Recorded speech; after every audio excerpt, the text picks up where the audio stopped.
California versus Carlos Reales Dominguez, case CR 23-1391.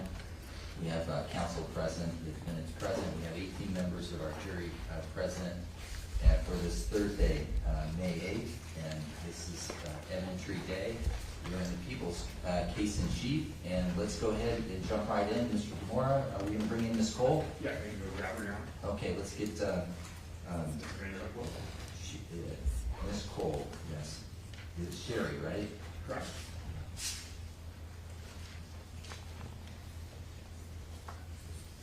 Ms. Cole, good morning. Come on in and have a seat while you're walking in. I just want to confirm you understand you're still under oath. I do.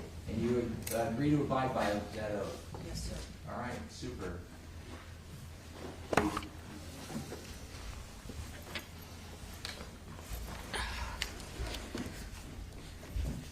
Okay, the witness is ready, and Mr. Gamora, continue with direct exam. Thank you, Your Honor. Good morning, Ms. Cole. Good morning. Ms. Cole, where we left off yesterday was you had responded to Crystal Grove and Hampton Lane for a water bottle and a bicycle, correct? Correct. Did you, after processing those, take possession of those and book those into evidence at the Davis Police Department? I did. And was the water bottle labeled CS2-12?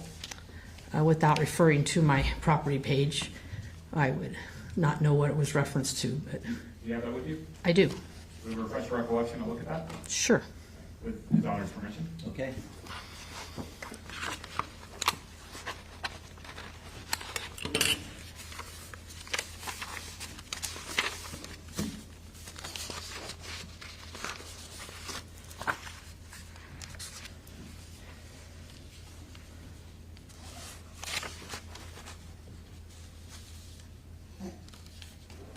I have it. All right. And does that refresh your recollection? Yes. And what did you label that as? CS-210. 210.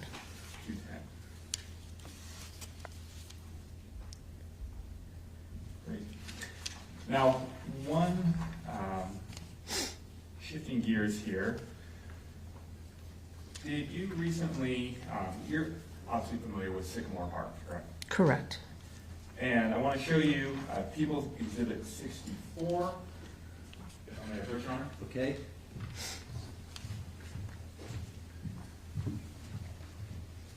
Ms. Cole, do you recognize that image?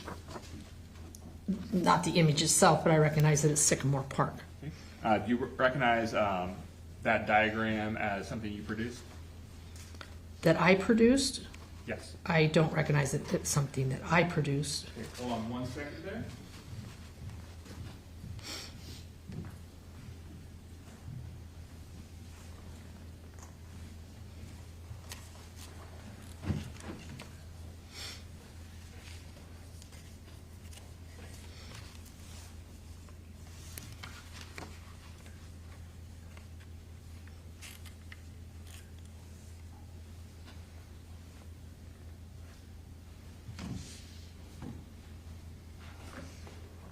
I may approach, Your Honor. Okay. Ms. Cole, did you remember sending an email on Wednesday, May 7th to me with an attachment? Oh, yes, I did. And if I may approach and show you that to refresh your recollection.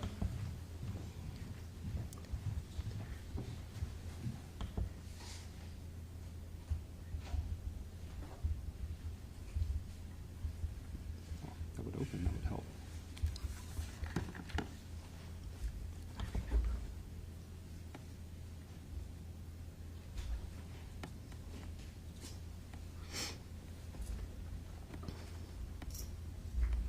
All right, and do you see that email? I do. And do you see an attachment to it? I do. All right, does that refresh your recollection that People 64 was produced by you and sent to me? It was, and may I correct something? Yes. I thought you were referring to something that I had booked in evidence, Ah, gotcha. and that's why. All right, so we're on the same page now. Correct. All right, so looking at People 64,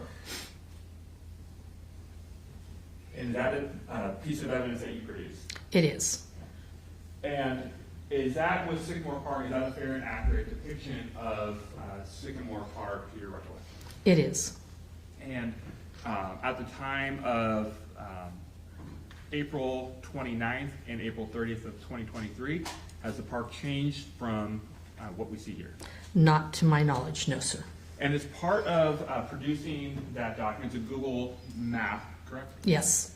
Did you take, using Google, did you try to get the dimensions of the park itself? I tried to get approximate measurements of the park, yes. Okay. And if I may see that? You may. Thank you. And how did you get the approximate measurements of the park? On Google, you can select a tool for measurements, and you place a marker at one point, a starting point, then you place another marker at the end point, and it gives you the measurements from basically point A to point B, and then you go through the whole process for each point you're trying to get your approximate measurements. Have you used that tool before to conduct measurements? Yes. And have you found, based on your training experience in comparing the measurements to the actual physical location, does it appear to be accurate? I would say it's approximate.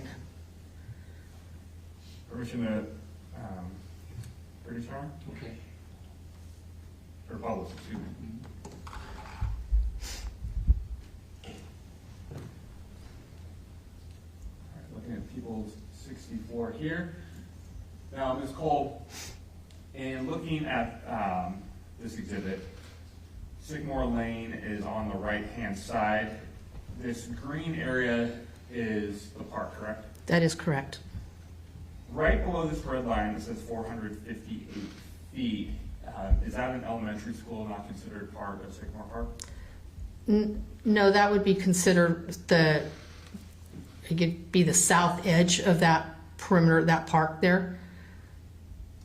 And could you, with the laser pointer, point to, actually, let me step back and ask a different question. You responded to where Karim Abu Najm was located on April 29th and April 30th, correct? Correct. With a laser pointer, were you able to point to approximately where you located his body, where you inspected it on that date? Yes, it would be right, there's a walkway right here, it'd be right up approximately this vicinity. And so that was kind of in the middle of where we see a north-south path and the crossing of that bike path that goes east to west on there. Correct, there's, if I may, you don't see it on this photograph, but there's a light pole in that park area that he was just to the east of, and then there's another light pole right in this vicinity, and he was between the two light poles. So based on your approximation of using Google Maps or Google tool, you would agree that the northernmost part of the park from east to west is about 759 feet? Correct. And the westernmost part that runs along Highway 113, north to south, is approximately 892 feet. Correct. And the easternmost part along Sycamore Lane is approximately 372 feet. Yes, sir. And not the southernmost portion, but south of the park along Willow Elementary is approximately 458 feet. Correct. And the most southern portion of the park is approximately 294 feet. Yes, sir. And just to the east of that is 501 feet from the southernmost part up to the corner of Willow Elementary. Yes, sir.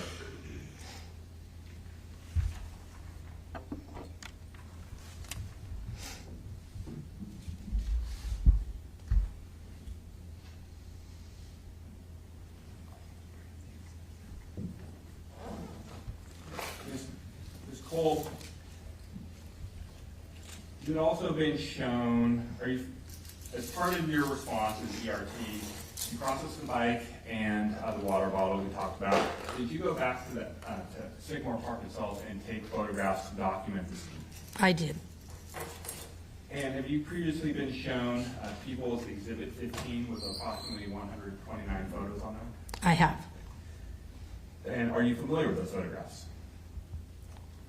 I'm familiar with them, yes. Did you take those photographs? I did take those photographs.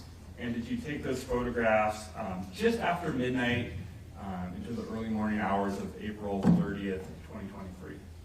Yes, And were those photographs, did they accurately capture and depict what you were seeing in Sycamore Park on that date? unfortunately, yes.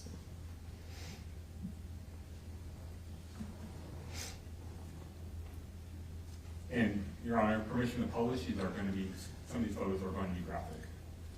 Okay, so subject to the media and live stream order, we're not going to publish the pictures. Just don't show any of the pictures on the live stream.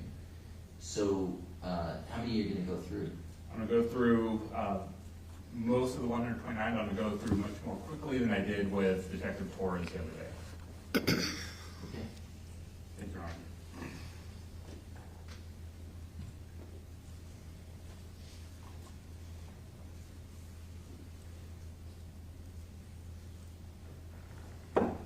Looking at photo ending 6740, what is this? That is a picture of where the victim's body was located, Are we looking westbound on Sycamore? westbound. Or Yes. westbound in the park on the bike path? Right, I'm on the eastbound side of his body. 6741 is just another image, slightly off, or slightly different vantage point. I'm sorry, Is this the same, similar image or slightly different vantage point? yes, sir. Okay, next photo. 6742, are we looking westbound at Mr. Najm's body? We are. Next photo. 6743, is this in a northwestern direction of the bike path of Mr. Najm's body? I'd say northwestern, northeastern even. It's shooting towards the north. And those are houses along that fence line, correct? Yeah, there's a fence line there that borders residential area. Next photo. 6744, is this Mr. Abu's body on the bike path? It is. Next photo. What is this? That's some medical waste that was on or near the scene. And that's 6745, next photo. 6746, what is this? This is also a photo of the victim with some of his belongings around the victim's body. Off to the right of his arm, just below his legs, that circular object, is that a hat? Yes, it's a Tilly hat. Next photo. 6747, this is a zoomed in image of what we just saw in the previous photograph. Yes, 6748, is this focusing on Karim's lower legs and that Tilly hat? and other items in the photo, yes. What are those other items off to the right of the Tilly hat? What you can see clearly in the photo is one water bottle near his right hand. Then there's another black water bottle just below that to the north, his Tilly hat, and then his backpack. Now, that black water bottle there is not the same as the black water bottle that was located on Crystal Grove in Hampton Lane. It is not. Next photo. 6749, what is that? This is also some medical waste left by the first responders. Next photo. 6750. That the Tilly hat, the backpack, and the water bottle, Yes, sir. the black water bottle. Next photo. 6751. Just- Similar items. Correct, just closer images of him. 6752, is this Mr. Abu Najm's right side with the water bottles? It is. 6753, is this looking more Easterly, yes, thank you, of Mr. Abu Najm? it is. 6754, is this zoomed in? Yep, Next photo. 6755, another zoomed in image. closer image of his deceased body. Next image. 6756, It's a photo of our victim's face. 6757, what's this? This is also our deceased from another angle. I'm now north shooting south and southeast, basically. The lighting that you're using to take these photographs, is that all coming from patrol cars or city-owned lights that were brought in specifically for this case? Yes, we had either patrol cars, or if you can see there in the distance, we had Public Works bring out some additional lighting that goes up on a boom to give us some lighting, because the lights that are out there are very dim. Next photo, 6758, similar but shifted photo. Correct. 6759, what is this? This is a kryptonite U-lock, mainly used for bicycles, Where was this in location to where Karim was located? near his body. Next photo, 6760. Is this a picture of Karim but without the medical tarp on him? Correct. Next photo, 6761. Is this Mr. Abu Najm? Yes. You should note for these last two pictures, clothes have been removed. Next photograph. Is this a similar photo but capturing more of his torso and his body? Yes, sir. Next photograph. 6763. Is this similar photo but now we're moving down progressively lower on his body? Yes. Next photograph. 6764. Is this capturing his legs and lower extremities? Yes, sir. 6765. Is this capturing his feet area? Yes, sir. And is that his backpack off the left hand, upper left hand corner? It would be just to the north of his feet. Next photo. 6766. Is this that blue water bottle next to his right arm? Yes. 6767. Is this capturing some of the injuries to his right arm? His right arm and his upper left chest. Next photo. 6768. Is this capturing his facial and head region? And yes, and some of the wounds to his head. 6769. Is this capturing injuries to his upper left chest and his left hand? Correct. His left index finger. Next photo. 6770. Similar photo, but shifted more center of the torso. Yes, sir. Next photograph. 6771. Is this capturing the right side portion of Mr. Abu Najm and his arm as well? Yes. Next photo. 6772. Is this capturing from his feet up to his body? Yes. Next photo. 6773. Is this a head down picture of Mr. Abu Najm? Yes. The placards that are put there, what are those for? Those are evidence placards. Is that, number one, related to Mr. Abu Najm, or is it related to something else? Number one, without going back to my property page, I do believe that number one was our victim. Next photo. 6774. Is it that water bottle? Correct. Water bottle. Yes. Next photo. 6775. Is that the black water bottle? Yes, sir. 6776. Is that the Tilly hat? It is. 6777. Is that the backpack? It is. And I should say, when you're taking these photographs, are you trying to preserve the scene as best you can to show where pieces of potential evidence were located? Correct. We're trying to, when we put those evidence markers there and we take the photos, we're trying to show that that's exactly how we found the scene before we move any items. So is that typically what's called preservation of the scene? Yes. 6772, the backpack, or excuse me, 6777, the backpack. Next photo. 6778, that's the U-lock. The kryptonite U-lock. 6779, what is that? That is the deceased phone that we believe it was his phone the night of. Next photograph. 6780, what are we looking at here? These are some ceramic pieces. We were not sure if they were related or not, so we took photos just to, again, preserve the scene. And sometimes when you're taking photographs of evidence, you figure out, you take it because that's the best time to preserve it, and then you figure out whether it's related during the course of the investigation. Absolutely. And to your knowledge, did this end up being anything that you believed or investigators believed was associated with stabbing of Mr. Aldridge? Later, I believe this was not associated with our deceased, no. Next photo. 6781. Is that just a different photograph? Just another angle of the ceramic pieces.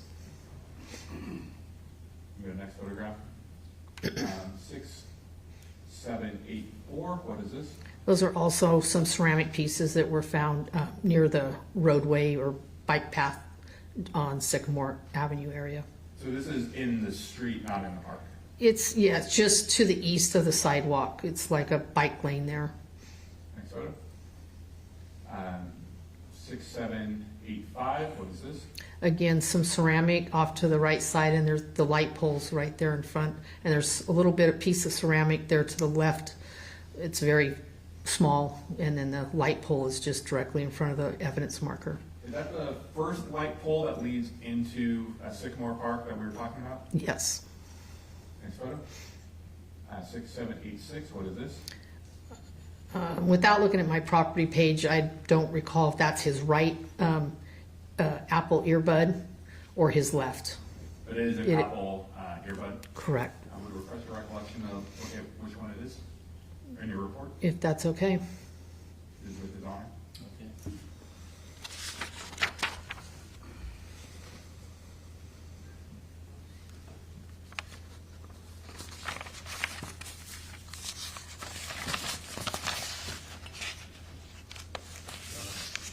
Once we get to 678, I'll introduce the objections, which are by the court.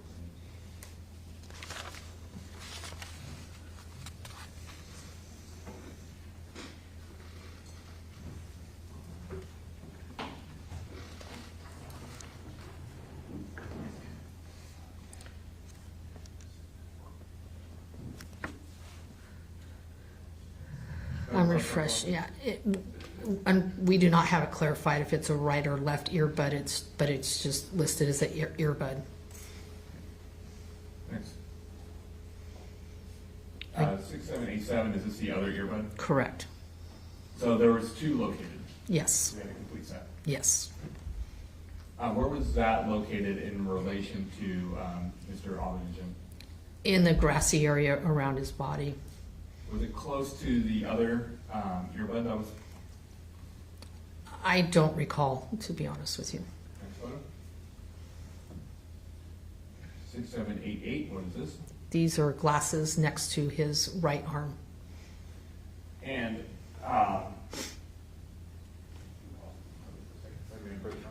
Okay.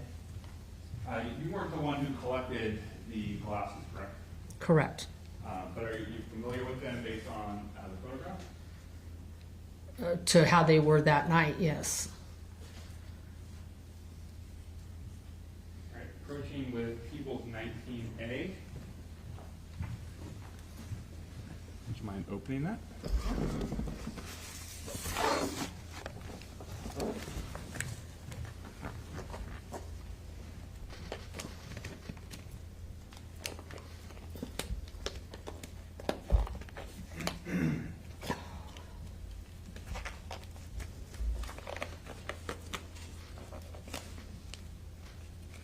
Can't get these gloves on.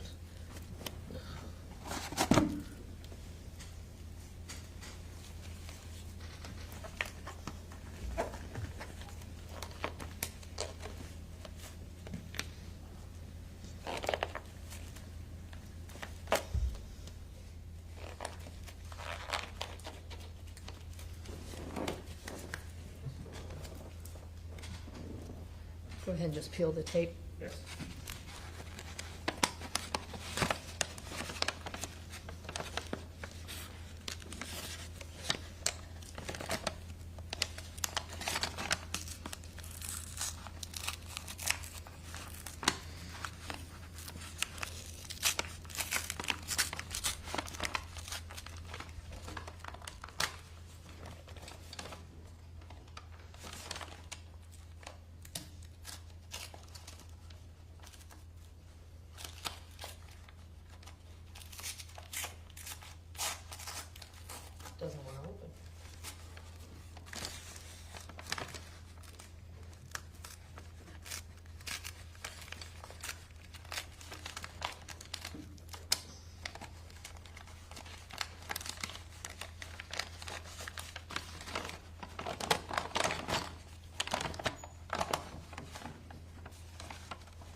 You have your witness. Thank you, Your Honor.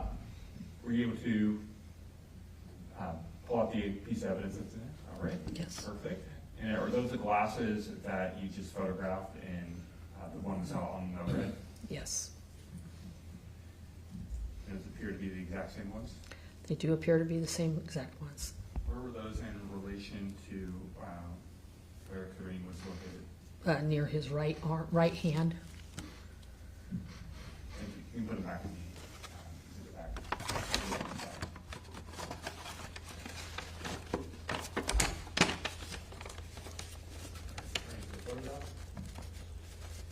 All right, 6, 7, 8, 8, and 8, 9. Is 8, 9 showing those exact glasses? It is.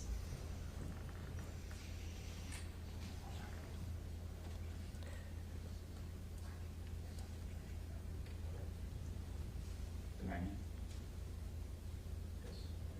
I have an objection, 6790 on additional photos. Okay, sidebar, I don't know what all of them are, so I need to confer with you. Okay,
counsel for their argument, and the court provided some guidance, but we'll just see.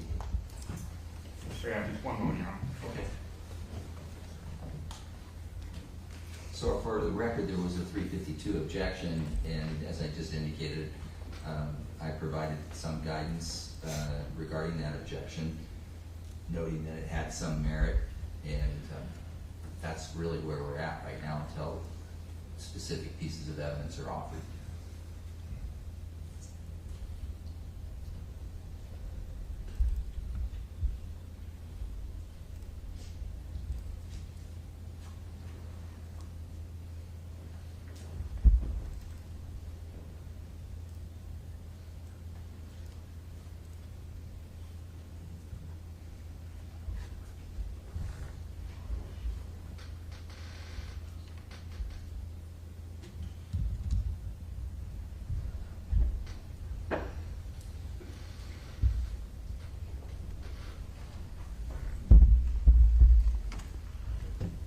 Your Honor, we're just narrowing down I appreciate it. based on the court's ruling.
All right, looking at 6798, what are we looking at here?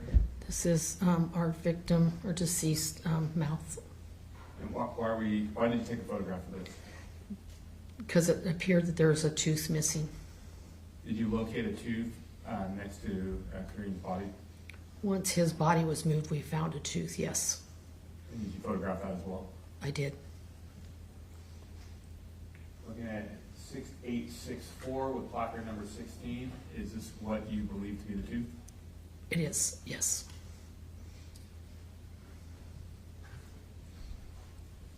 Looking at 6836, is this a picture focused on Karim's upper left chest area?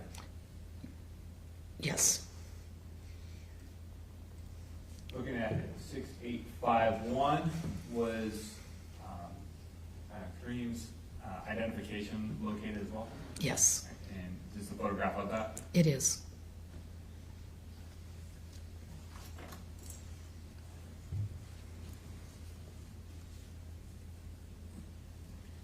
And did you see the clothes that Karim was wearing that day, or on scene?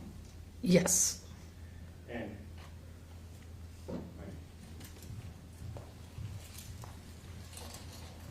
should I put gloves on again? yes.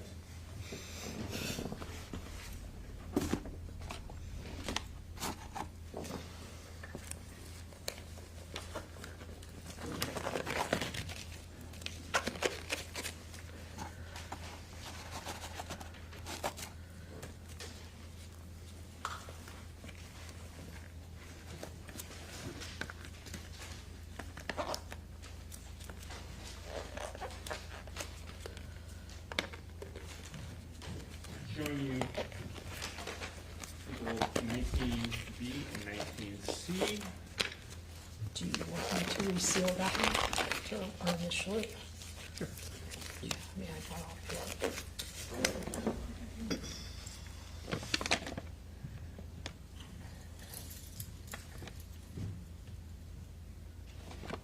You're just resealing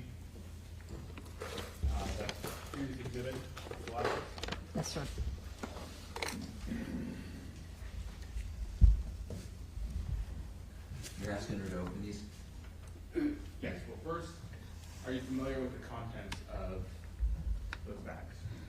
One should be his shirt and one should be his shorts.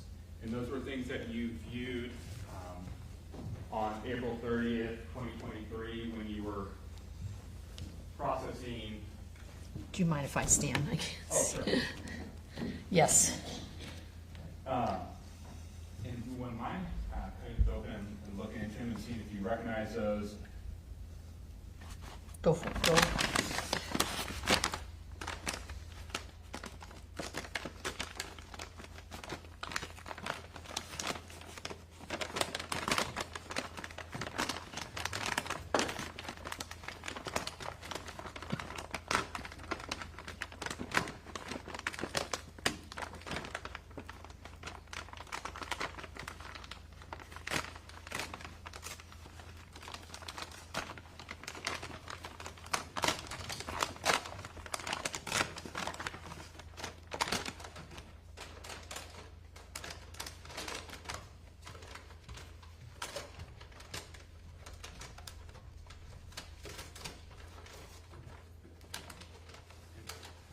Which one are you opening right now? This is his shirt. Or would you exhibit number B or C? Oh, sorry. 19C. Can you just hold it right there? Is that, you don't have to open it up. Okay. Is that evidence that you saw next to Mr. Abu Najm? If I remember correctly, it had been cut open. It was laying under his back. You can put that back in the bag. There's also another item. There's also another item in this bag. Okay, put that in the bag.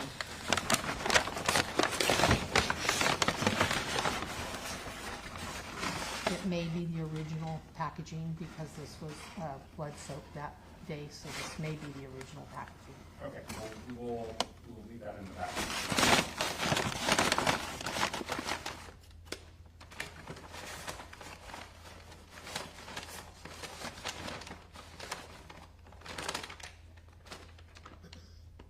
And next exhibit. Excuse me.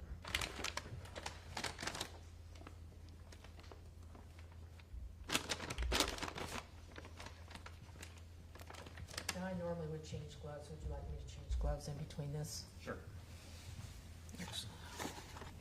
And that one's 19B that you're opening right now? Yes.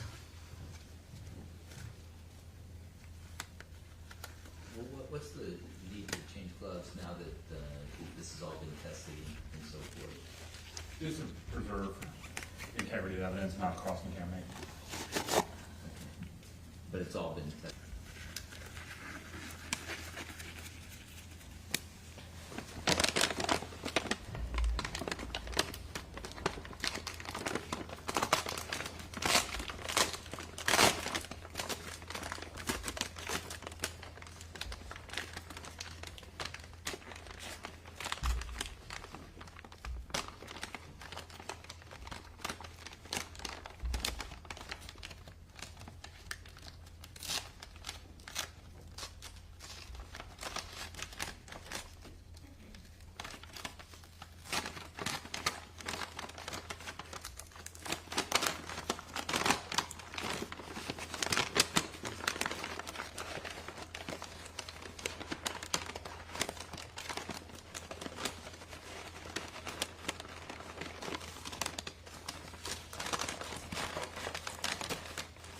Again, it has the original packaging, so it's really difficult.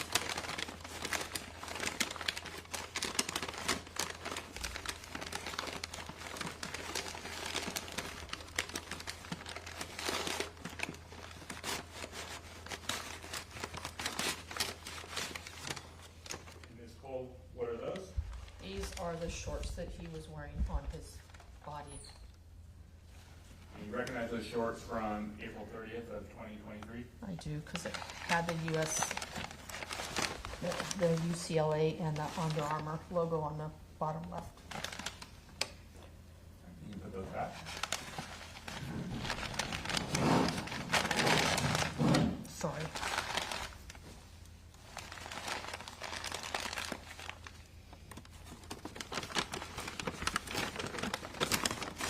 and there's additional packaging in here.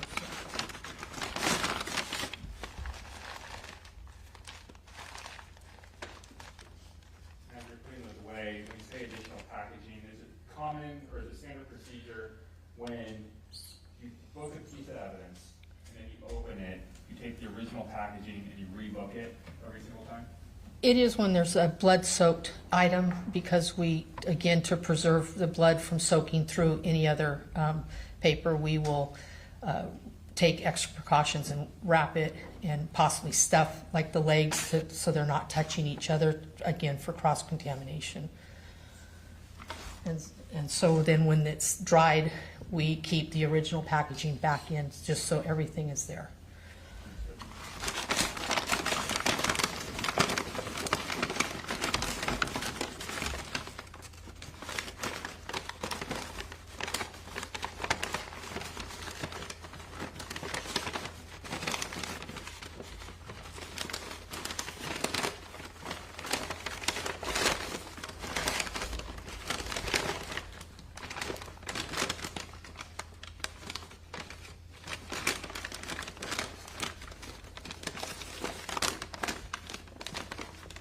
No further questions?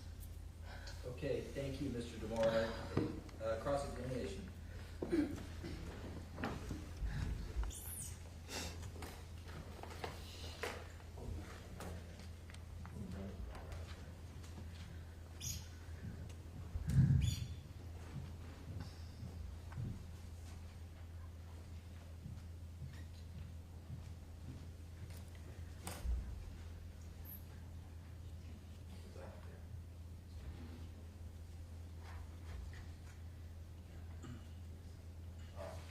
Good morning, Ms. Cole. Good morning. So, show me what's been previously marked People's Exhibit 64.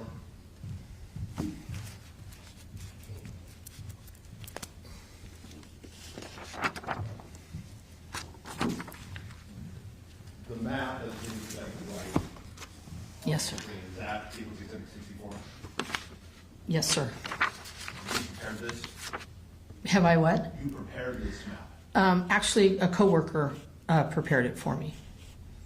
Who used the Google program to prepare it? You or someone else? Her and myself, we both did it together. So you were personally observed the measurements from the program, but this other person prepared the map? Is that? That is correct, yes. On the left-hand side of the map, it depicts Highway 113, which is identified as Vic Fazio Highway running north and south. Yes, It does not show the bike path on the other side of 113, which runs parallel to 113. it does not. You were on that bike path and you observed the area where the bicycle was discovered. When I arrived on scene, the bicycle was in front of a patrol car on Crystal Grove Street. Just a moment, counsel. Deputy, can you help me out? And can you return the exhibits to the exhibit table? They're in the blue, I think, so we got that. Thank you. Okay, Mr. Hutchinson, go ahead. Were you made aware of where the bike was actually found? I was shown by the officers, I was pointed in the direction approximate where the bike was found. Was it by a bench? It was against a wall, like a sound barrier wall. So did they ever show you an area by a bench where the bike was first found before it was moved by officers? I was not shown that, no, sir. So this 892 feet, that is to mark the entire length of Sycamore Park. Correct. That is not supposed to be the distance from the bike, the overpass, to where the bike was found. Correct. If you were to, and if you know, suppose we had the bike path on the other side on this map. Wouldn't a general estimate be if I were to go basically right in the middle of Sycamore Park and go across approximately where my finger is? I know we're not exact here, but would that generally be the area where the bike was found? If you know? I would say more or less, yes. You never went out and measured the distance from where the bike was found to the overpass? I did not, because I did not know exactly where that bike was located. I just had a proximity. But you could review crime scene photos and determine where the bike was potentially, correct? I don't have crime scene photos of that, no, sir. Someone would have to show you the photos at the Davis Police Department? Correct. If another officer or employee of Davis Police took photos of the bicycle, are you allowed to access those photos or no? I would have to request a working copy of them, yes. So did anyone ever ask you to measure the distance from where the bike was found to the overpass? No, I was only asked to, what the overall distance of the park itself was. In addition to using Google, are there other tools for measuring? Yeah, we have other tools. We have what's called a Leica scanner that can be put up, and it takes 360-degree photos, and it can be then used to measure distances, yes. Or old-fashioned tape measure or wheel measure. Do you still use the wheel measure? Very seldom. That traditionally was kind of the old school way of taking measurements. It correct? was, sir, yes. And basically what is a wheel measure is it's a handle with basically a wheel on it, and you put it on the ground and you walk and it measures. Correct. And even though they're not as fancy as other systems we use now, they did accurately measure distance. Yes, I believe so. I have nothing further. Thank you, Your Honor. Okay, thank you. Any redirect? No, Your Honor. Okay, Ms. Cole, thank you for your patience with the court and your testimony. I appreciate you being here yesterday and again today. You bet. Have a great day. You as well.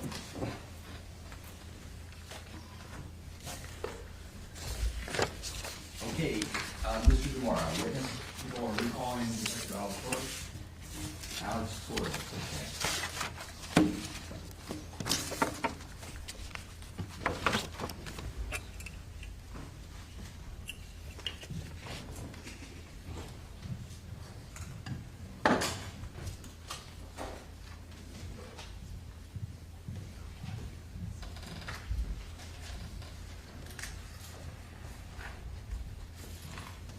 Detective, good afternoon, good morning, good to see you again. Come in, take the oath again, and then the witness stand.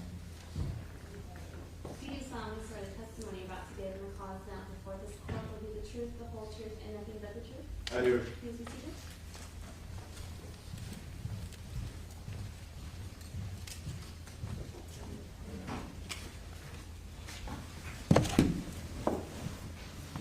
Please state your first and last name and spell them both.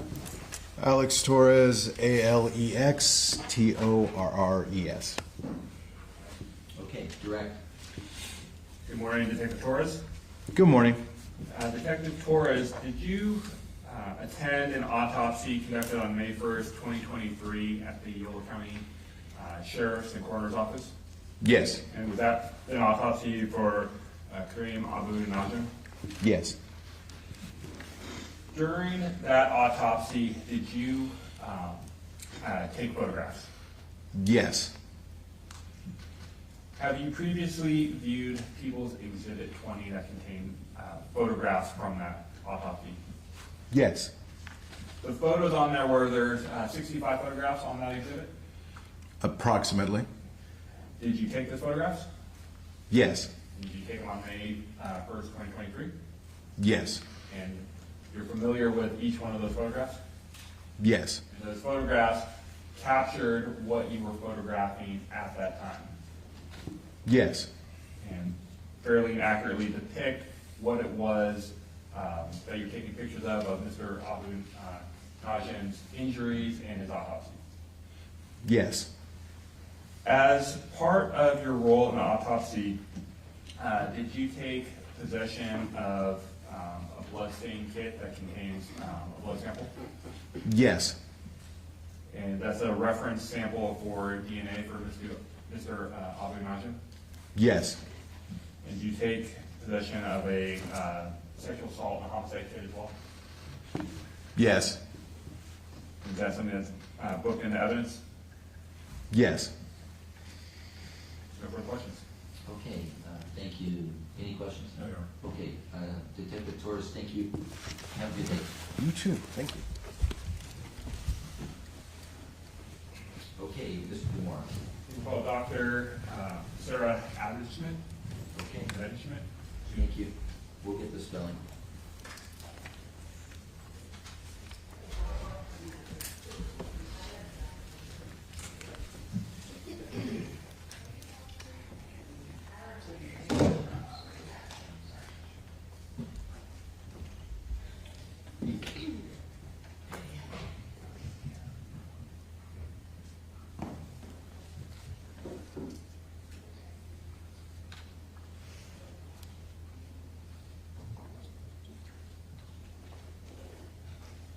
Okay, counsel, if you give her some room.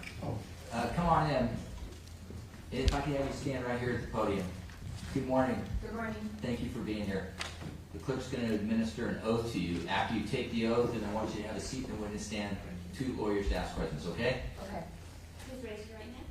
You do solemnly swear the testimony you're about to give in the cause now before this court will be the truth, the whole truth, and nothing but the truth? I do. Please be seated.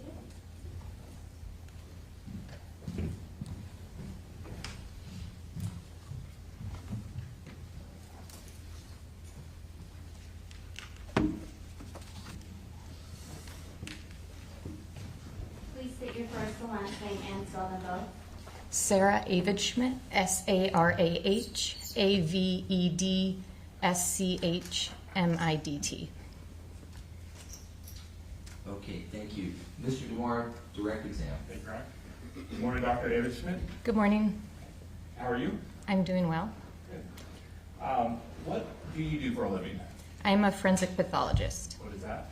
A forensic pathologist is a type of medical doctor that performs autopsies to determine cause of death. How long have you been a forensic pathologist? I have been practicing for almost 7 years. And what's your training, experience, and education that makes you qualified to do that position? So in order to become a forensic pathologist, you first have to go to medical school. After that, you complete a 4-year anatomic and clinical pathology residency, and then I did a 1-year forensic pathology fellowship. After that, I completed board examinations and was certified at my medical licenses in different states. Where did you go to undergrad and where did you go to med school? Oh, undergrad, I went to Aquinas College in Michigan, and medical school, I graduated from Loma Linda University in Southern California.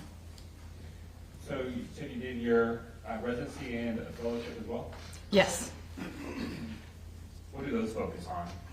The residency focuses on pathology itself. Once you complete medical school, you specialize in your field, and pathology specializes in the study of disease. And so after you complete your residency and fellowship, did you start working as a pathologist or did you just start working as a pathologist? Yes. Right. So take us through your job experience, your employment background. So after I completed my fellowship, I moved out here to California, and since I've been out here, I've been a contractor at multiple different counties in Northern California. I also have my medical license in Michigan as well, and have retained a contract to work in Detroit, Michigan. And so when you do contract work for multiple counties, meaning if there's a death, the coroner's office or sheriff's office can call you to come perform the autopsy afterwards? Yes. Right. How many counties are you working in? I currently have contracts in Yolo County, Sonoma County, Solano County, Butte County. And over your 7 years as a forensic pathologist, how many autopsies have you conducted? I've completed over 2,100 cases. Is that been autopsies that you have been the lead on, or have there been other instances where you've assisted in autopsies? I would say about 300 of those were from my fellowship training, in which you are taking the lead on them, but you're being overseen by a senior physician. And in each of those autopsies, are you trying to determine the cause of death? Yes. Are you familiar with causes of death that relate to, or causes of death that are a result of sharp force injuries? Yes. What are sharp force injuries? Sharp force injuries are injuries inflicted to the body by a sharp implement. Which is a knife. Correct. Have you been qualified as an expert in forensic pathology before? Yes. How many times? I think 17 times. All in California or in Michigan as well? California and Michigan. Your Honor, I'd like to offer the witness as an expert in forensic pathology. Anyone here? No. Okay, so we have a qualified expert. Now, I will say to the jury that throughout this trial, we'll have a few people, I expect a few more people that are qualified as an expert as well. I'm going to give you a jury instruction on how to interpret experts, okay? And so you'll get that instruction later in the trial. All right, thanks. Go ahead. Thank you, Your Honor. Now,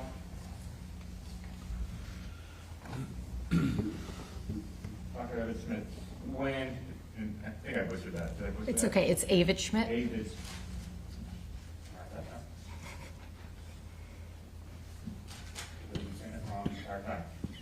Now, did you conduct an autopsy on May 1st, 2023 at the Old County Sheriff and Coroner's Office for a Karim Abu Najm? I did.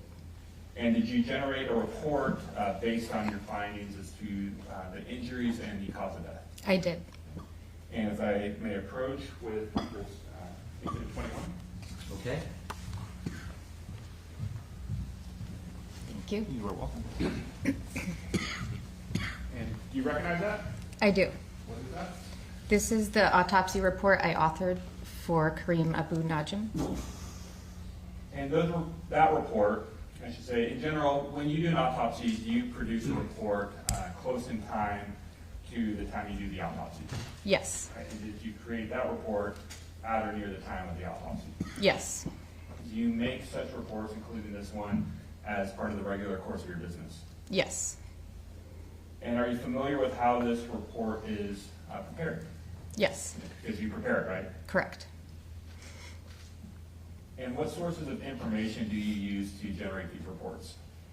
So I'm using my visual observations of the body, the external examination as well as the internal examination. I'm using the scene investigation information that is provided to me, and then I use the toxicology report that is resulted after submitting specimens for toxicology. And once you consider all those pieces of evidence and you make your findings, you try to review your, do you review your report to make sure that it's accurate? Yes. And so, directing you to the report, when you were completed your autopsy and you produced your findings, were you able to determine the cause of death for Abu Najm? Yes. What was that cause of death? The cause of death was multiple sharp force injuries. And as you indicated when I was asking you questions, multiple sharp force injuries that can come from an item such as a knife. Correct.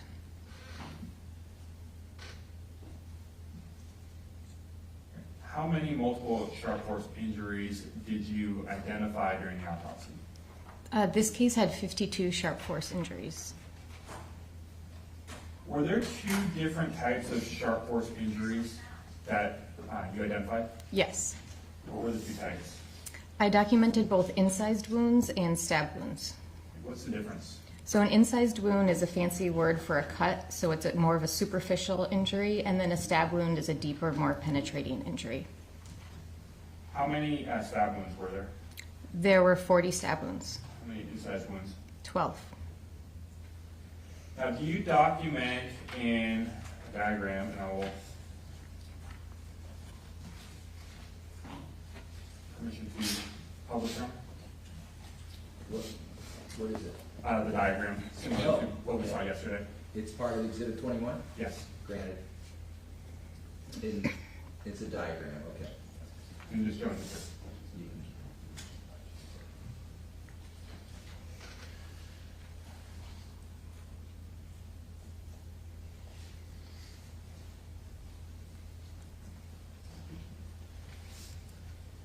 All right, so taking you to the diagram.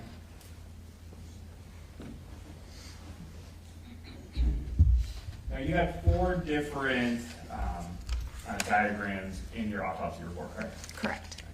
And are these standard diagrams that you use in all your autopsies to identify where wounds are and identify the cause of death? Yes.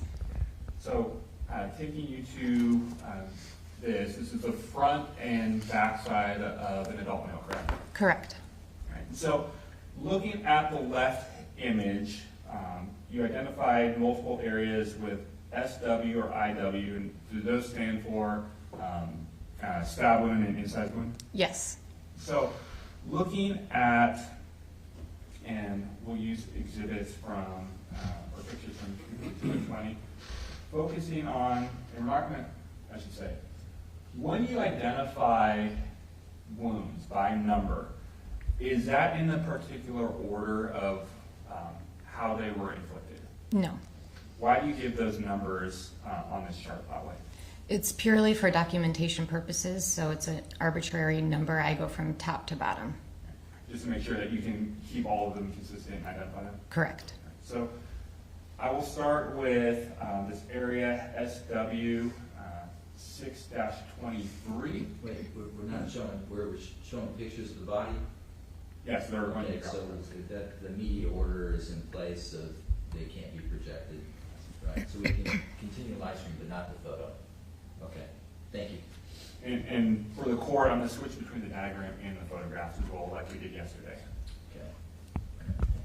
So looking at 6-23,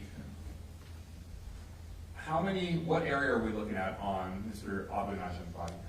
So this is the left upper chest and left shoulder. How many wounds were there? There was 18 wounds in that cluster.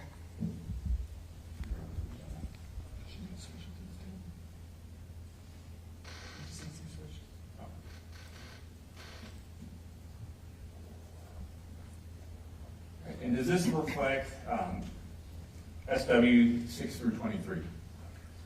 It reflects part of it, but doesn't reflect the complete cluster. And this is part of Exhibit 21, the photos, last 3 digits are 736 maybe? 7736. Thank you.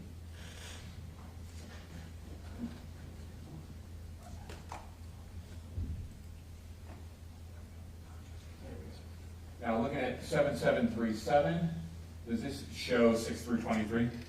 Yes. So let's go through these wounds quickly. So how many wounds were in this area? The cluster that I documented on the left chest and left upper arm was 18 wounds. What they range in size from? I don't have that off the top of my head. Okay. You have your report in front of you on, if I can direct you to page 5 of that. Sure. With the court's permission, if the doctor could. That's fine, she can refer, just let us know when you're looking at the Okay. report, it's fine, we understand. Great. Okay, the wounds ranged in size from 1/2 to 2 inches in length. And where did the wounds go? How deeply did they penetrate? I would have to look at my report again for that. Thank you.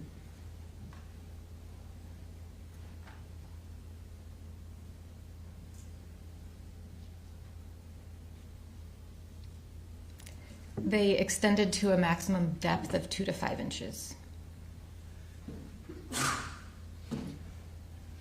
Did any of those wounds fracture the left clavicle? Yes.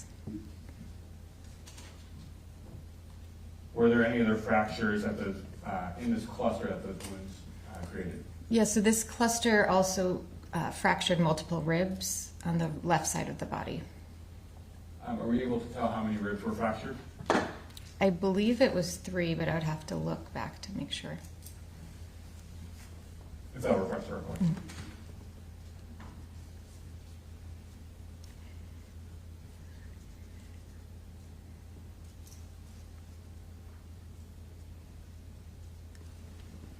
So it looks like it was just one rib, the third rib, but it went through the intercostal space on the third, fourth, and fifth ribs, which are it's the muscle that is in between the ribs. And you mentioned a clavicle. Where's the clavicle on the body? The clavicle is what we call the collarbone on the top of the body. I think we have a Pointer. pointer This guy? there, right? And so you can point it out on the picture. Okay. The clavicle's right around here. And so that's where there's almost like a cluster of 4 wounds. Yes. Did any of the wounds penetrate the heart? Yes.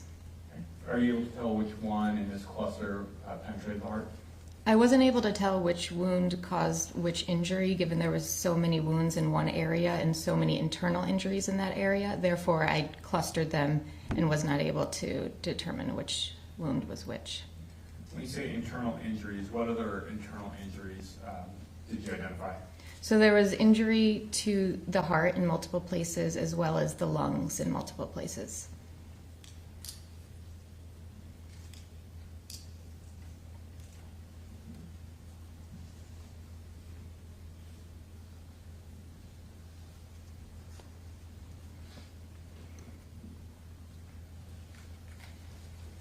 So going back to, we can switch back to the chart. Okay, so looking at SW number 4, you're familiar with that injury? Yes. What was that? That was stab wound number 4 was to the right chest.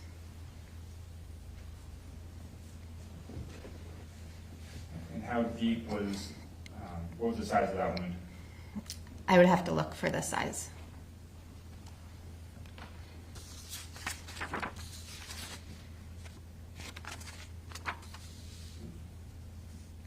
The stab wound was 1.5 inches, And how deep did it go? 5 inches. Did this cause any internal injuries? Yes, this caused a fracture to, I believe, the right third rib.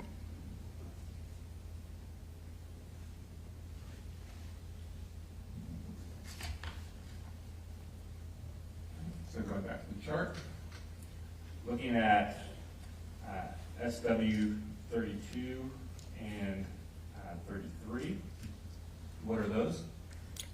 Those are stab wounds to the right arm. And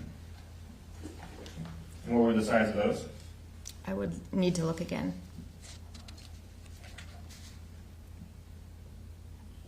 Uh, 33 and 34. 33 was a 1/4 inch wound, and 34 was 1.5 inch.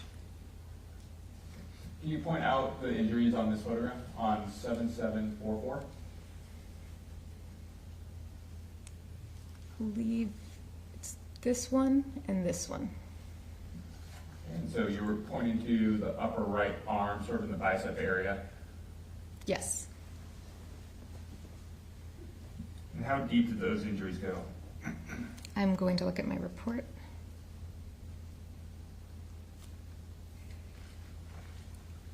I have 2 inches and 1/2 inch.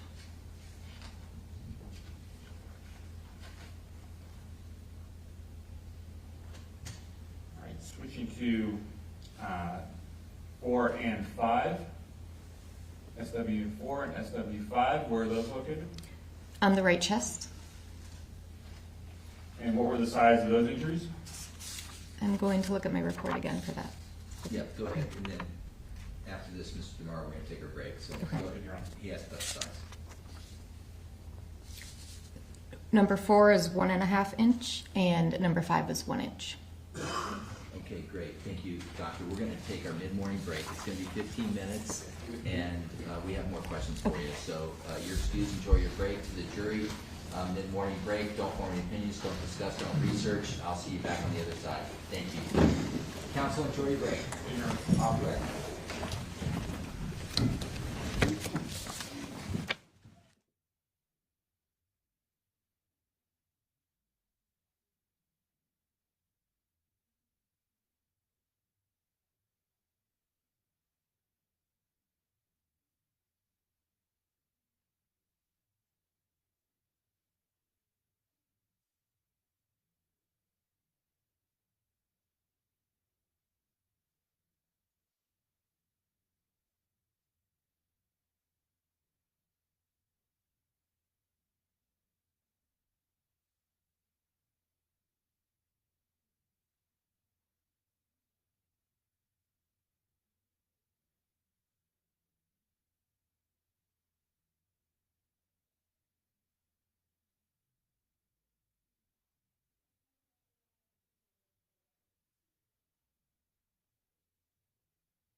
on the record, and we're taking evidence, and we have Dr.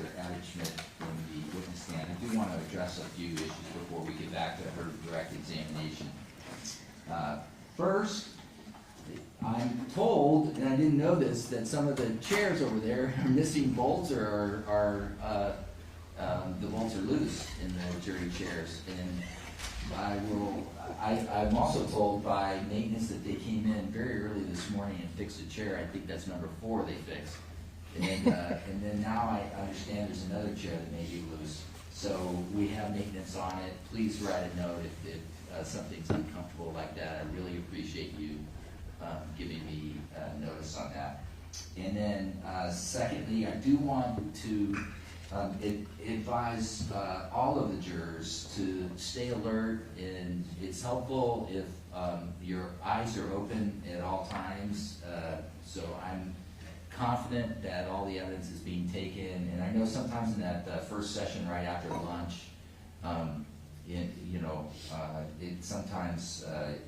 it's human nature to rest your eyes, and I just want to make sure it's just critical. I know you're all acting in good faith. I know you're all diligent, and I just wanted to make that general reminder how important it is, and for me as a judge to be able to check in with you.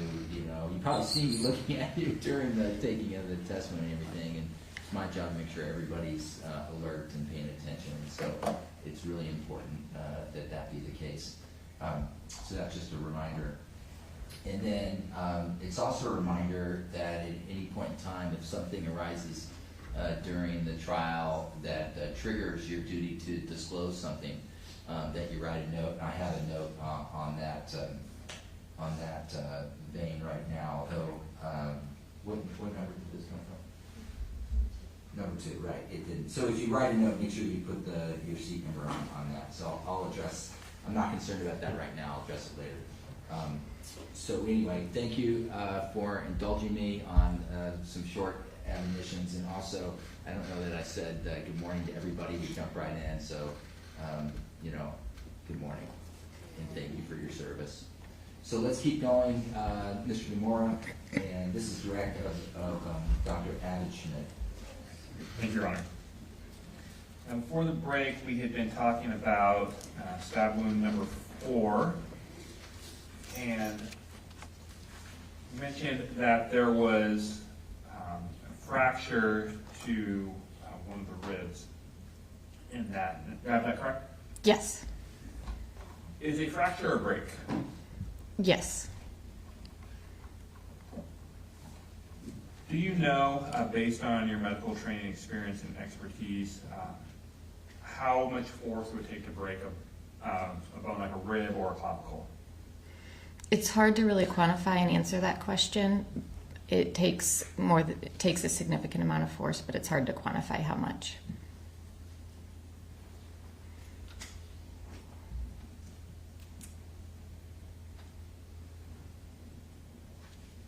I want to move to stab wound number 5.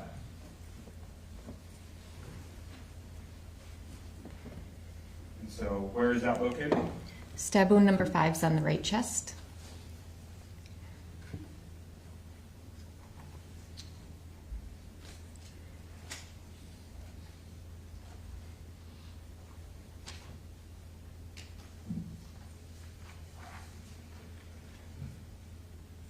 And what were the injuries? We know what the injuries, the stab wound, but what was the size of the wound? There we go, got my question. I'm going to look here real quick.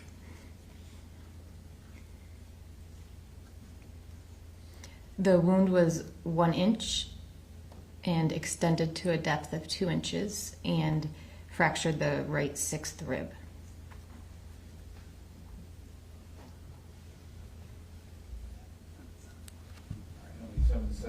Photo 7745.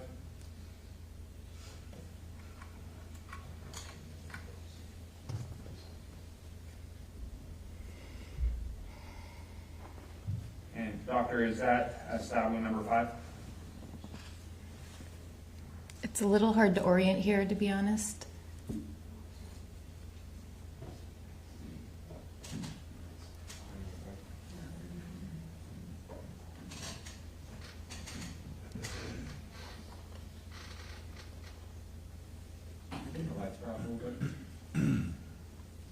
out in 7731. Are you able to see stab wound 5 there? Yes, here I can see 5 would be this one right here.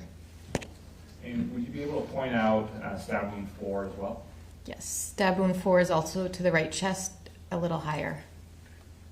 That one that's a little bit higher, it's sort of in the neck area above stab wound 4. Was that part of the cluster for stab wounds 6 through 23?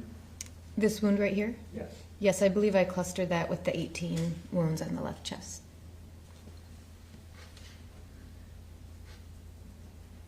And one thing I should ask about these wounds that were, let me switch back to the diagram. These wounds that we're looking at on the front of the body, were you able to tell whether these were inflicted from the front or the back of the body? Yes, these were inflicted from the front. So all of the stab wounds and incised wounds are coming into the top of the body and then perforating downward. Yes, all of the wounds we've discussed so far. All right, so now I'm going to move down to in the arm, stab wound 38.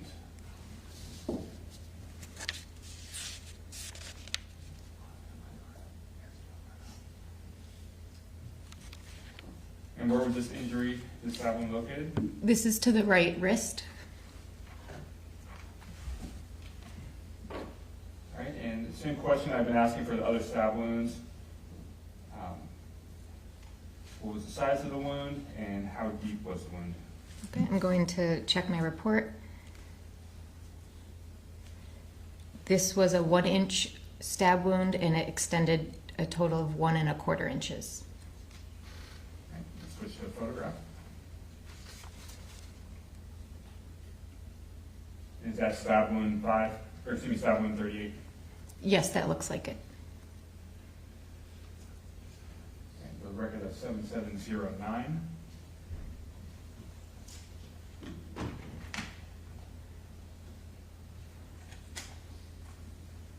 Now, going back to the diagram.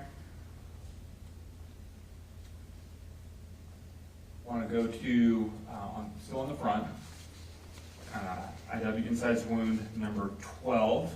Where is that located? That's to the right thigh. And if you could, same question, tell us the size of the wound and how deep, if at all, that wound went. Okay, looking at my report.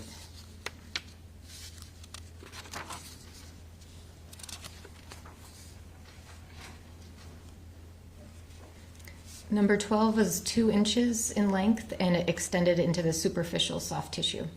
What does that mean? Just the tissue underneath the skin. And so it didn't go into like the muscle or the bone or anything like that? Correct. All right, and just below that, stab wound number 40. Same question, same set of questions, where was that located? This is to the right knee. I'm going to switch to photograph. How big was the wound and how deep was the wound? This wound is 1 1/2 inches and it extended 2 inches into the skin. And looking at photo 7762 on the screen, is that stab wound number 40? Yes, this one is stab wound 40. What's the one just to the left of that? I believe this is the incised wound. So that would be number 12. Yes. Right. Is that wound from front to back and then right to left and upward? The stab wound, Stab number wound. 40. Do you mind if I look? If that will, Okay. that will help. Yes, front to back, right to left, and upward. What does that mean? That seems like it went every direction. Yeah, so we document 3 different planes, and it's based on the body being in the anatomic position. So that's being basically laying down on the table with the palms up. So we're saying front to back, from front of the body to the back of the body, right to left on the body, and then upward, going upwards towards the head.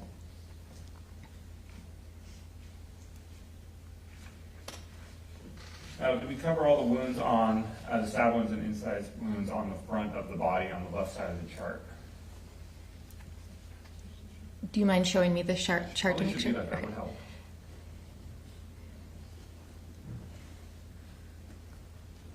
Yes, it looks like we covered all of the ones documented on the front side of the body. Now, moving to the back side of the body, on the right side of the diagram, let's go with stab wound 24. What is that? This is a stab wound to the back of the right shoulder. Same question. How big is that wound and how deep does that wound go? Okay, looking at my report. This is a 1-inch wound and it extended 1.5 inches. Were there any internal injuries that were sustained from that? Just the soft tissue. And looking at photo 7765, is that stab wound 24? Yes, right here is stab wound 24. And the photograph is sort of at the top of the shoulder running along the back side. Yes.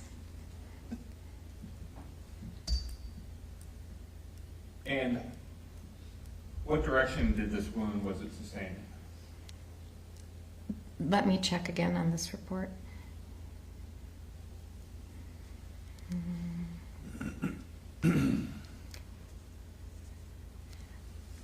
Back to front, right to left, and downward. And so this would be a stab wound that someone sustained by being stabbed in the back, basically.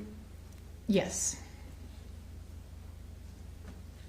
All right, let's move to, back to the diagram. I believe it's stab wound 36, moving down the right arm, Yes. the little armpit. Okay, what is that wound? Stab wound 36 is to the back of the right arm. And same questions. Right. What size? How deep was that wound penetrating?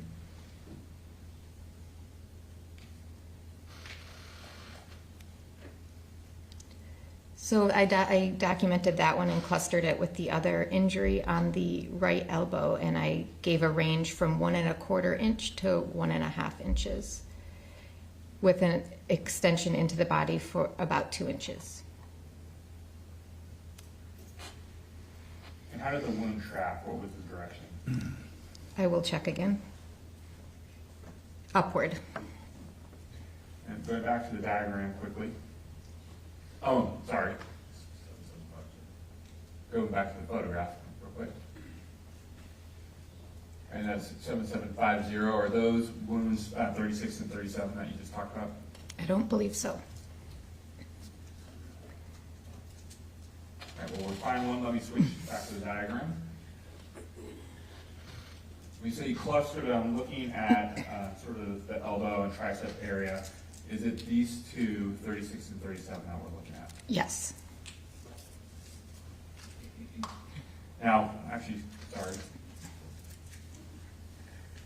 Keeping Madam Bailiff on her toes right now. Right, dropping down into the wrist area, do we have another stab wound right there? Yes. And what number is that? It looks like it's cut off on the paper, but I think it's 38.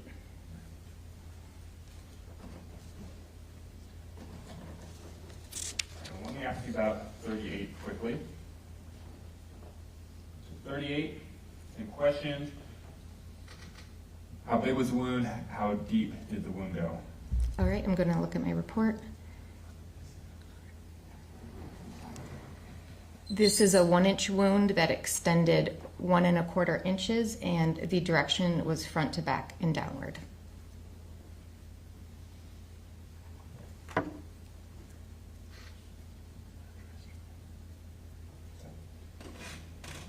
right, and hold on a second. So looking at photo 7756, is this the cluster that we just talked about, 36 and, or excuse me, 37 and 38? 36 and 37. Yes, you can see 36 and 37 up at the top of the photo towards the elbow. And looking at 7759, is that 38 that we just talked about? Yes, this is 38.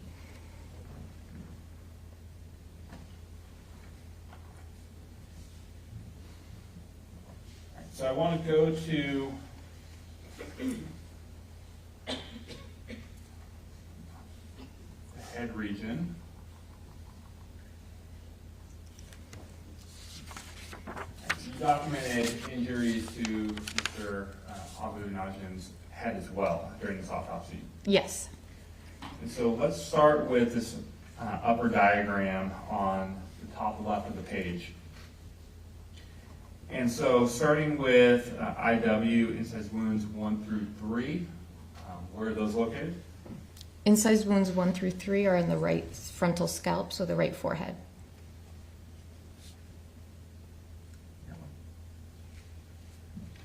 Well, we'll bring a photo of that. Can you tell us the size range for those 3 wounds? Sure, looking at my report. These are 1/4 to 3/4 inch.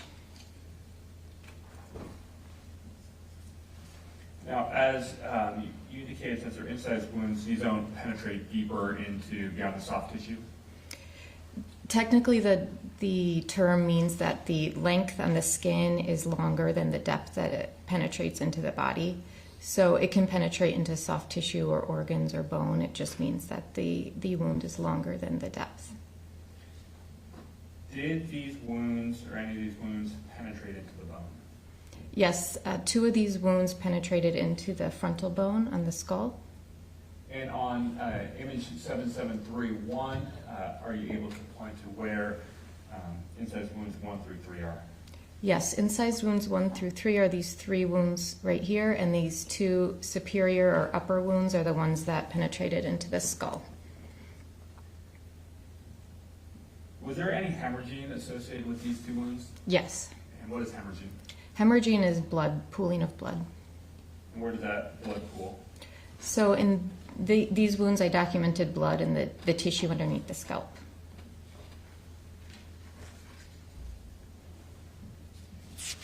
So back to the chart. Looking at IW4 and IW5 and IW6. Where are those 3 injuries located? Incised wound number 4 is to the right cheek, number 5 is to the upper lip, and number 6 is to the left forehead. So we'll take those one at a time. So incised wound number 4, how long was the injury and how deep, if at all, was the injury? Okay, looking at my report. This is a 3/4 inch wound, and it penetrated into the superficial or the soft tissue underneath the skin only. Can you see that wound IW4 on this Yes. picture 7731? Right here? And you're just circling right below the right eyeball. Yes. Was that wound from front to back as well? I don't believe I documented that for the incised wound. Looking at IW5 in photo 7734, can you see that here? Yes, you can appreciate it here on the upper lip. And how long was this wound? Looking at my report, this is a 1-inch wound. Was there any injury to Mr. Abu Najm's teeth that you were able to identify that could be associated with this wound? Yes. What did you document or observe? There was a fracture of tooth number 6, which is a tooth on the upper right side of the mouth. It was fractured at the gum line. I believe it was not on the body when I viewed the body, and I believe it was found at scene. But you remember that there was a tooth missing or damaged in his mouth? Yes. Right. Sticking with the facial region in the head, I want to go to the chart, on the diagram. I want to drop down to the bottom left corner. I want to focus on incised wounds 7, 8, and then stab wounds 1 and 2. All right, so starting with incised wounds 7 and 8, what is number 7? Number 7 was to the right side of the head. Right, how long was that wound? Looking at my report, This is a 1-inch wound.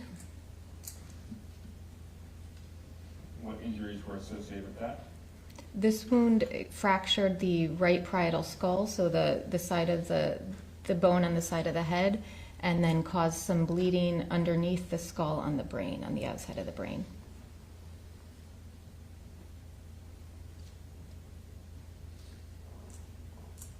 And going to, it says wound number 8.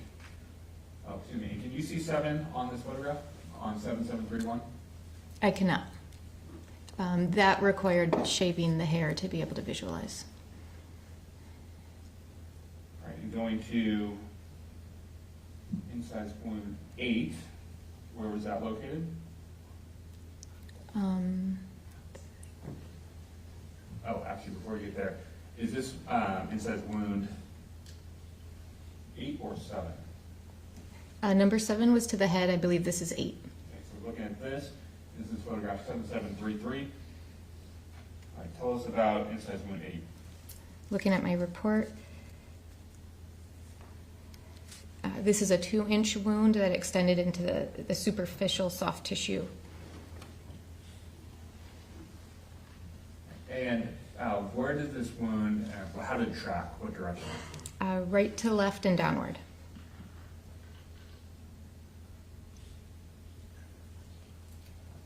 This is photo 7733. All right, so I want to move to 2 stab wounds that we have documented. Stab wound number 1.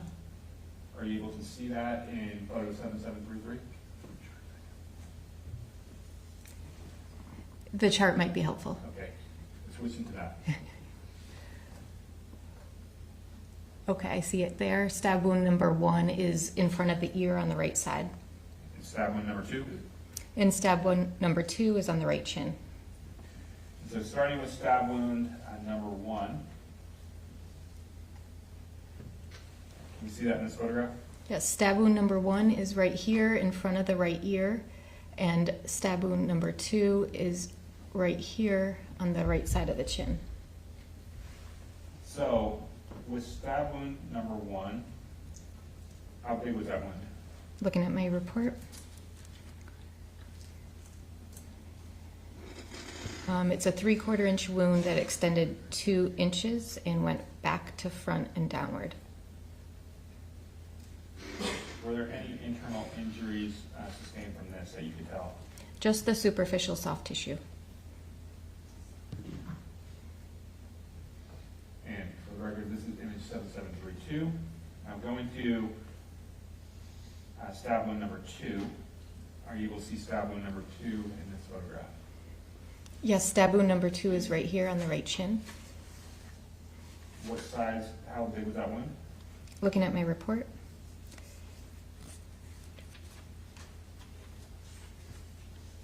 This was a 3/4 inch wound that extended 1.5 inches, and the direction was right to left and downward. Did this stab wound pass through the ear canal? I don't believe so.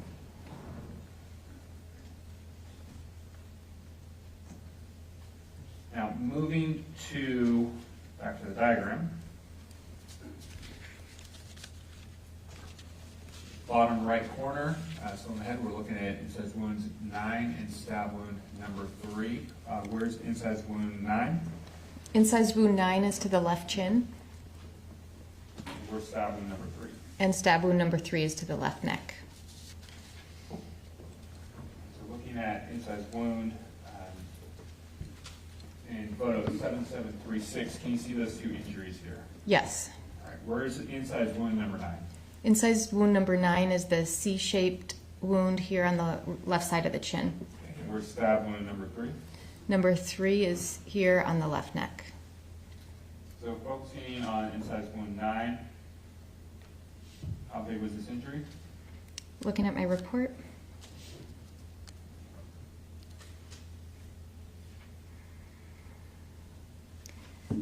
This is a 2-inch wound that extended 1 inch and went from left to right and downward.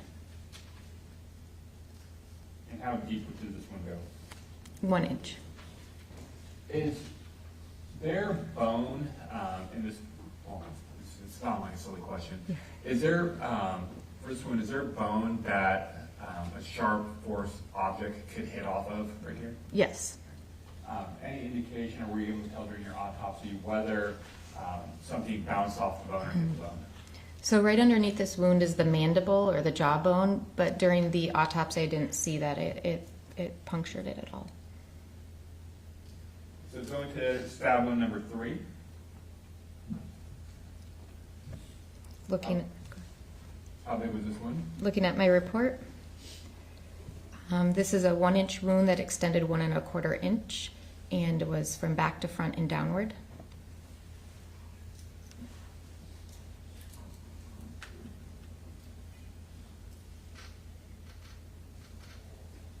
Now let's move to the arms and the extremities.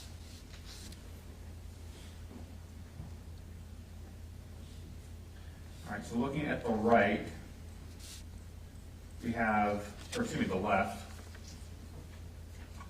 we have incised wound number 10, stab wound number 34, and stab wound number 35. Where is incised wound number 10 located? Number 10 was to the right armpit. Right, I just want to be clear, we're talking over each other. It appears on the left, this is the right arm. Yes, this document should be the right arm from 4 different angles, and that's indicated by the right upper extremity, but the arm is kind of moved around in positions that you wouldn't be able to see on the body. It's just for documentation. Thank you. I should clarify my question is, when we're looking at the left, we're looking at the left diagram of the right extremity. Yes. I know I said left and right in the same sentence. Now looking at incised wound number 10, how big was that wound? Looking at my report, this is a 1/8 inch wound. And was it a superficial wound? Yes. How does it track? Right to left.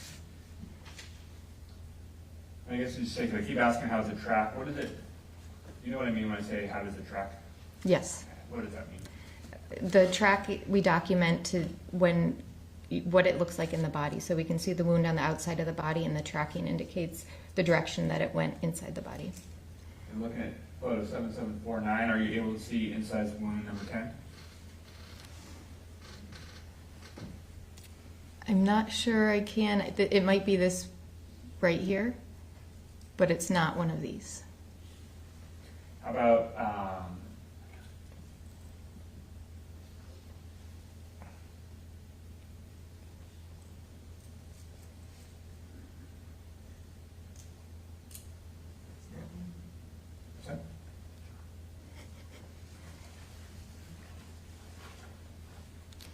right, well, pulling up the photograph.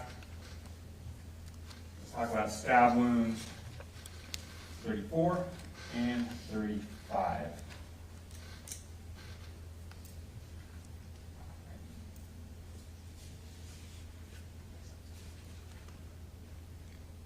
So looking at 34 and 35. Is 34 and 35 located? These are on the right arm by the elbow. So focusing on 34 and 35, you see them in this photograph in 7752. Yes, it would be these 2 wounds. And at 7756. Now, for 34, how big is that wound? Looking at my report,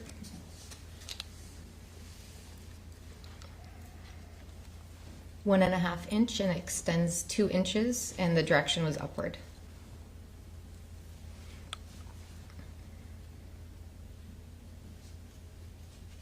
And looking at 35, how big was that wound?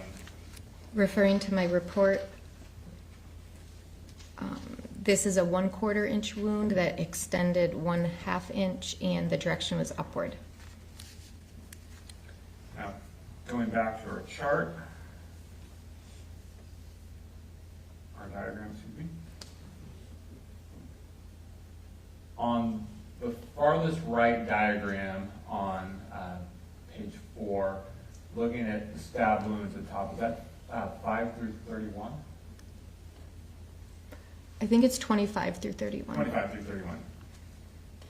Okay, so where were those wounds, 25 through 31? Those are on the back of the right arm.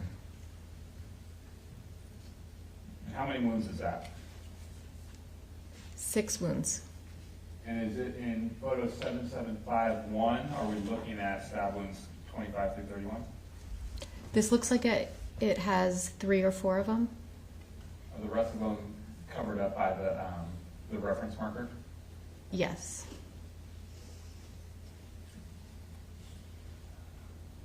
How big was the range of the stab wounds on this part? Referring to my report,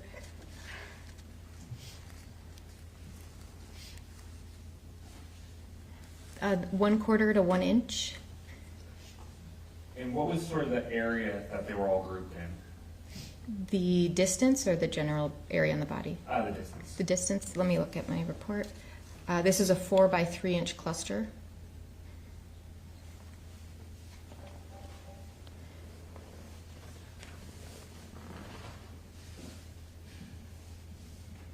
And how deep did these wounds go? What was the range? Looking at my report again, they went 1 to 1.5 inches in depth. And so this is the record, photo 7750.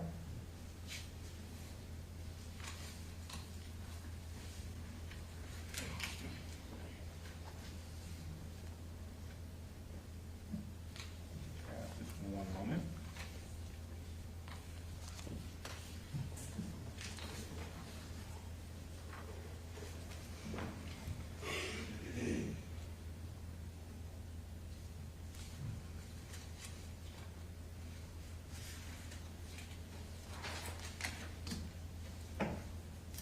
And that's really quickly.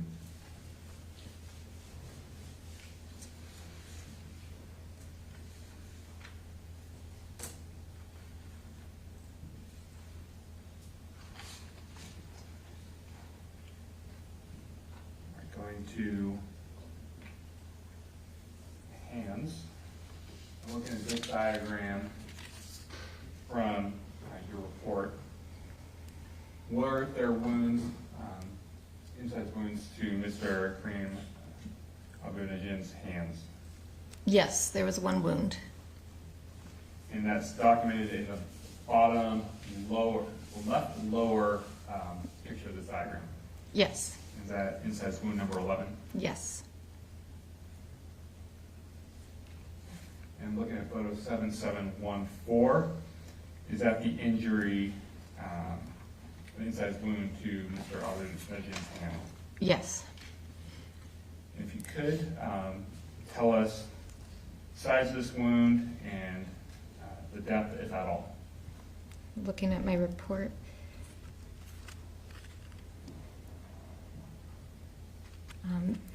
This is a 1 3/4 inch wound, and it avulses the skin or peels off the skin, but it's just superficial. During your autopsy, did you document any other injuries to Mr. Najm's body? Yes, there were a few others, more superficial or smaller abrasions and some bruising. Could you tell us where those were? Yes, I'll refer to my report again. Oops.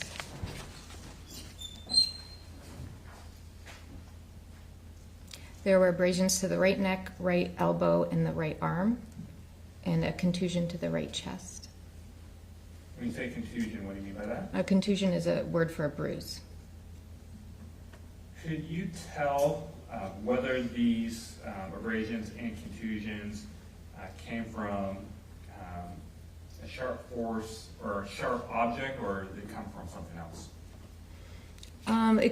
It's hard to say. Contusions are generally from blunt force, so something, a flat surface.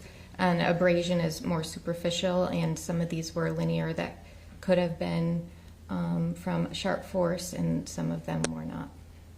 When you say blunt force, could it be from falling onto the ground?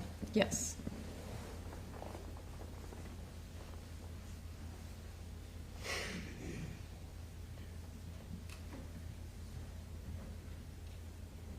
And doctor, was your determination of the cause of death was caused by multiple sharp force injuries sustained to Mr.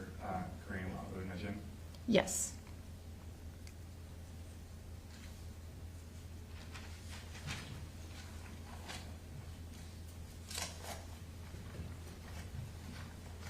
May I have one moment, Tom? Yes.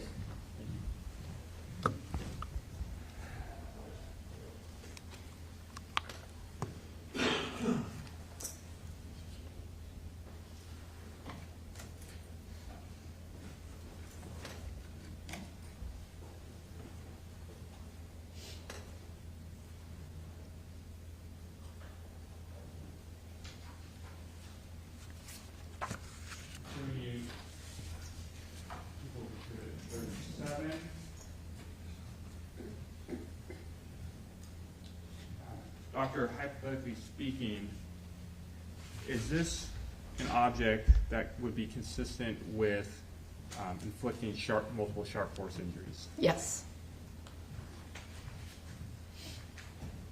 Thank you. No further questions.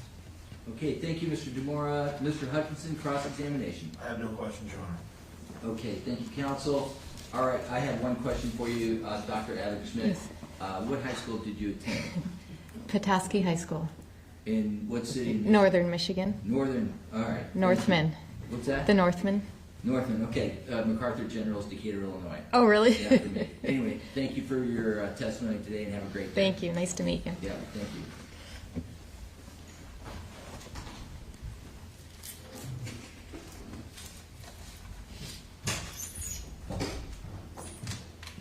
Okay, Mr. Demora, do you have a witness to call? Yes, people call Justin Schaefer. Okay.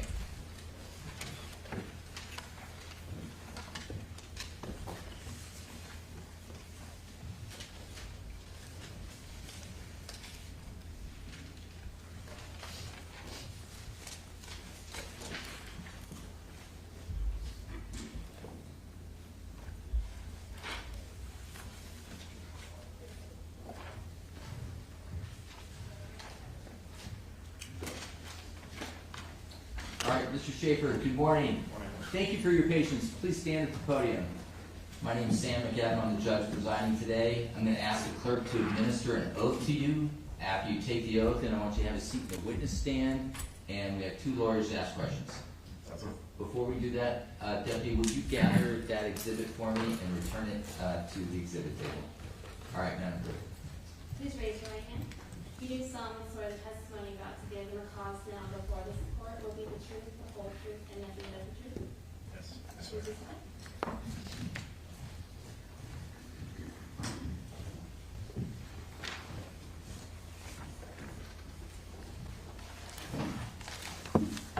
Please state your first and last name and spell them both. Justin Schaefer, Justin-Schafer. Okay, thank you. Mr. Demora, direct exam. Thank you, Your Honor. Good morning, Mr. Schaefer. Morning. Mr. Schaefer, I want to take you back to May 3rd of 2023. Do you remember that? I do, yeah. Okay, so I want to get a little bit of background before I jump into some of the substance of what we're going to be talking about today. On May 3rd of 2023, were you living in the city of Davis? Yes. Were you aware of a series of stabbings that had taken place? I was. Right? You, like many other people, had heard about it, probably watched the news, and were acutely aware. Mm-hmm. So, and sorry, we got a yes? That's a yes. Yeah, sorry. I'll answer Yeah, yes or no. Yeses and nos. but Yes. That's okay. So, leading up to May 3rd of 2023, how much were you keeping track of the stabbings that were taking place? I was keeping, I was very aware of what was going on. So, My wife was as well. She was constantly informing me about what was happening. and why was that? She was concerned. We have 2 small kids, and this was the talk of the town, as most people know. And were you concerned as well? Yeah. And without giving your address, where were you living at the time? I was off of Sycamore, between Sycamore Park and Redwood Park. And are you familiar with Sycamore Park itself, the actual? Yeah, I take my kids there all the time. At the time, on May 3rd, in sort of the late afternoon, were you headed to Sycamore Park? I had walked through. I don't remember exactly what time it was. I had a phone interview for a job I was applying for, and I do better when I'm walking and talking. So I told my wife I was going for a walk, and she warned me against it. But I said I'm just going to go. We can't live in fear. So I walked through the park. I don't know. Maybe it was around 1:30 or 2 p.m. I'm not sure. There's a bicycle bridge that crosses the 113 right by the park. So I went across the bridge to Arroyo Park, then walked back through Sycamore Park, and that was, I mean, you have the better timeline than I do. It was in the late afternoon, and that's when I, yeah, Okay, so that's when I was there. So I'll stop you right there. When you were crossing, you're walking and you've been keeping up to date with all the stuff that's happening in Davis, have you been aware of a description of a potential suspect that had been put out by law enforcement? Yes, I was aware, and my wife had also repeated it to me several times. So what was, in your mind, what was the description of the person that was believed to be involved in these stabbings?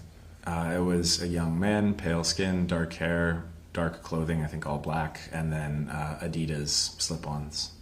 When you say slip-ons, they're talking about the slides? Like Yeah, and maybe Adidas track pants too, I'm not exactly sure.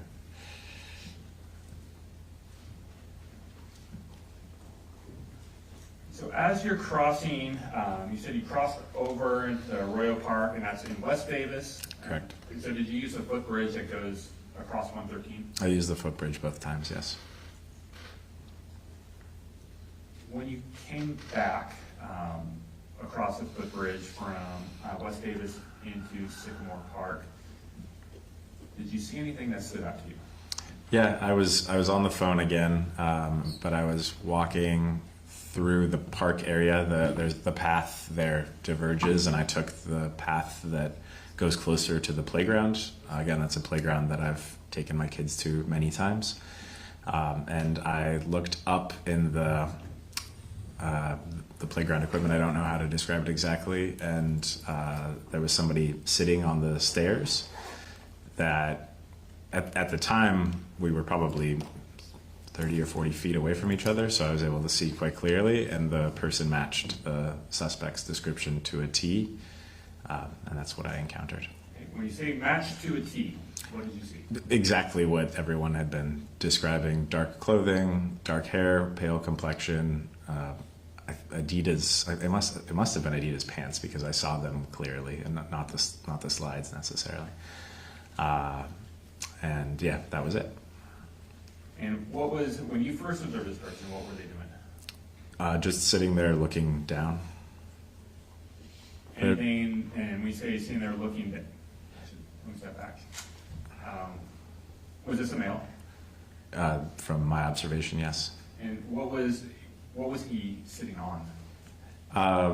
It's perhaps a little hard to describe, but there's an elevated area in the playground equipment, and then there's some stairs that go up to dual slides that go in either direction, and he was sitting on those stairs. Could you see anything in his hands or anything that was with him? No, I didn't spend too much time looking. I initially did a glance and then a double take, and then had a kind of a terror response. I was like, oh my gosh, this is perhaps that person, and so I initially backed off, but I didn't see any. I didn't see anything in his hands. When you say you initially backed off, what do you mean? Well, he was looking down at the time, and so I did that double take, and maybe it was obvious that I was doing a double take. Again, we weren't that far away. So then he looked up and started to approach me, or at least get up, like stand up from the stairs. And that was my fight or flight response, perhaps, all the things that can run through your head in a millisecond in such an environment. So I like backed away, like even though there was a 30-foot or so buffer between us, I still created more distance. He proceeded down the stairs and down the playground equipment, and I backed further away, kind of keeping a distance between us. I had at that point told the people I was on the phone with that I needed to go, and I believe I called the police right away. So, let's break that up. Yeah. And a couple questions. So, when you do your double take, do the two of you make eye contact? Like, you see him and you can tell that he sees you? Yeah, he looked up, we made brief eye contact. And when you say brief, who broke eye contact? I probably did, because I started to turn and kind of run initially. It was not my bravest moment. You were concerned based on what you had heard and what you knew? Yeah, I just connected all of the dots, like, wow, this is somebody that matches the suspect to a T. This is where one of the murders had occurred. And then he was getting up and coming towards me at initially what felt like a rapid pace. Again, I was probably a bit on edge, and therefore just didn't want to take any chances and backed off. And when you said it felt like he was coming towards you at a rapid pace, looking back on it, was he walking? Was he running? He was walking. There was no lunging or sprinting at me or anything like that. Just he got up and came towards me initially, and that's when I kind of did that backing off. He proceeded down the playground equipment. There's another set of stairs. He walked down them, but then he didn't come towards me. I was, at that point, I believe, on the phone. I called the police pretty immediately, and he started to walk the other way. Okay, so what direction did he go? West towards the footbridge, but then it was a meandering path. He didn't stay on the paved walkway / bikeway there. He headed west again towards the footbridge, but then went up. There's a little hill with a few trees on it, and he went up that way, just kind of walking, almost meandering. It was somewhat strange behavior. I had the impression he was either trying to look unsuspicious at that point, or was simply trying to get away from me or keep distance from me, get me off of his path. Sustained.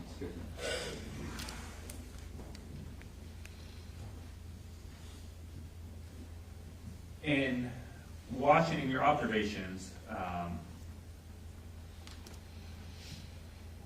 while you're observing this individual, and you said meandering,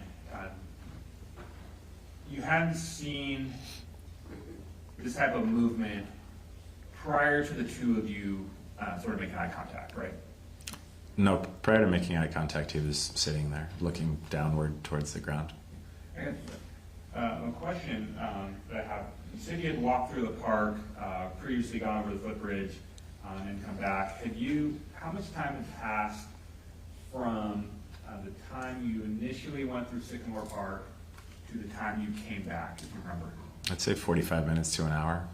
And I didn't notice anything on the way there, but I was pretty focused on the phone interview that I was on. That's fair, because you want to get that job. So, you're watching him, individual meander. Do you stay in the area? Do you follow him? What do you do? I called the police and let them know. They said they would send someone over, but I stayed and followed him, or at least stayed on his trail, because at that point Davis had been in lockdown for several days. Again, I have two little boys I wanted to be able to take to the park again, and I was like, we just gotta if this is him, we gotta figure this thing out. So I stayed on his trail. And so, you seem very calm, and the way you're describing this seemed very calm, but were you stressed out by what you were witnessing in the position you were in? Possibly stressed out in the sense that my cortisol levels were higher, maybe, but I also felt fairly determined that, again, if this, what my thinking at the time was, this is either the suspect or this is somebody with severe mental health issues who needs help anyway, because why would you dress up like the suspect and sit in the area where I believe the second murder had occurred? So my thinking was simply like, this person needs help, this community needs help, and I'm just going to stay on this until it's resolved one way or another, until we have clarity. All right, so you were in the fight mode now. Let's do something. Objection leading. I was in the let's satisfy the curiosity mode. Like, we need to know if this is the suspect or not. And again, I was unemployed at the time, so I had the afternoon free. I was like, I've got nothing better to do. I'm going to stay on this person and figure this out. Okay, so as you're on the phone, do you decide, make the determination that you are going to follow this individual till police arrive or something else happens? That was my determination, yeah. I believe I told the police that. I ended up calling the police altogether 3 times. I'm sure you have the records of that. After I had called the police, I called my wife and said that I was in the park and I believed I had found the suspect and was following him. She was, of course, concerned, but she also said, like, well, yeah, do that, because she similarly was tired of the panicked state of the community. So you get your wife's blessing, basically, kind of, to continue doing what you're doing. So take us through what you did in the next steps. Yeah, so I followed him over the hill. We kept a similar distance, or I kept a similar distance the entire time. I would say I extended the distance after the initial playground encounter, so there were probably, I don't know, 100 feet between us at least at that point. But I walked up the hill, again, the embankment that is there alongside 113. There's a fence that keeps people from going onto 113. And so I walked up that hill and saw him going down in the fenced area, then walking towards the bicycle path. There were actually kids riding by on their bikes. I remember saying that to the police at the time. So he walked then to the other side of to the corner of the park, effectively, like not going down the bicycle path, but then into this corner.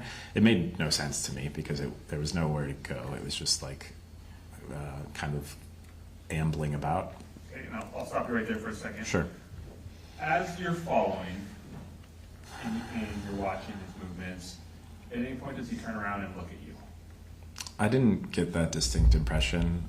It was no. Just kind of looking at the ground, looking around. It was strange behavior. It wasn't like fleeing from me, like obviously recognizing that I was on his tail and therefore trying to get away. But it also wasn't sensible movement. There was no destination seemingly in mind. Thank you. I'm going to stop you there. Mr. Schaefer, we have more questions for you, but we're up against our midday break. So we're going to resume your testimony at 1:30, and I'll see you then. You're excused at this time. Thank you. Yeah, thank you. Thank you, counsel. We'll resume direct. Okay, ladies and gentlemen of the jury, midday break, and don't form your opinions, don't discuss, don't research. I'll see you back ready to start at 1:30. Thank you, folks. Off the record.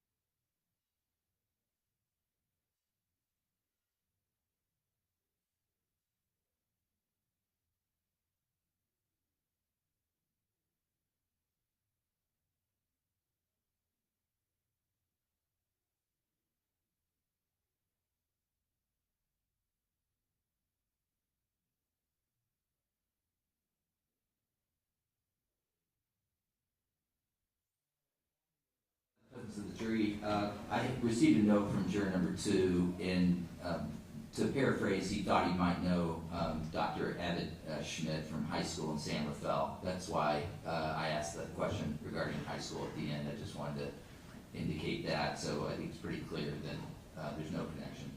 And then I am, as I mentioned this morning, concerned about juror number 8, and I've done some general measures to try to deal with the problem, and I'm at a point where I really need to talk to him. So, do you have any suggestions? I'm just going to voir dire him. To me, it seems like he's unable to pay attention. That's visibly what I'm seeing. And I've given, this is now 4 or 5 sessions, and I think we may already be compromised. I'm not confident he's been able to take in all the testimony so far. But anything quickly on that, Mr. DeMore? No, I think it was appropriate. Right. And Mr. Hutchinson? I have noticed him a couple times appear to doze off, but I alerted Mr. Demora, but then he immediately opened his eyes as soon as I alerted Mr. Demora. So I think the court should voir dire him, ask him if he has been able to hear everything, if there's anything that can be done so he doesn't have this issue going forward. I don't believe he needs to be excused at this time. Well, I certainly wouldn't excuse him without conferring with counsel. So we're going to voir dire him. One accommodation I thought might work would to move him from seat 8 to seat 12. I would want to keep him inside the 12, but that way he would be closer to me and closer to the witness stand. So that might help him stay alert. Any thoughts on that? I think that's a good idea. I think it's appropriate. Okay. All right. Jury break. Operator.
call on the record in case 23-1391, and we're taking evidence from the prosecution. Mr. DeMora, do you have a witness you'd like to take out of order? Yeah, so people would call Aries Chow to the stand, so Okay. break from Justin Schaefer. Okay, great. We'll interrupt Mr. Schaefer's testimony. We'll get back to that shortly.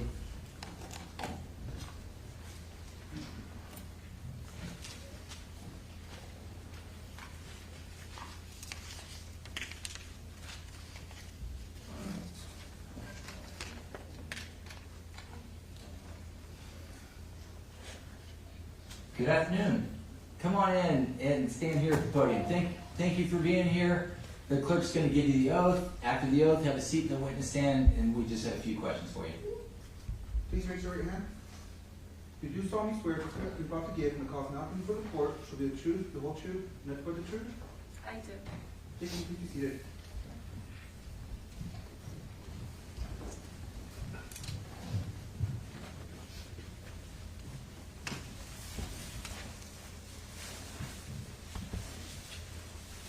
Say your first and last name for the record. Spell them both.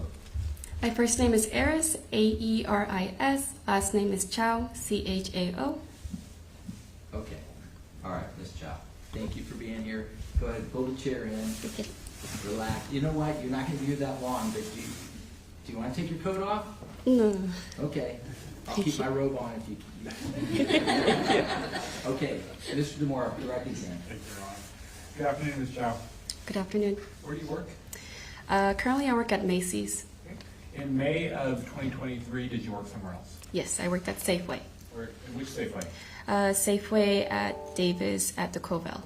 And that's the one that's in the marketplace square next to Highway 113? Yes. What did you do when you worked for Safeway? So I was in a position of PIC, which stands for person in charge. So once the opening managers left, I would be the one managing all the departments until like 1 a.m. As part of your job at that time, did you have access to the store surveillance system? Yes. Did that store surveillance system record and retain video surveillance? Yes. Was that surveillance video in general timestamped? Yes.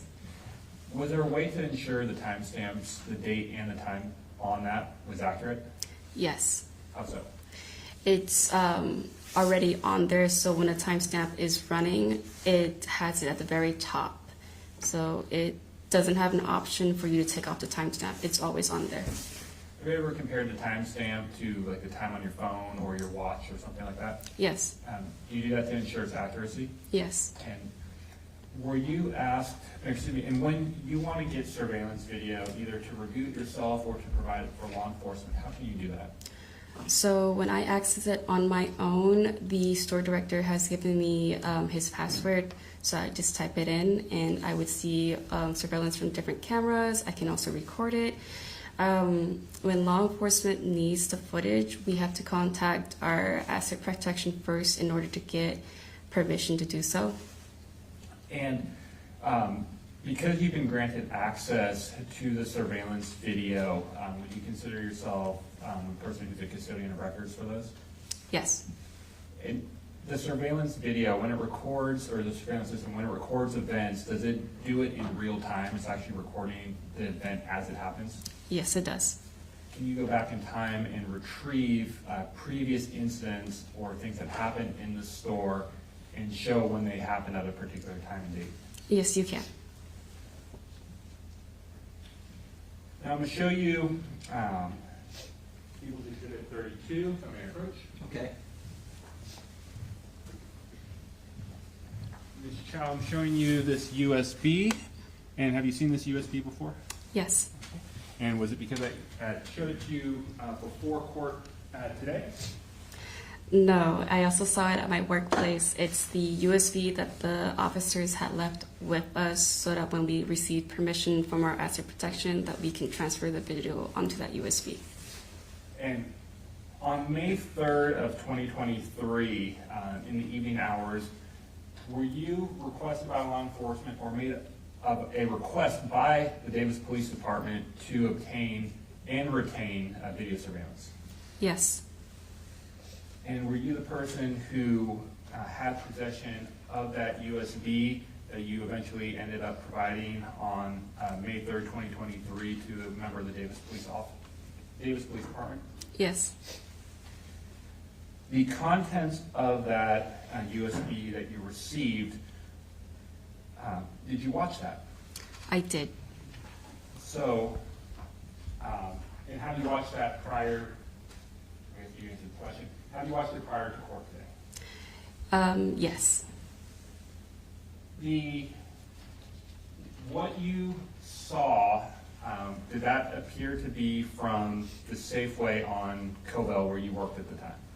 Yes, it is. Were you asked or made aware that there was a particular period of time that was being requested by law enforcement? Yes, at that time, the officers had come in and we were requested to look at the camera footage. So it was me and my assistant store director, Katie, who looked through the cameras to find what they were looking for. And your assistant store director, is that Katie McCann? Yes. And so you actually had a role in pulling the surveillance footage. Yes. When you pulled the surveillance footage, were you able to, with the information you were provided, find what the police were looking for? Yes. In reviewing that surveillance footage, was it in fact from the Safeway on Covell? Yes, it is. And you were familiar with the layout of the store? Yes, I am. And I take it the surveillance cameras in Safeway on Covell only record incidents at Safeway on Covell. Yes. Now the system, the video that you retrieved for law enforcement, where the timestamp is May 3rd, 2023, about 3:50 p.m. Yes. And based on what you said about the timestamp on, or how timestamps are put on surveillance, that appear to be accurate to the time that actually took place in the store. Yes, it is.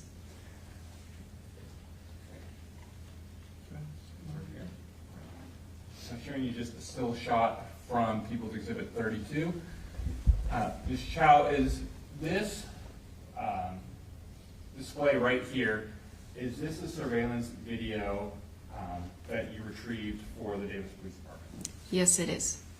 Is this layout in the system how videos are viewed or how they're given to law enforcement or third parties to review? Yes, it is. You see that there are 6 camera screens in the center and on the right. Are those individual cameras within Safeway that capture video? Yes, they are. And the timestamp of 5/3/2023 at 3:51, and that's accurate based on how you know the system operates. Yes, it is. Where are each of those cameras, starting with the upper left, actually, the location of the cameras, door south entrance, produce front, produce back, dairy middle, doors mid, meat sales, are those the actual locations of where the cameras are and what areas of the store they capture? Yes, they are.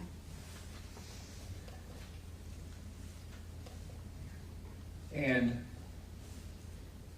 in reviewing the surveillance and the USB that you provided, is that a fair and accurate copy of what you reviewed when you went through the surveillance videos? Yes, they are. And you're familiar with the contents of that? Yes. No further questions, thank you. Okay, thank you. Any cross? No cross. Okay, Ms. Chow, thank you for making time. Have a great day.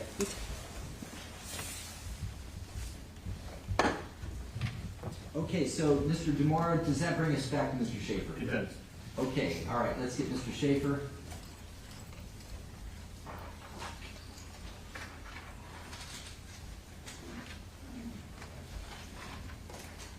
And please let me call what you out of order now. Sure. Do we need these lines down? No. Okay. And we've got about 50 minutes. Mr. Schaefer, come on in. Thanks for returning this afternoon. You can go ahead and take the witness stand.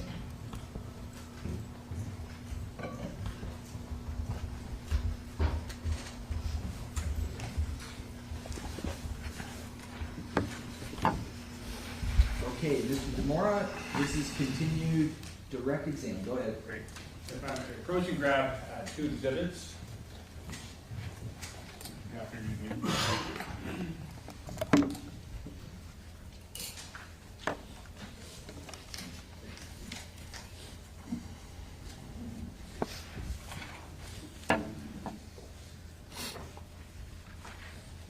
approach, Your Honor? Okay.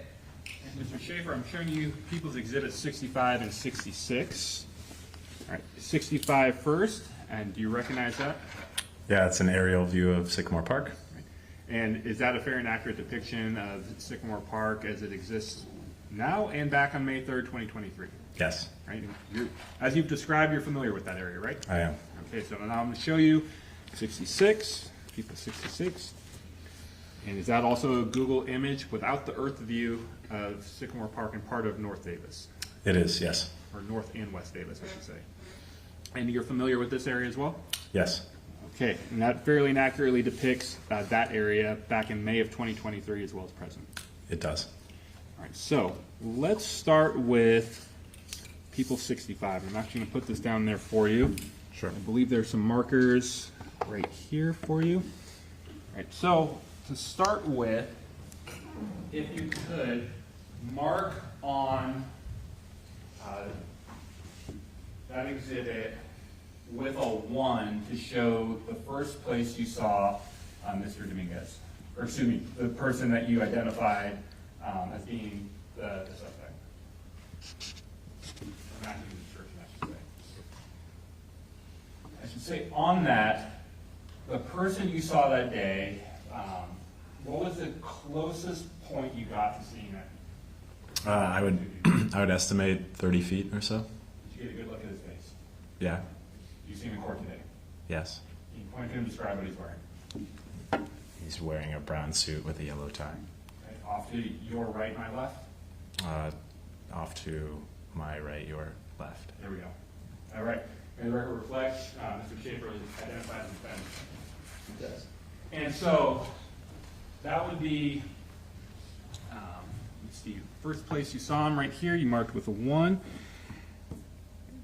Great. And now, what I want you to do, taking a different color marker, we'll go with red, is if you could draw the path that you sort of followed Mr. Dominguez at the time. And I want to preface this with another question, is at some point you guys both left the park, right? That's right. Right. So at least on this diagram, or People 65, if you could draw the route that you followed him until you leave Sycamore Park, if you could.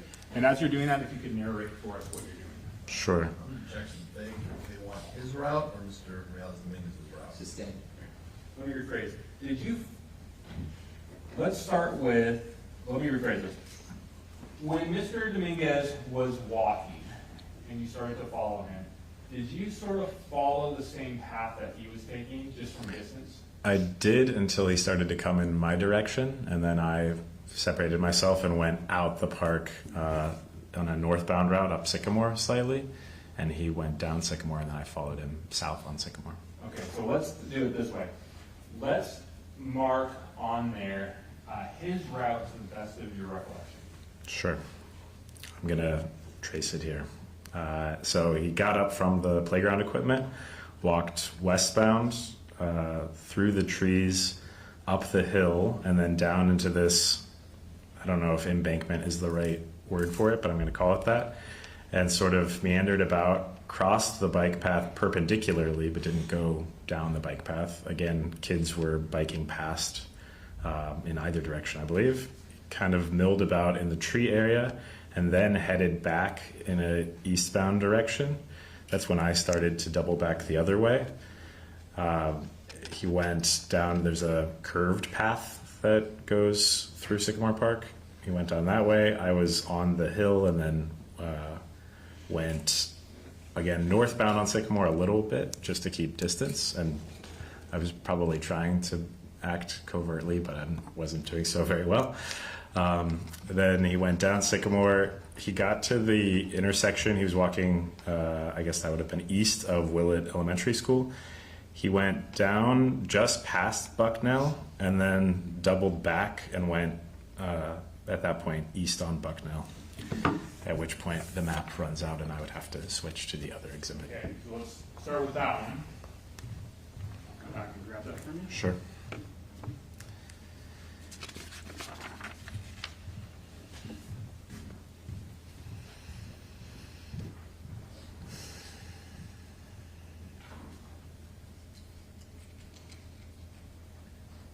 And permission to publish, Ron? Okay.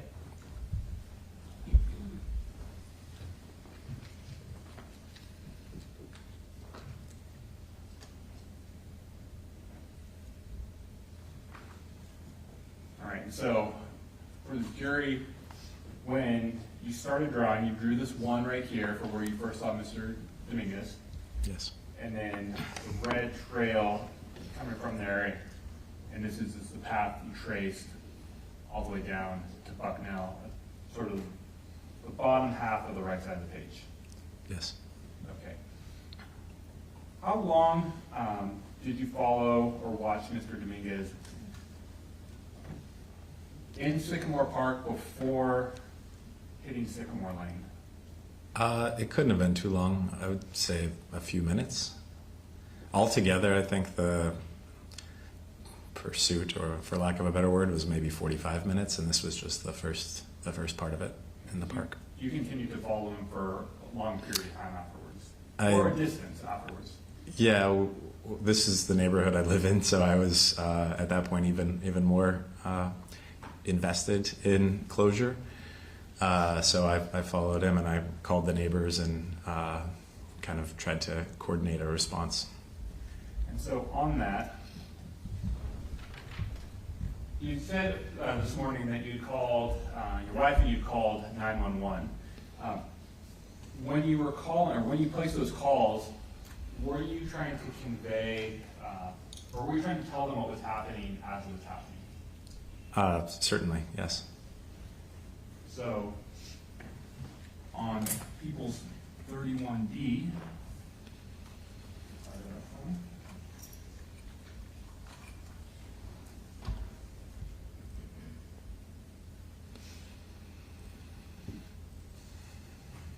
and these are the 911 calls, Your Honor, with transcripts.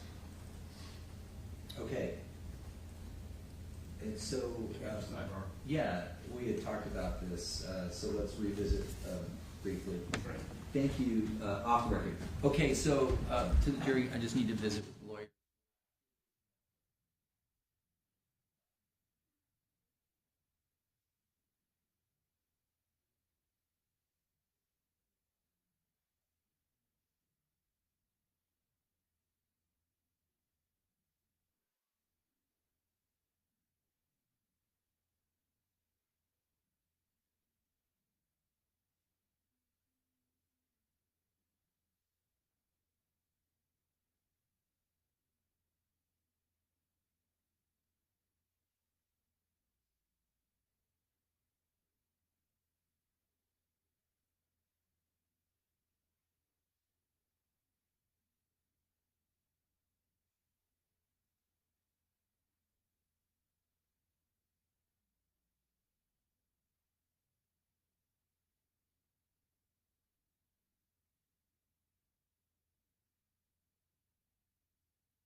appreciate the lawyer's professionalism sorting out evidentiary issues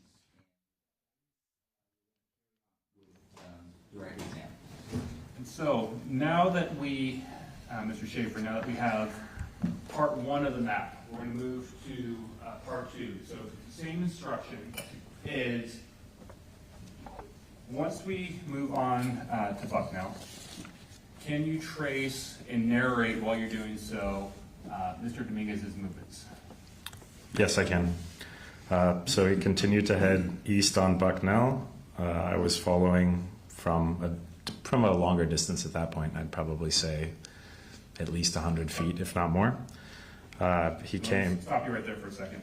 Is there a reason why you followed from an increased distance? Again, I was attempting to be somewhat covert. I wasn't sure he knew I was following him, and I didn't want to spook him. All right, continue. I called. We have a neighbor who lives at the corner of Bucknell and Pine. I called her. I don't think she answered, but he walked right in front of her house. Then he headed north on Pine, though he did hesitate at the corner of Bucknell and Pine, like he was going to go south on Pine. And then he again doubled back the other way. So something that I found to be strange behavior. He then got to the corner of Villanova and Pine and started to head east on Villanova before then going back and heading west on Villanova. During that time, as I was heading north on Pine, I called our neighbor who lives at Colby and Sycamore and asked her to get in her car and help me follow him, or at least confirm that I wasn't crazy, because I was like, if this is not the suspect, I'm just a middle-aged man following a kid around the town, which is probably weird.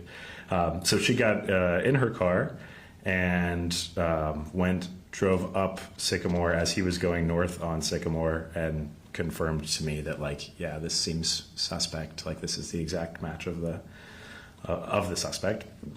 So he continued north. I was pursuing, but I would kind of like go slowly and then sprint around the corner as soon as I was out of line of sight. We got up eventually to the intersection. He crossed the street from the east side to the west side on Sycamore. I was on the east side. So he got up to the intersection there, and I don't know if he waited for the light to switch. I seem to recall he didn't, but he was just trying to move. I waited for the light, and I was on the east side of that intersection. So he crossed north into the Safeway Plaza, and at that point I lost him in the parking lot because I was, again, at least 100 feet, if not more, behind. I went into CVS and ran up and down all of the aisles of the store, didn't see him anywhere. I thought I had lost him entirely. I think I called my wife to say, like, damn, I lost him. And I was actually at that point that he came out of Safeway and walked right in front of me. At that point, I saw he was holding a bag, like a nylon or polyester string bag. I don't know exactly what those are called, those lightweight ones. Then I called the police for what I believe was the third time and said, there's no way I'm letting him out of my sight now. Please send people immediately.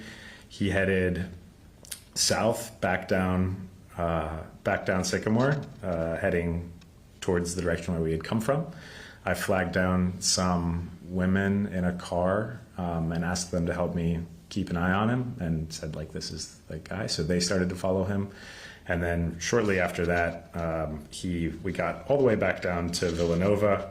He crossed the street, and a squad car, a police car, I think Davis Police, was coming my way on Villanova, in other words, heading westbound, and I ran into the street, flagged them down, and pointed them in his direction, at which point they tried to stop him there, but he actually kept going, and it was not until they got to the corner of Colby and Pine where the pursuit ended.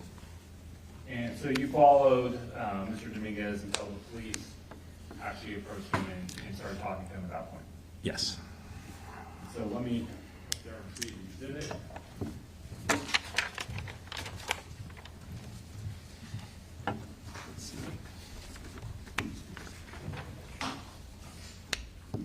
How about with this blue pen, if you could just draw where you started with a little arrow to show your path out, and then little arrows to show your path back. Just to make Sure. Where it started in the first place, or where it started on Bucknell? Where it started on this map itself. Sure. Yeah.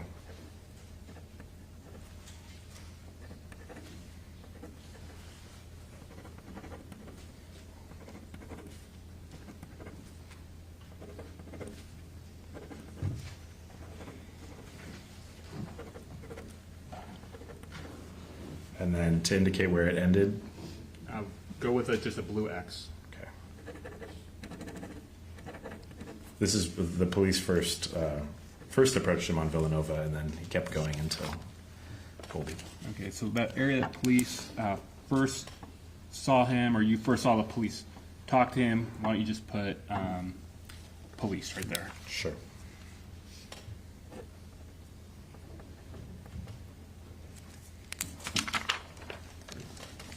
Thank you.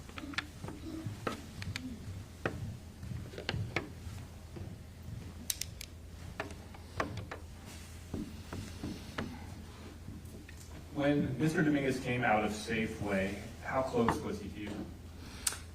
It felt like he walked right in front of me because I was in that like forlorn, damn, I lost him moment, and then all of a sudden he was right there. So I would guess 20 to 30 feet again. Did the two of you look at each other again? No, he'd walked past. I don't think he saw me. I came out of CVS, and he was coming from Safeway.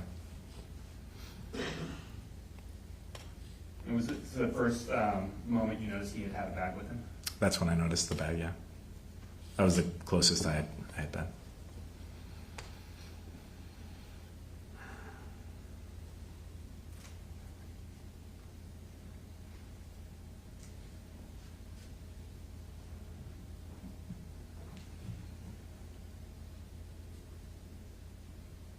Prior to that,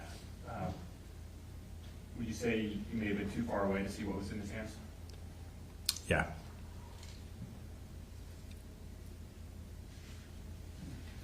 At any point did the two of you talk or exchange words? Not at all. What was the street the intersection you said where you may have gone through or may have crossed against the light, or you may have said there you can remember? That was West Covell and Sycamore.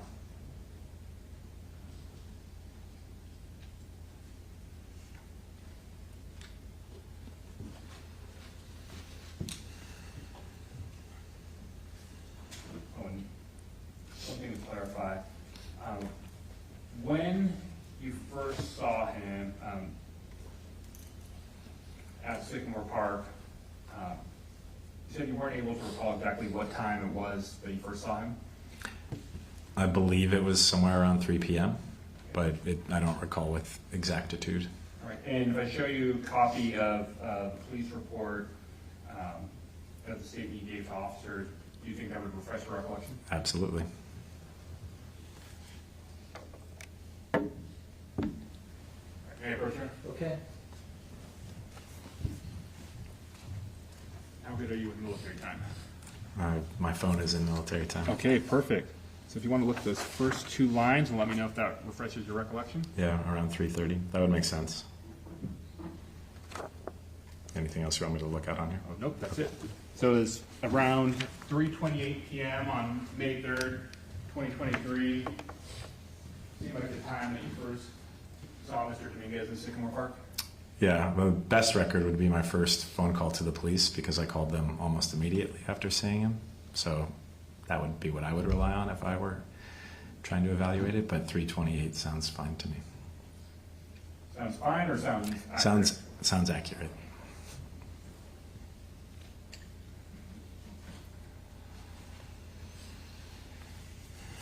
Thank you, sir. No further questions? Okay, thank you, Mr. DeMora. That was direct examination. Mr. Hutchinson Cross. Good afternoon, Mr. Schaefer. My name is Dan Hutchinson. Thank you for being here today. So without telling us your specific street or address, you live within 2 blocks of Sycamore Park? Yeah, So you're very familiar with that park? go there all the time. And you were familiar with the stabbings that had occurred in Davis? Yes, Prior to that date?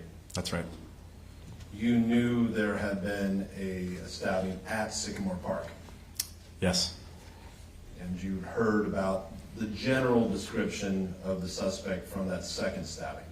yes. And your wife was following this very closely as well? She was following it much more closely than I was, yes.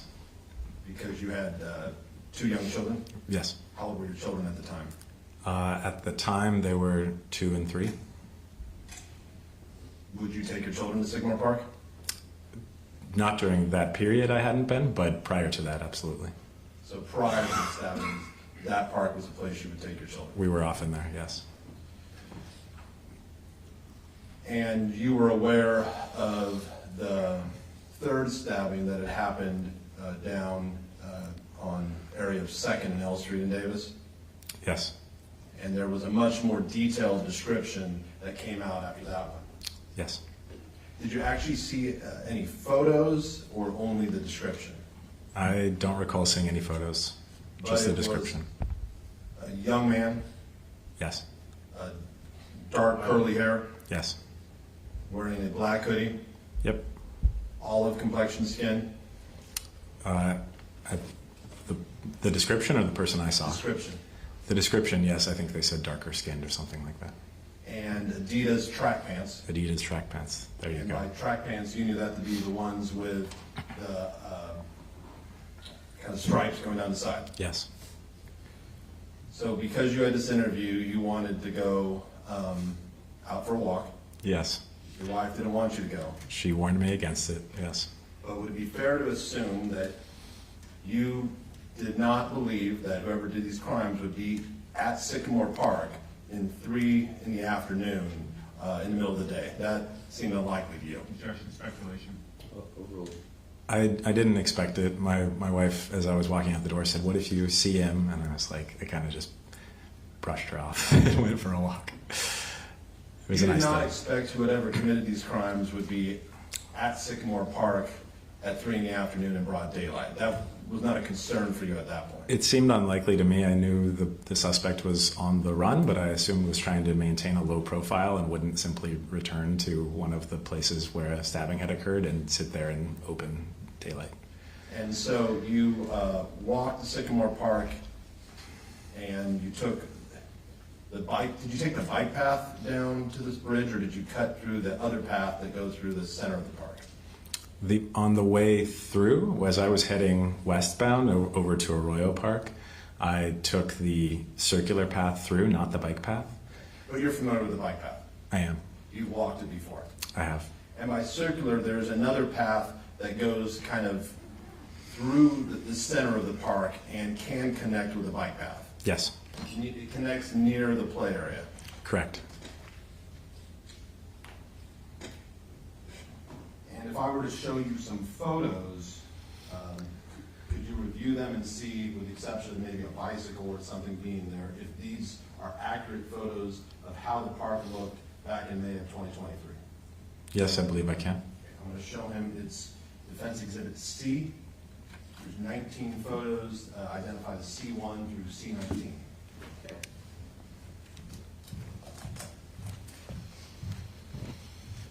Sir, if you could just scroll through, you can do a little arrow on the side. Take a look at all 19 photos and if there's anyone that doesn't seem accurate to you, note that number. Okay, do you want me to narrate the photos? No, I'm doing it. just- Just scroll through and note inaccuracies. Yes, if there's any photo that you think doesn't look as the area did in May of 2023. Well, on C2, there's now a memorial, which wasn't there at the time, of course.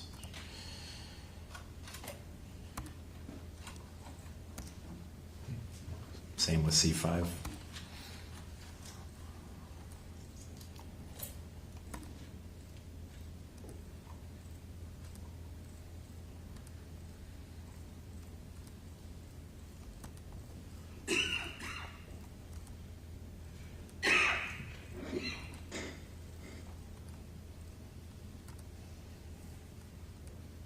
The rest of these look like Sycamore Park looks like today and looked like in May 2023.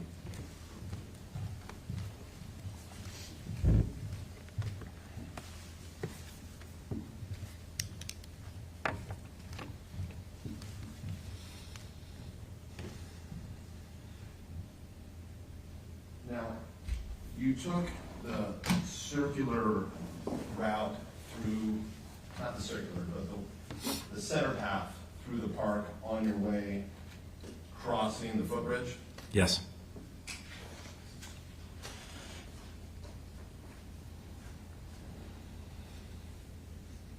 And you did not see anyone, and did you go directly through the park? I went through the park. Yeah, there's that confluence of the paths. I went there and then across the footbridge westbound. So, I didn't see anyone, but again, I was at the outset of an interview and I was pretty much focused on the person I was speaking to. I wasn't really paying attention to my surroundings. other than seeing an item in C2 and C5, which you said was not there in May of 2023, is everything else the same? Everything else is more or less the same, yes. Permission to publish, Your Honor. Okay.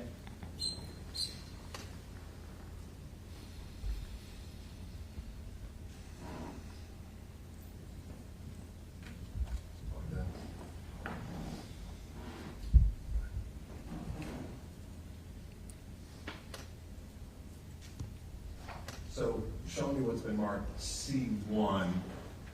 This is from Sycamore Lane. It shows the entry to the bike path. Yes.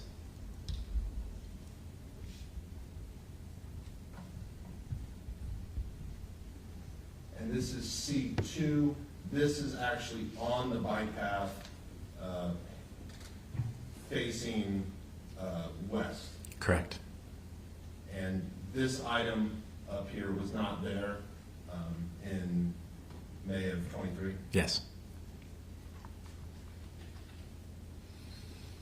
Looking at C3, now you are still on the bike path and you see it branches off to the left and there is a play structure. Yes. Now I'm going to C4. Now this is a image. We're now looking east from Sycamore Park, and that shows the other kind of middle path that you took. That I took on my way westbound through the park the initial time, yes. But this photo is looking actually eastbound. You can see Correct. Sycamore Lane over here. Yes. And looked and marked as C5. Once again, this is the middle path that you took on your initial route through Sycamore Park. Yes. And here again is another view of that middle path, and we're facing, again, east. We're facing east in this case, yes. So the person taking this photo, the play structure is behind them. Yes. Going back, I'm going to C8. This is back on the bike path, and we're facing west. Facing west, yes. And at the very end, if I zoom in, you can see the bridge that crosses 113. Yes. And you see where the little hand is right there? Yes. That goes off to the left. There's the path that goes down to the play structures. Yeah. Back up. And here I'm going down to C7. We're again on the bike path facing west. Yeah, now southwest, west-southwest, yes. Very precise. Just want to get it right.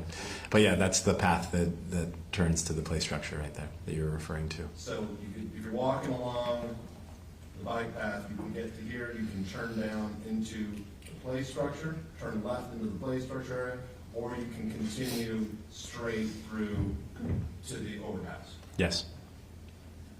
And the route that you took through Sycamore Park, that leads into this pathway here, and you can connect with the bike path. Yep, that's what I did. And that's what you did on your way through. Yes. And C9, this is the bike path facing westbound before you cross 113. Yes. Now, C10,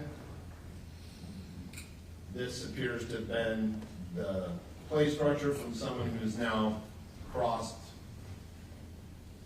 back over from 113, and you're seeing the play structure off to your right. Yes, the bike path would be behind this person now. Do you see in this photo where Mr. Reales Dominguez was seated when you first noticed him? Yes. Okay, let me zoom in. Tell me if I should zoom in some more. I've got my magnifying glasses, literally. This is a defense exhibit C10. Do you see where he was seated? Yes, it's slightly obscured by the yellow grates, but it was up the first stairs, and then there's actually a second set of stairs on that elevated platform. There's a black Oh, highlighter there with sure. the button. It's right there. So, by a set of stairs, you see what the little cursor is here. Yeah. There's a set of blue stairs. If one goes up the stairs, there's another short set of stairs, Yes, I believe it's 2 or 3 stairs. and that was where you saw Mr. Reales Dominguez seated. He was seated there, yes. Where were you in relation? Does this photo show where you were when you first saw him? Right there. So you're walking along, you're going toward, I guess you're taking the middle path back home. I was heading back home, exactly. And the middle path, you would have turned left and followed the middle path through the park. Yes, But you look to your right and you see him. yes, And you see a young man with black curly hair. yeah. Initially, he was looking down, so it was just hair draped over his face. And then, as I stopped, I probably wasn't very subtle about it, and he looked up, and we made eye contact. Let's talk about when you first, obviously there's multiple people in Davis who have black curly hair. Totally. You weren't about to go follow every person in Davis just because they had black curly hair. No, no. So let's talk about what you saw. You knew that the description was someone wearing a black hoodie, Yeah. and this person had a black hoodie. Yes, or at least a black top. And you also knew that the description was black Adidas track pants. Yes, This person was wearing black Adidas track pants. yes.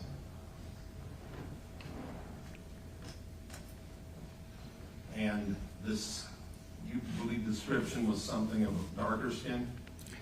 The description that I had heard was darker skin, yes. Did this individual appear to have maybe an olive complexion, No, light complexion? light pale. But other than that, it was basically a complete match for the description that you received. It was. And you also knew that this was the scene of the location of the second stabbing. Yes, So you were not expecting to see someone matching the description perfectly at the scene of the second stabbing. I was not at all. So this is on the afternoon of May 3rd, and you knew the third stabbing had happened the evening of May 1st. Yes, And this person appeared to be wearing the exact same clothes, at least based on the description. yes. And you testified earlier, it crossed your mind that this may be a mentally ill person dressing up like the description that had gone over the media. My thinking was anybody who's dressed just like the suspect near where one of the stabbings had occurred, if they are not the suspect, they are perhaps deranged and need some help. But you assumed whoever had done this was on the run, wouldn't be returning to the scene of the second incident dressed in the same clothing as the scene of the third. That's right. I think the last I had heard, he was seen in the Arboretum or something like that, and so I figured he was on the run. That would be a logical conclusion, right? Objection argumentative. Overruled. So, you said you saw this person staring to the ground. You also recall telling the officer that you saw him staring out into space? I do recall saying that to the officer. It was just like staring, like not at the ground or not into space would be the correct way of saying it, because it was just a blank stare. No movement? No movement initially until we made eye contact. Okay. So he's staring at nothing, and you're watching him, and initially you don't make eye contact. Yes. How long, and don't guess, but how long do you look at him before he looks up and makes eye contact with you? It's less than 3 seconds. You were looking directly at him. Yes. He's standing right here in this area, Close to the bench, yes. close to his bench. And when he looks up at you, he doesn't say anything to you? No. He gets up, He gets up. he starts walking toward your direction. He comes down the stairs he's on, and he starts to descend the stairs that are visible there. And then you back up. I backed up. There's a little, it's out of the frame here, but behind that bench, there's a slight elevation. It's a hill between the bike path and the middle path, and so I start to walk up that hill. Okay, well, I think we can get a photo of that a little bit later. Sure. Walk up. And so he walks down and then starts making his way up this hill. He went, he went through, he might have gone through the playground a little bit, but then there's a hill towards where your cursor is going that he ascended. Let's go to, Yep, there you go. Yeah, up that hill, more towards the right of the picture in this case. so this is Defense Exhibit C11, and it does show the hill he went up, correct? But it's probably, he went up the hill is probably to the right of where this photo is taken. Yeah, right over here or thereabouts. So you're gesturing and pointing to the right side of the photo where it cuts off, so he would be further right if you look at this photo. Yes. And Defense Exhibit C12, this is another image of the hill. Yeah, it's exactly like up here. And he was just kind of walking, like not in a straight line or not in a determined way, but just like moving around this hill, around these trees, went over the hill and down into the gully, if you will. And as he moved, did you walk with him to watch him? I followed, yeah. Again, I was keeping a distance, but I didn't want to lose sight of him, especially as he went over the hill. So then I started to go up the hill. Anyways. Other than that initial eye contact, he never looked at you again. No, Never looked back to see if you were watching him. not in an obvious way. No, Well, I didn't see it. And you are being particularly discreet. No. If there's some person, you're following a person from a distance, Yeah. and the fact that he never looked back at you, did that seem?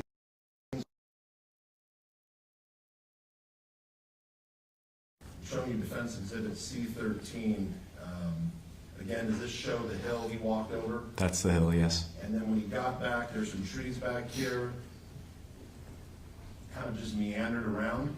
Yeah, it wasn't very long, but there was no direction to it. There's nowhere to go if you go down over that hill and down into the area near the chain link fence that borders 113. So I was like, okay, this is my thinking was this is odd. I'm going to keep an eye on him, and then he proceeded to go across the bike path perpendicularly into the other corner, like the very corner of the park. Okay, I'm gonna just, we'll get to that. This is C14, that's an accurate photo of the That's the toddler playground, which is on the other. It's the west side of the park, but it's not where he was seated. that's not where he was, so Yeah. we'll just, and here, C15, this is a better shot of the hill. Yeah, this is now looking north-ish, and so he crossed over that hill. So he's back here in this area, Yep. walking around. Yeah. Did he use circles? You said, It's not like obvious geometric circles, but again, just kind of looking at the ground, listlessly going this way or that way. It was odd behavior. I'm pretty sure if you have the audio recording of the first call with the police, I referenced it because I think I was on the line with them at the time. So you're on your phone while you're following this individual, Yes, and you never looked at chat. not that I could determine. And C16, this is a different angle looking another part of the park. Same with C17, correct? Yeah, And then here, C18, this shows, this is a play structure where he was initially seated yes, from behind it. yeah, And then my cursor, he kind of walked up this hill over here and started meandering around. yes, Right. And we'll go back. C19, this is, again, from the play structure facing Sycamore. yes. So, let me see if I can find, after he meandered around, he crossed the bike path. Yeah, that one. Okay, and Either picture, but the one you just had, he crossed it right in front of that. down in this area, Yeah, there's very limited space there. There's not a lot of like extra room to walk, but he went in that space, which again I thought was odd. yeah, so there's some trees here where, and let me zoom in.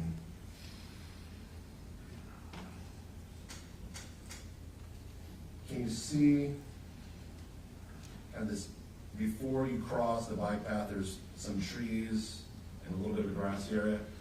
Yeah, Is that where he walked?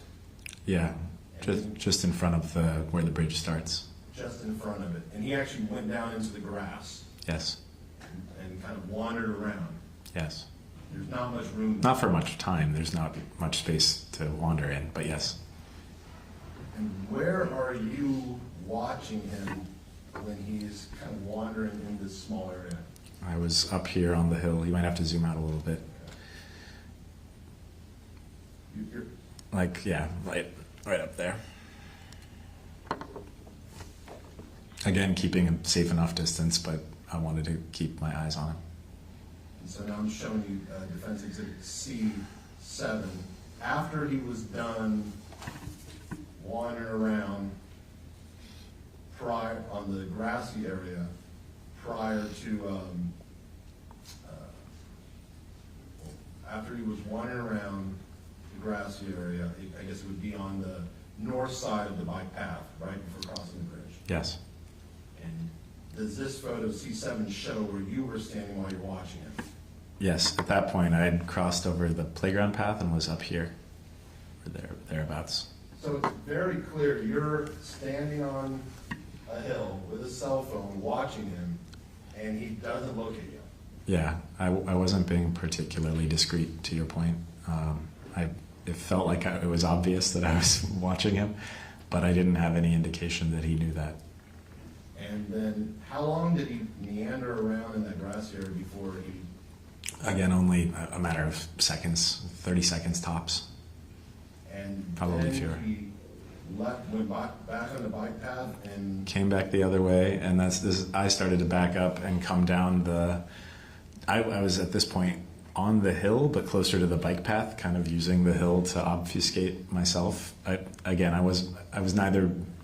was trying not to be too obvious, but I would have been easy to spot, I imagine. Yeah. you went saying to yourself, if this isn't the suspect, I'm a middle-aged man kind of stalking some young kid, right? Yeah, I mean, I was starting to feel like, yeah, this better be him, or else I'm, stalking a kid, exactly. And so you're up on the hill, when he walks past you, is he on the path? Yeah, I think he came like from that corner back down this path and then took the middle path out. And I went more this way, staying up closer to the bike path, but I was on the hill itself, keeping an eye on him. And then I left the park before him because I was again keeping this distance buffer between us. So I left the park and went a little bit north on Sycamore. He came out where the middle path hit Sycamore and walked down towards Willett Elementary. At that point, I believe I was on the phone with my wife, just telling her that I was following him down Sycamore. back up. Yeah. When he crossed the bike path, heading for the middle path, you're up on this hill back here? I'm on this hill. Okay, so now you've moved over to this hill as you Yeah. cross. I'm keeping a distance from him the entire time. So as he started to head back eastward, I also went eastward. And his face, as he was walking, if you just looked to his left, he would have seen you standing there. Yeah, it And would. He never looked at you. He didn't. He was staring straight at you.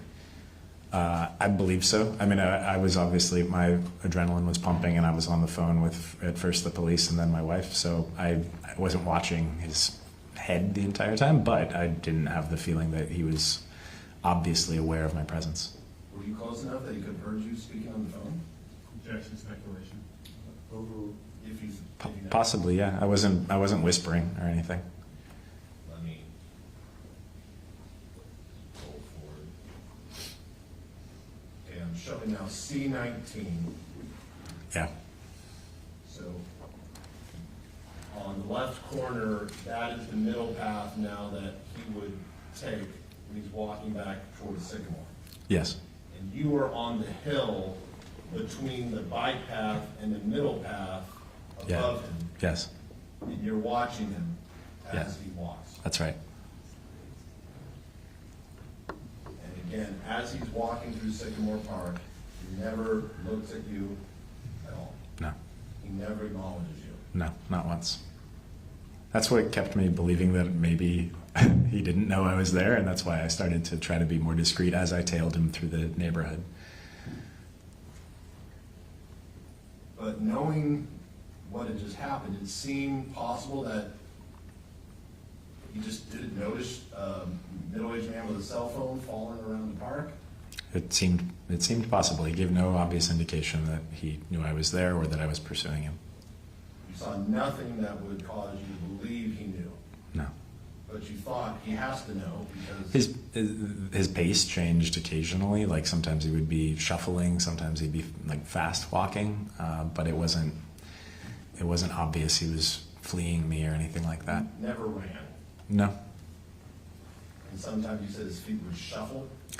Well, when he would get to an intersection, like at Bucknell and Sycamore, he would kind of like, it seemed like he was unsure which way he was going. Like initially, I thought he was going to go farther down Sycamore, and then he doubled back and went down Bucknell. So shuffling to an extent, yeah.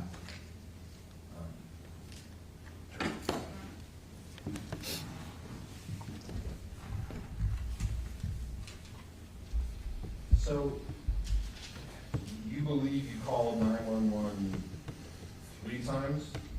I recall 3 times, once in the park, once on Pine heading northward, and then once as he was leaving Safeway from the marketplace, and then heading across, back down Sycamore. So your initial call was to 911, I believe, yes. I mean, all of my calls to the police were via 911.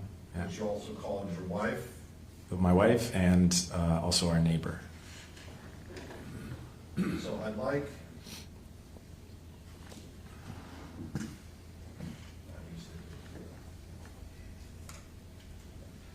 to, there's a stipulation, the defense exhibit D.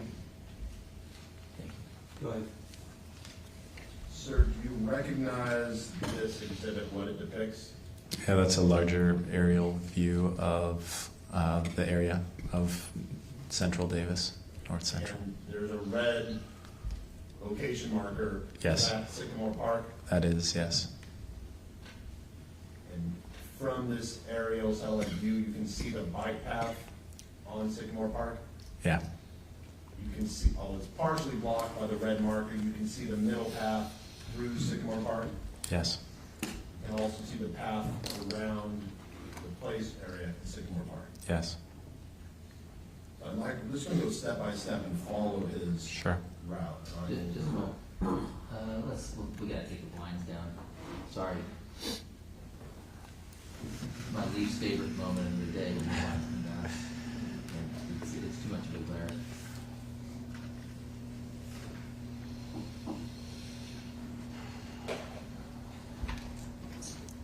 Okay, thank you, Deputy. All right, Mr. Hutchinson, go ahead.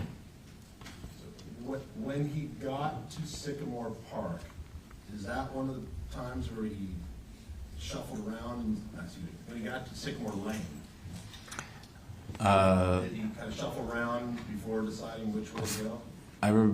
Yes, he wasn't like clear. There was no direction to it, so I thought he was going to come north on Sycamore towards me, and then he didn't. He went south, stayed on the west side of Sycamore, again walking right next to Willett Elementary School, and then stopped there. It started to go down Sycamore. Stop. So he walked on the left side of Sycamore on the sidewalk bordering Robert Willett Elementary School. Left from this perspective, yes. So it would be I meant The west side. The west side, exactly. Then, You've got your corner if you need it. Sure. what did he do when he reached the intersection of Sycamore and Bucknell? He was right there. He started to head south on Sycamore, and then he turned back, doubled back, and went, at that point, east on Bucknell. But even while he was turning around, he never looked at you. No, not that I could detect. And he then started walking east on Bucknell. Yes. He got to the intersection of Bucknell and Pine. And then he did something similar where he turned, started to head south down Pine, just for a step or two, and then doubled back and went north on Pine. Not doubled back to Bucknell, but like started to go, down Pine and then doubled back, went up here, did the same thing again, starting to go. We're going to go Sure, step by step. Step by step. So he started to go a few steps on Pine South, but then he started going north on Pine. Yes. And when he is at the intersection of Bucknell and Pine, where are you? I was closer to the intersection of Bucknell and Sycamore. So again, at this point, I was almost a block away, or I was keeping more distance. So then I observed him do that double back and then head north. And then as he headed north, I kind of sprinted down Bucknell so that I wouldn't lose sight of him, at which point I saw him here. Okay, let's stop. Sure. We're going to go We'll go. step by step. You got it. Before he headed north on Pine, you never saw him look at you? Turn Yeah, back, I didn't see him look at me the entire time. All right. So you observed him walk north on Pine. Did he cross Colby? He went across Colby, yes. Okay, so he went across Colby, then he came to the intersection of Villanova and Pine. Yes. Did you notice anything? It was the same behavior. He started to head east on Villanova and then changed his mind, went west. So he's now we're now on the third intersection. First we had Bucknell and Sycamore, then Bucknell and Pine. Now we're at Pine and Villanova. Yes. And all three intersections, he does this little thing where he starts to go one way and then turns the other. Uh-huh. Yes. He then walks west on Villanova. Yeah. He gets to the intersection of Villanova and Sycamore. Yes. At that point, I did not see him. I think he maybe had picked up his pace. I don't know. I was coming up Pine, and this is when I had called my neighbor who lives on Colby and asked her to get in her car and head north on Sycamore to not lose sight of him. Let me stop you there. When you were coming up on Pine, you called.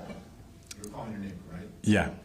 So when you got to the intersection of Pine and Villanova, you didn't see him at that He was out of sight at that point. So you said he picked up his pace.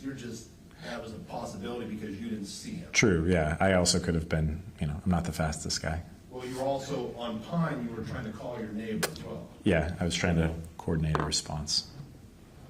But by the time you got down to Villanova and Sycamore, you looked north, you could see him walking on Sycamore. By the time I got to Sycamore, I could see him. He had created even more distance at that point. So then I was like basically openly running at that point to try to not lose sight of him. But he was still walking along Sycamore when you saw him. Yeah, exactly. He crossed Sycamore. There's no intersection or crosswalk. He just walked across the street. And so he was on the west side and I was on the east side.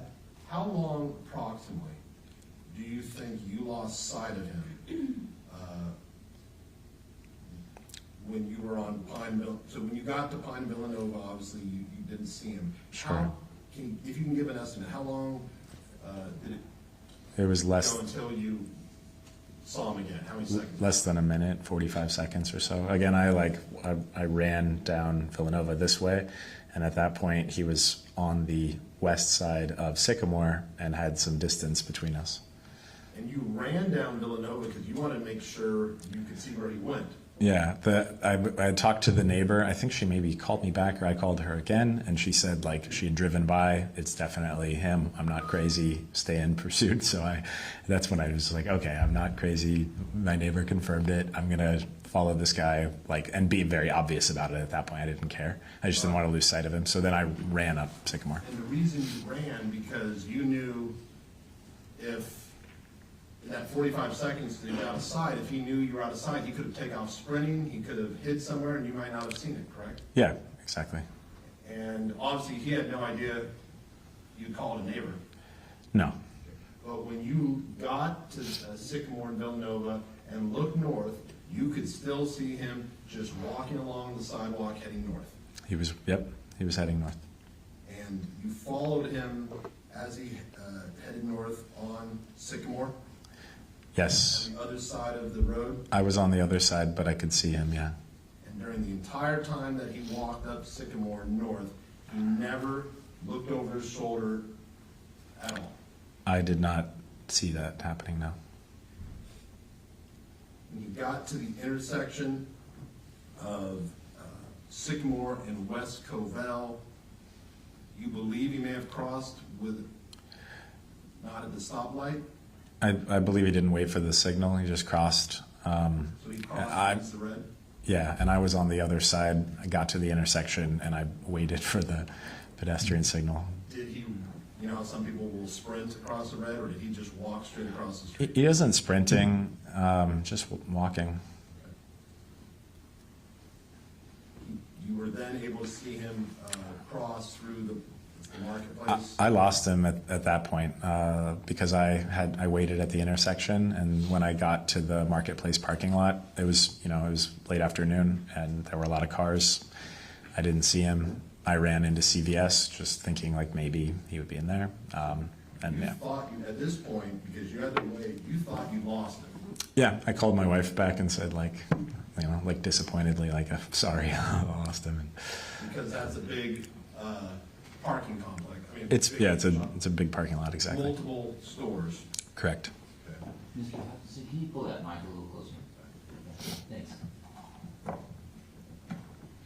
And so when you ran into CVS, that was your best guess of where he might have been because of his, or was that just It's the first store. It's the most proximate one, so I ran into it thinking if he's trying to like hide from me, that would be an okay place to do it. There's a lot of aisles, but he wasn't in there.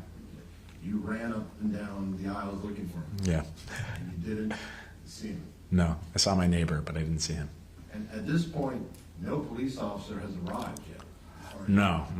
Is that starting to frustrate you? I was frustrated. So when you exit CVS, at that moment you think, I've lost him. Yes. And then he walks right in front of you. Again, with like 20 to 30 feet of distance and not looking at me, but yes, just walking by. And he just was walking. From the direction of Safeway. So I actually assumed he went into Safeway. I don't know for a fact. He was walking from the direction of Safeway. Yeah. And he never looked at you. Nope. But he was carrying a bag at this point. Yes. Then you continued to follow him. Yes. I called the police again, told them I had regained sight of him and that I was going to not let up until they sent a car. Did you observe him cross West Covell again to go back down Sycamore? Yes. Do you know if he crossed on a red or a green this time, or you don't? I don't remember. I might have even crossed on a red at that point. I didn't care. You didn't want to lose him again. Exactly. And as he traveled south down Sycamore, he just continued to just walk. He continued. I ran into the street and waved down a car of two women and said, like, I think this is the guy. Can you help me keep an eye on him until the police come? And they pulled over and agreed and started to follow him. And we all, we had like a trailing party at that point going down Sycamore South. Exactly. And then... So let's talk about this trailing party. Sure. So Davis police still haven't arrived, Yes. but you have now your neighbor Yes. and some random person? Yes, some women that were driving the other way that pulled over when I flagged them down. So you have three people, or three different groups of people from the community following him, and he never looks back, Yeah, just keeps walking. just keeps walking. Then, And not running, to be clear. Just like maybe fast walking at best, but not obviously running or anything like that.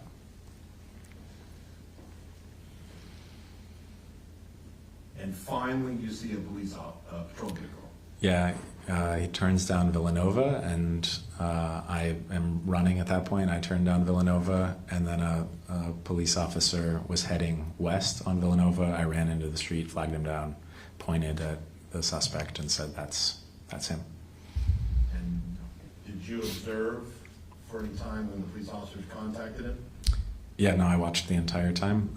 The squad car turned around, got out. The police officer got out, started to follow him on foot, calling after him.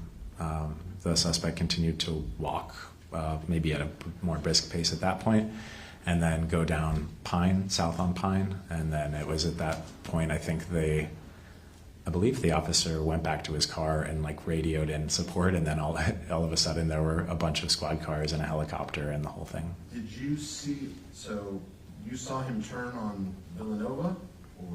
I saw him turn to head east on Villanova, yes, and I saw him further turn again south on Pine.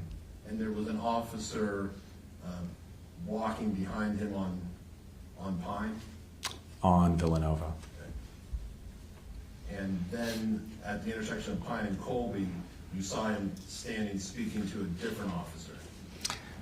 Another car came and they apprehended him and held him on like a lawn at the corner of Pine and Colby, yeah. And you watched this entire incident? Yeah, I was at that point standing on Pine. And that multiple patrol cars started arriving. A lot of patrol cars, helicopter, everything. And helicopter was hovering overhead. Yeah. And you could see him standing on a corner surrounded by multiple police officers. Yes. Did you see when they put him in handcuffs?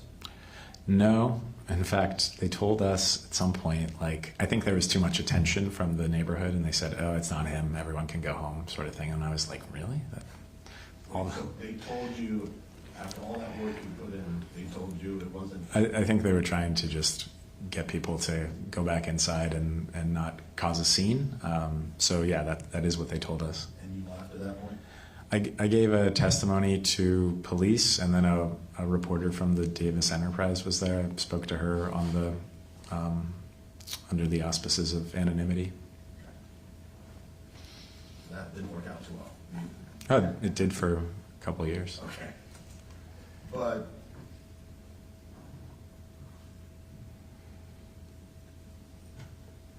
a couple of years, you actually, though, you followed this case in the media? I haven't paid too much attention. My wife gives me updates now and again. But you actually reached out, you sent me an email because you wanted to let me know that you thought you had important information about this case. A friend of mine who writes for the San Francisco Chronicle had heard about the case and brought it up and knew about my involvement and said, you can like reach out to the public defender. And I said, okay, if there's something useful to share. Because thinking about that behavior you saw, it didn't seem normal to you. No, it was odd, erratic, just not the conduct of someone who's thinking clearly if they're being pursued by somebody.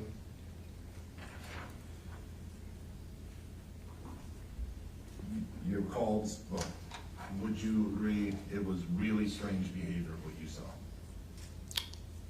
Yes.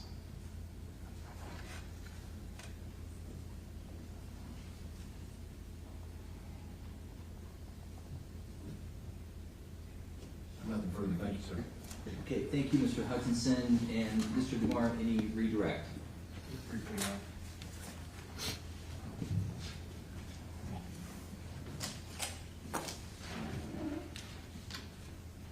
Mr. Schaefer, when you were in Sycamore Park on May 3rd, you knew where the second stabbing, where Karim had been stabbed to death, where that had taken place. I didn't know exactly where it was. I was out of town actually the night that it occurred, and so I knew it was in Sycamore Park, but I didn't know where precisely.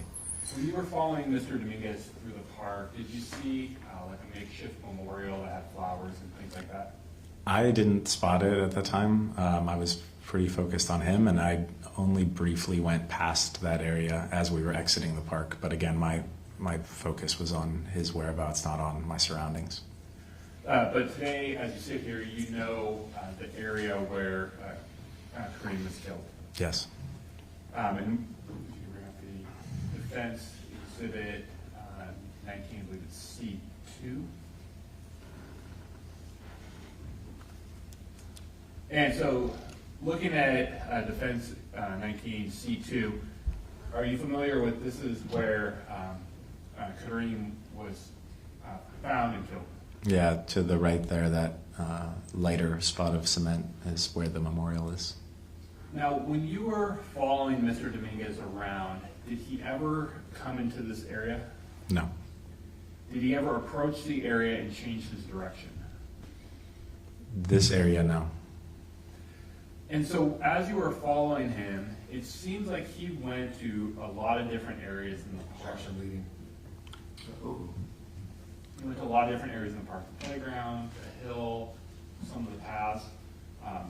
Would it be fair to say that he covered a fairly significant, based on your diagram, area of the park?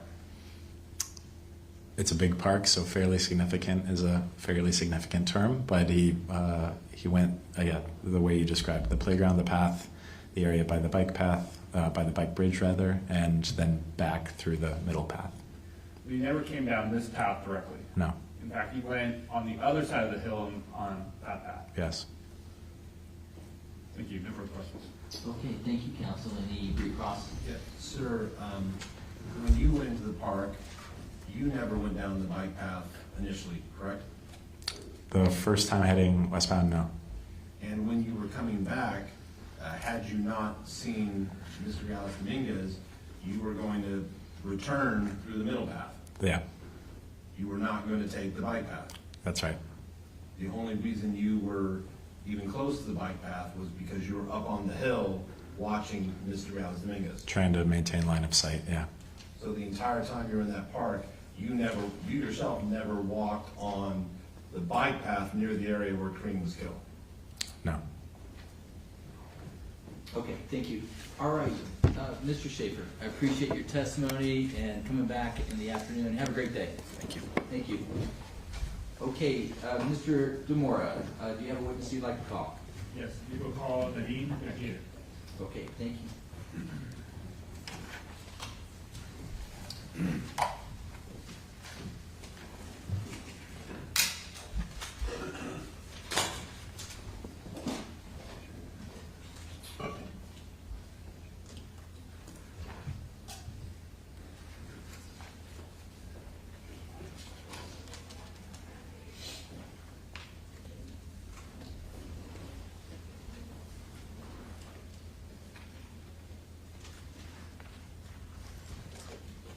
Good afternoon.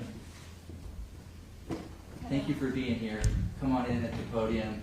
I appreciate your testimony today. I'm going to ask the clerk to give you the oath, and after you take the oath, I'll have you have a seat and witness stand. Okay. Please raise your right hand. Did you solemnly swear to speak what you give and cause nothing to the court shall be the truth, the whole truth, and nothing but the truth? Yes, I do. Thank you. Please be seated.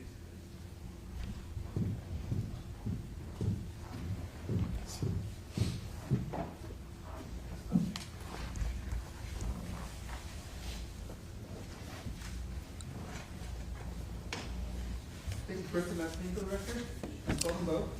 Nadine Yahya, Nadine Yehyaya. Great, thank you. Mr. Demora. Thank you. Good afternoon, Ms. Guillory. Hi. Thank you for being here. Who are you married to? I'm married to Majdi Abu Najm. And is Najm in court today? He is. And do the two of you have a son together? We do. What's his name? Karim Abu Najm. And if I may approach and show you People's Exhibit 54B. Sure.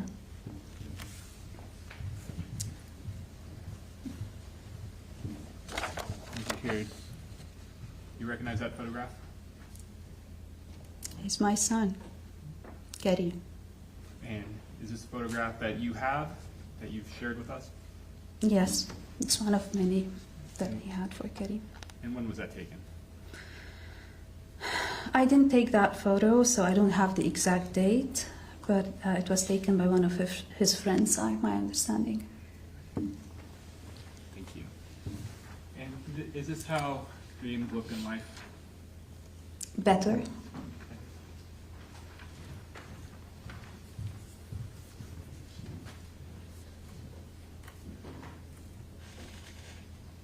In April of 2023, how old was he? 20 and a half. Was he a student at UC Davis? Yes. What was he studying? Computer science. Did he live with you and Najm? He did.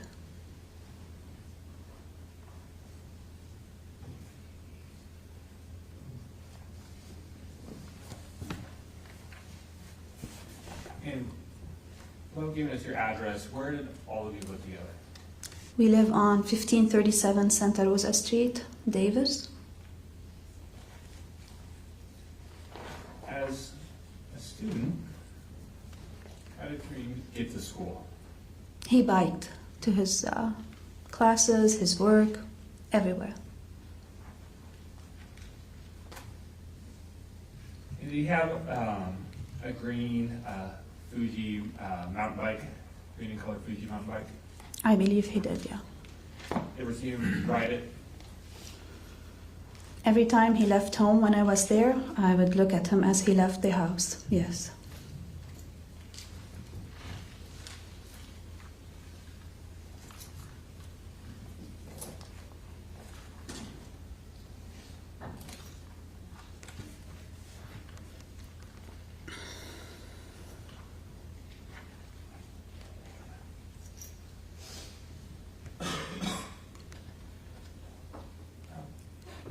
On where you live, is that on the west side of Highway 113? That's right, across the bridge. I say across the bridge, is that the bridge that, the bike path that takes you to Sycamore Park? Yes, true. Did you know Karim to take that bike path to and from school or his job? Yes, all the time.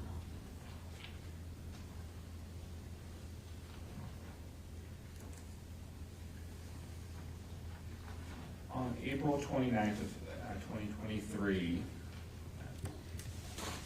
you see Karim that day? I did. When was the last time you saw him that day? The last was around noon, I would say. I have prepared breakfast for him, and he didn't come down to eat. He was getting ready to go to a conference. So I sent him a message asking if should I remove the food or keep it for him. And that was the last message also from him. He said, yeah, to keep it. And he wrote, coming. So he had a conference. Did he have a conference that day? He did have.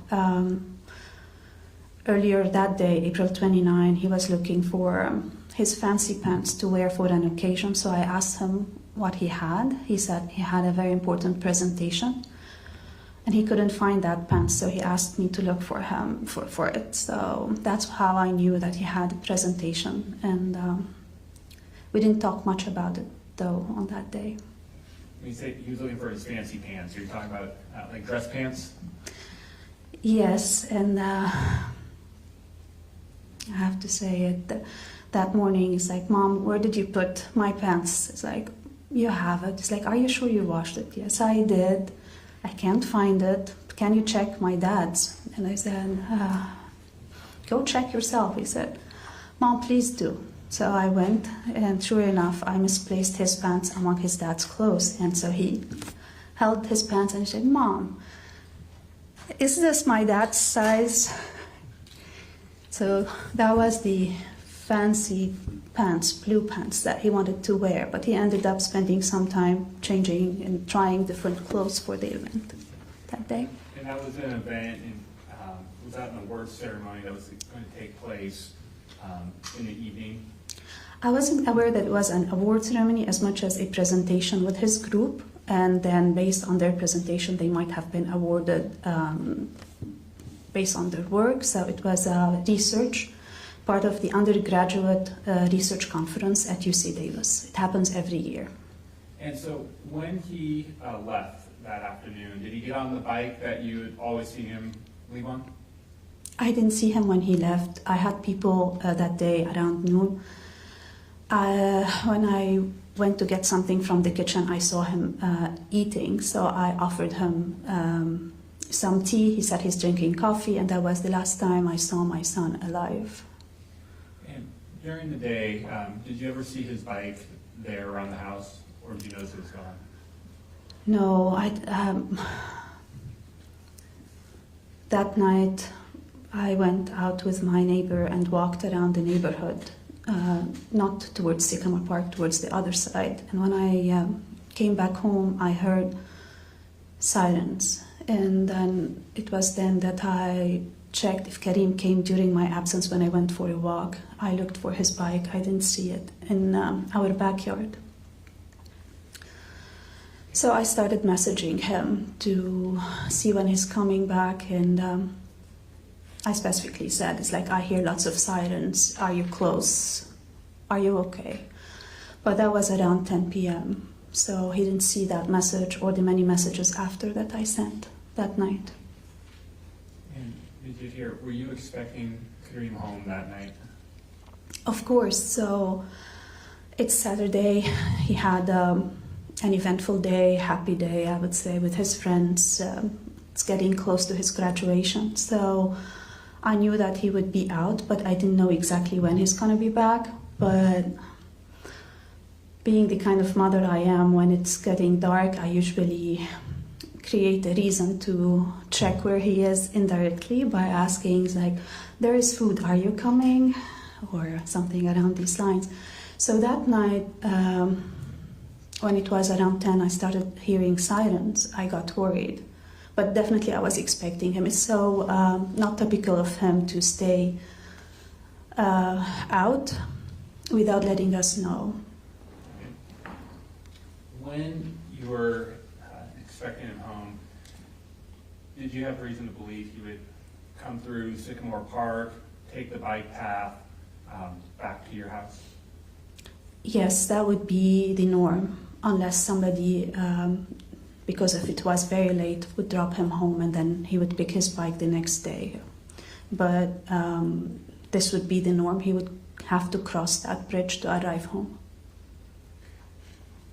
And I can't even approach with equals 25 feet. Okay. And looking at this map, as you hear, would you be able to just draw a little arrow to where your house is on here? I can give you this pen.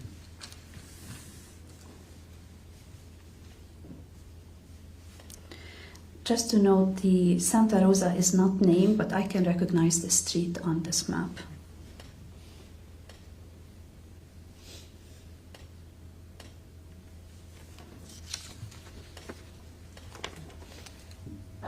So it is here. Okay. So this is not Cape Cod, it's the parallel to Rio Grande. Let's put a little circle around that little dot right there. Okay. Thank you.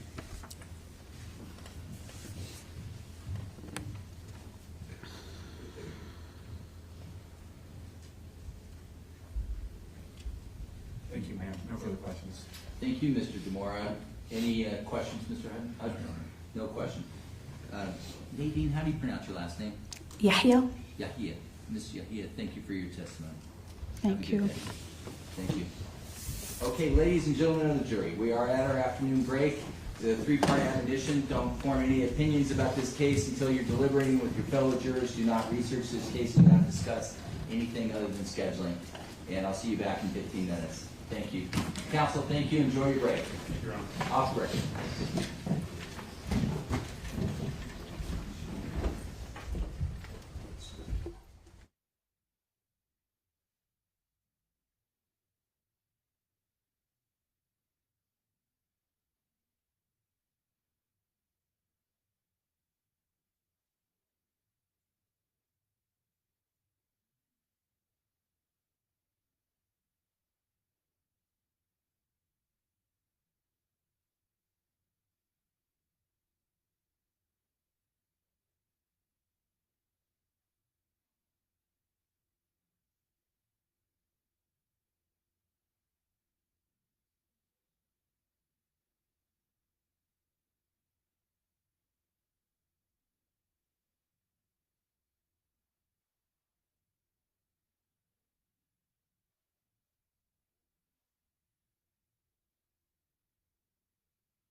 CR23-1391.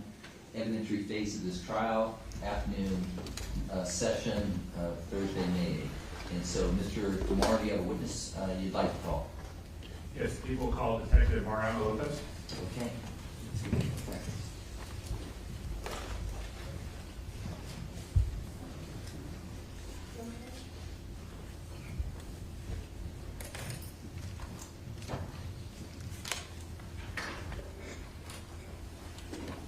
Good afternoon, sir.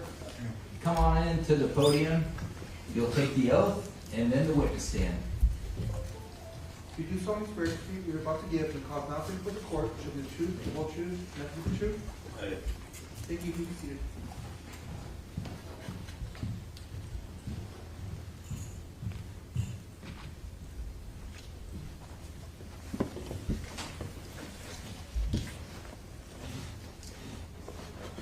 Thank you. First and last name for the record. Spell them both. Mariano Lopez, M-A-R-I-A-N-O, last of Lopez, L-O-P-E-Z. Thank you. Okay, who's witness? Fine. Okay, Mr. Vanderhook, direct examination. Good afternoon, sir. What's your job? I'm a police officer, currently assigned as a detective. And what agency do you work for? City of Davis. And how long have you been a detective for the City of Davis? 3 years now. How long have you been a peace officer for the City of Davis? 10 years. And were you working as a peace officer for the City of Davis back on May 1st of 2023? I was. And were you working between 11 p.m. and midnight that day? I was. And what was your assignment? Suppression for a recent crime that was occurring in the city. Okay, what kind of crime? Multiple stabbings where individuals were killed. Okay, and so was this part of like your normal assignment to be working that late at night? No. So this was like a special assignment for you due to what was going on in the city? It was. It's like an overtime assignment? We're a flexible unit, so we were flexed with our time to go do this assignment. Understood. And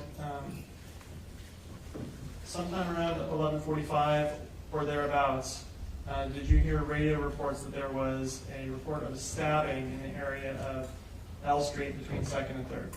I did. Did you respond to that area? I did. What did you do in that area? I started canvassing the area looking for possible suspects or witnesses or other individuals that were hurt. And did you encounter someone named Jose Anaya? I did. Where did you encounter them? He was on the northwest corner between Cable Car Wash and it's a car detailing shop. And did you contact Mr. Anaya? I did. What were you contacting him for? Seeing if he heard anything or saw anything. And did you obtain a statement from him? I did. Handing you what's been marked for identification purposes is People's 25A. Could you take a look at that for me, please? Yes. And is that a map of the City of Davis? It is. And does it include the area where you contacted Mr. Anaya?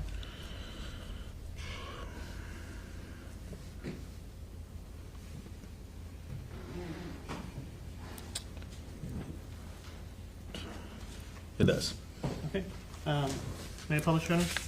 Okay. And so there's a laser pointer there. I'm going to put this up on the screen. Could you just show us where it was that you contacted Mr. Anaya? Yes.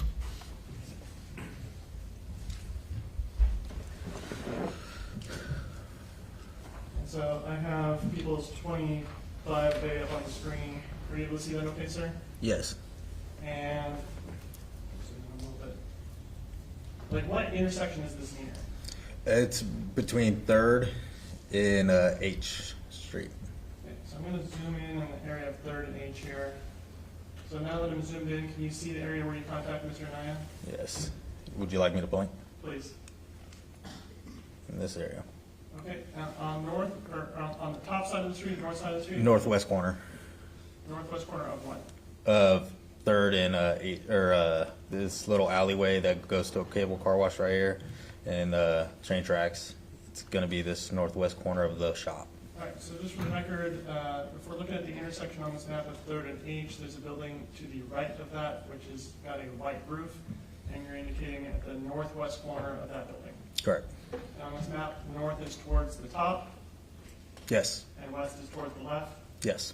Okay. And about what time did you contact Mr. Anaya there?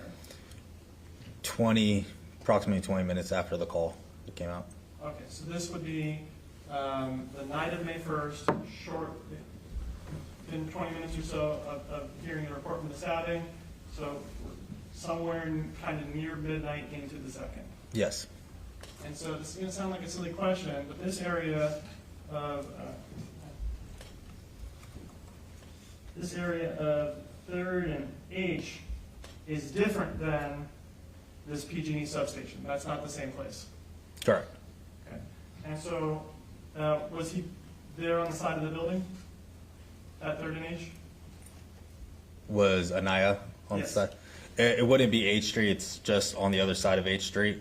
It's actually like an alleyway, but he was on the side of the building of that particular building I pointed to. Understood. And do you recall if it was raining that night? It was, if it was not raining at that moment, it did start raining that night. And so, were you wearing a body cam with you? I was. And when you contacted Mr. Anaya, did you activate your body camera? I did. And so, would it record your statements? It did. Or So it would. I have a transcript, and then there's been a stipulation for the foundation for the Okay.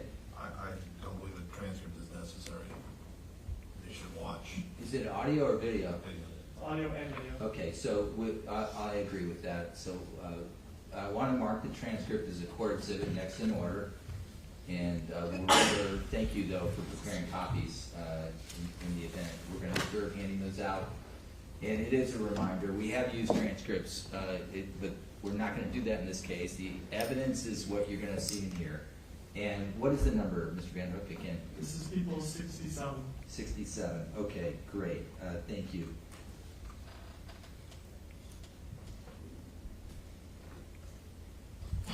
So what did you guys see earlier? We see with the corner of the eye, it's like a person running honestly, but Like they were like, you see around, we don't want to come back in others. Huh? The person, you see around this area, we don't want to come back. we don't even know who it is, Christina. Oh. So you guys just saw somebody running? Okay, well, We were talking right here and then we were talking to eat snacks and stuff, you said, and we saw. we seen a person running like over there that way. I see, when I see. Honestly, we did see a person running. When I see, a person was coming, running real fast. With a long shirt. And I looked like, when he said, this man just passed by and was going so fast and stuff. To me, it looked gray. The shirt looked gray, to be honest with you. Yeah, I could see like the color was like probably like a grayish color and stuff. And someone told me right there, and What's your guys' names? My name is Jose, man. Do you know, hey Jose, do you know your driver's license? I have one, but I don't remember. You don't remember? All right, Jose? And I'm Christy. Anaya? Yeah. What's your date of birth? 10/13/87. 10/13/87? Uh, What's yours? my name's Christy Pierce. What is it? Christy Pierce, K-R-Y. K-R-Y? S-T-I-E. K-R-Y? K-R-Y. S-T? S-T-I-E. I-E. Uh-huh. Pierce, P-I-E-R-C-E. Like an ear pierce. Ear pierce? No, that's what, like this is Pierce, the last name is Pierce. Oh, Pearson. Yeah. So P-I-E-R-C-E. Okay, what's your date of birth? 9:30 of 81. 9:30 of 81. Okay.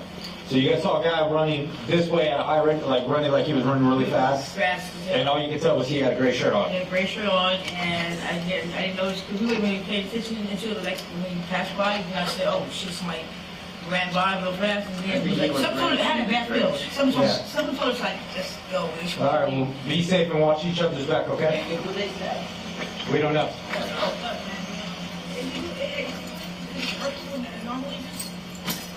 That's just how it is right now. All right, guys, thanks. If we need to get a hold of you guys, we'll get a hold of you guys later. Were you able to see that, sir? Yes. Okay, I'd like to ask you just a couple of clarifying questions. It's kind of dark in the video. What was the setup that Mr. Anaya and Ms. Pierce had there? Did it look like it was an encampment, like they were staying there as like their lodging, or that they had stopped there momentarily? I believe they were staying there as like a Hold on. The objection's overruled. Go ahead. If you can answer the question. It looked like they were setting up an encampment there for the night. Understood. And so then in the video, there was some reference to that they saw a person running that way and then they're pointing to a particular street. Which way and what street are they referencing in the video? I believe they were referencing 3rd Street going into downtown, which would be westbound. Okay, thank you. I don't have any additional questions. Just a moment. Thank you, Mr. Vanderhook. And so, Mr. Hutchinson, cross-examine. Yes. Good afternoon, sir. Good afternoon. Show you what's been marked Defense Exhibit A. Do you recognize what this depicts? Yes. Your body camera did not have a timestamp on it in the video we saw. Is that correct? Correct. But you believe this contact was within about 20 minutes of receiving the call about what happened near the intersection of 2nd and L, that a woman was stabbed? Approximate. So this was probably around either shortly before midnight on May 1st or shortly after midnight, early morning of May 2nd. Yes. Correct? Correct. You were just canvassing to see if anyone had seen anything. Correct. The area where you found them, see where my cursor is here, right before the railroad tracks. Is this the area? There's a building here. Were they up against this building? Yes, right where the end of your right side of your cursor would be.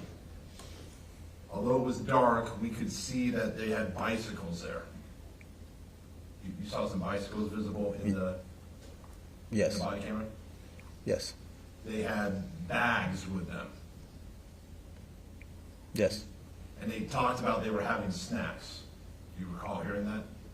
I don't recall. No. But it appeared to you that they were setting up camp, at least for the night, at that location. I cannot tell if they set up camp for the night or they were attempting to set up camp for the night. I can't make that assumption. But it looked like they were going to camp there for the night, whether they set it up already or not. Yes. They told you they saw someone running with a gray shirt. You recall hearing that? Yes. They never mentioned anything about a person wearing a black hoodie. No. And they said they saw someone running, as in using their feet to run. That's what they specified. That's what they said. They never mentioned anything about seeing anybody on a bicycle. They never mentioned a bicycle. Are you familiar with Davis Glass and Screen at 920 3rd Street? Off the top of my head, no. Right here, I'm at the intersection of 3rd and I. Is that the thrift shop? I believe that is the thrift shop or beginning of the thrift shop. Okay. The building to the west of the thrift shop. Do you remember if there is a glass company here, Davis Glass and Screen, where my cursor is? I don't recall that building. Fairly go there. But there are some businesses in this building, and then we have the cable car wash down here. Correct, and there's also a detail car business in the back to the rear. So we have on where my cursor is right now at the intersection of I and 3rd, that's the thrift shop, and then down here, closer to the intersection of the railroad tracks in 3rd, that's where the cable car wash is. Correct. And there's some businesses in between that you don't recall off the top of your head. Correct. Not businesses you have to go to very often. Correct.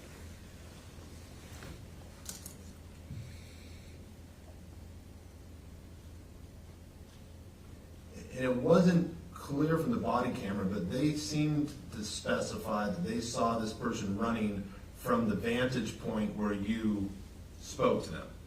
They told you they had been at that location? From our conversation, it appeared that would have been where their vantage point was. So they claim to see someone in a gray shirt running westbound near the intersection of 3rd and H. That's what they gestured to you. Yes. Have you ever dealt with Mr. Anaya before, part of that night? Previous contacts. Had you dealt with the other individual who was with him? Yes.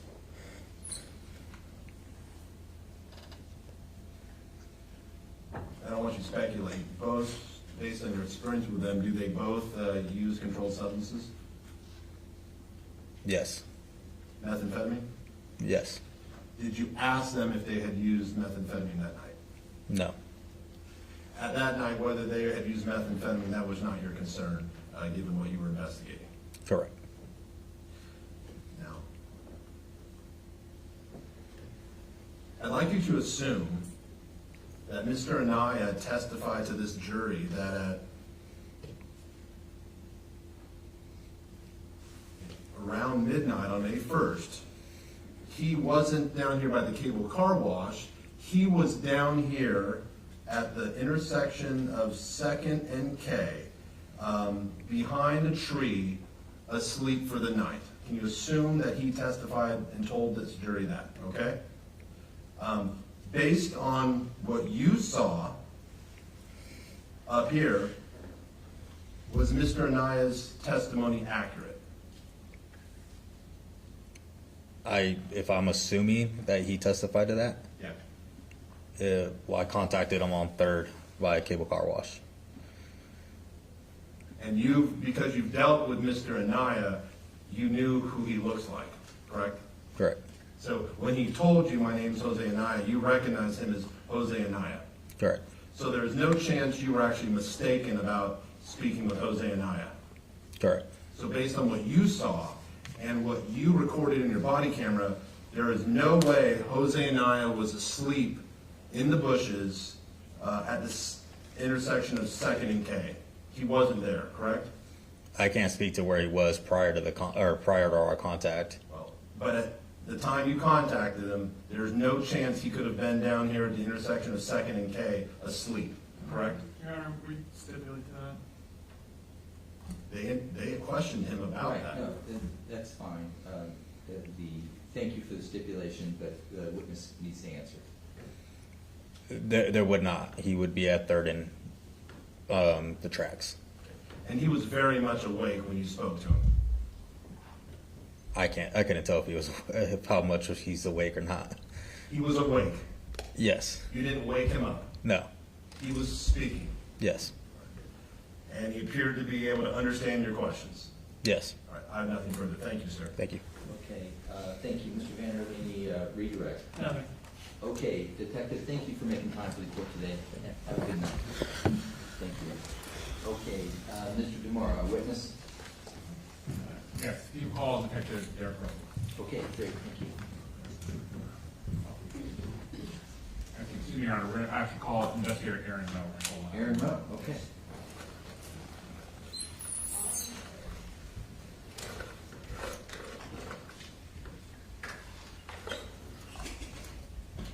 Okay, good afternoon, sir. Afternoon, sir.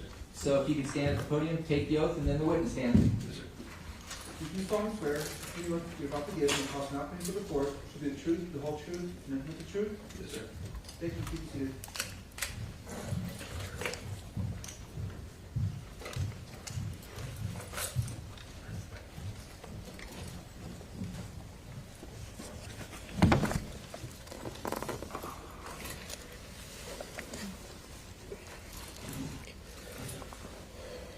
State your first and last name for the record. Spell them both. Aaron Moe, Aaron, last name Moe, Moe. Okay, thank you. All right, for the prosecution then, Mr. Vander, you got it? Okay, direct. Thank you. Good afternoon, sir. What's your job? I'm employed as a full-time investigator for the Yolo County District Attorney's Office. And how long have you been employed as an investigator for the district attorney's office? It'll be 12 years in July. For the peace officer position? Yes, sir, it is. Prior to being employed as a investigator for the Yolo County District Attorney's Office, do you have any prior experience as a peace officer? I was a full-time police officer for the city of Yuba City for a little over 12 years.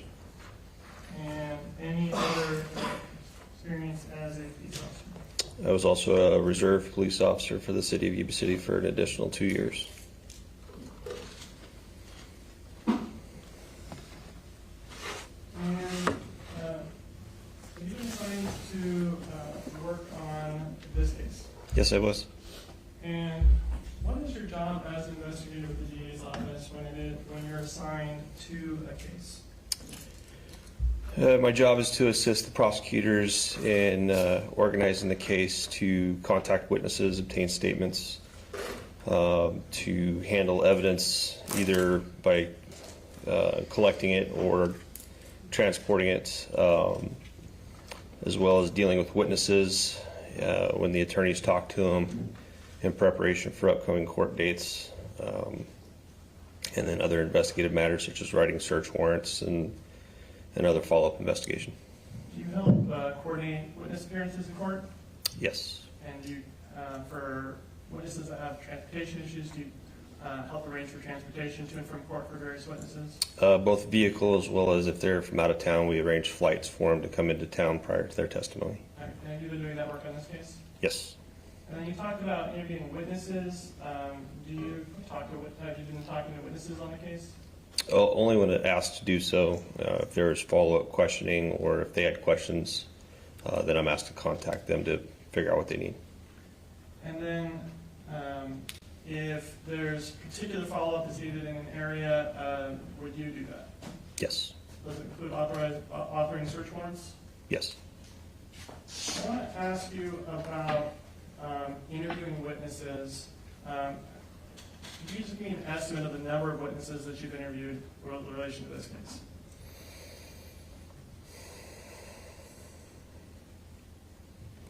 Between 10 to 20. And were you present during an interview with Kimberlee Guillory? Yes. And an interview just a couple weeks ago with Kimberlee Guillory? I believe it was on the 23rd of April, yes. Okay, and do you typically record such interviews? Yes. Why is it your practice to record interviews of witnesses when you're talking to them? It's an evidentiary value. It gives me the ability to talk to them more freely as far as not interrupting them to try to write down notes. It gives me the ability to provide a copy to both yourself and defense counsel if requested, and then I write my reports as a result of the recordings. Okay, and so does it help you create an accurate record of what's said during the conversation? Yes, sir. And you recorded the interview with Ms. Guillory? Yes, I did. Do you always tell people that you are recording when you do record an interview? No. Is there any requirement that you tell people that you record when you're doing an interview? No. Do you typically leave your recorder in an area where people could see the recorder, though? Yes. And I ask you about procedures for interviewing witnesses. Okay. I'll give you a hypothetical question. If you're talking to a witness about what they remember, and they tell you about an incident, but you know, based on other information, that what they remember is not correct, what do you do? I don't provide them the information that I have. I ask them questions, especially with witnesses, to inspire thought. I don't lead them in any way. I don't try to explain to them what I have to counteract what they're saying. I mean, why wouldn't, I mean, if you know what the witness is saying is something that is not correct, why not just tell them what you know so that you can straighten them out?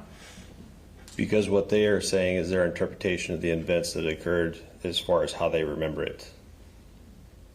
When you're talking with witnesses, especially talking with multiple witnesses, do you ever have any concerns about contaminating a particular witness? When I talk to them, I am cognizant of contamination. I usually ask open-ended questions where they get to provide their information as opposed to, again, leading them. I don't argue with them. I'm not counteractive to what they're saying. I just take down what they say, and then I try to prove what they say is either correct or not true by other means. What is contamination? Contamination is basically giving them a way to change what they remember. As far as dealing with witnesses, a lot of times They can receive contamination through talking with other people involved in the incident, either when the incident occurs or post-incident. They can also be contaminated by stuff they see in social media or the news that can influence what they remember potentially. And could you potentially contaminate a witness if you provide them with information that they didn't previously know? Yes. And so, is there anything that you can do about witnesses who have been subjected to potential contamination from the news or from other people that they've talked to who aren't you? I give them instructions as far as when they are telling me their statement to give me what they remember specifically as far as their involvement or what they witnessed. I'm not asking them to tell me what other people told them. Okay. When a witness doesn't remember something and then they hear about that event from an outside source like another witness or the news or something else, do witnesses ever fill in gaps in their memory based on what they hear from outside sources? Yes. Yes.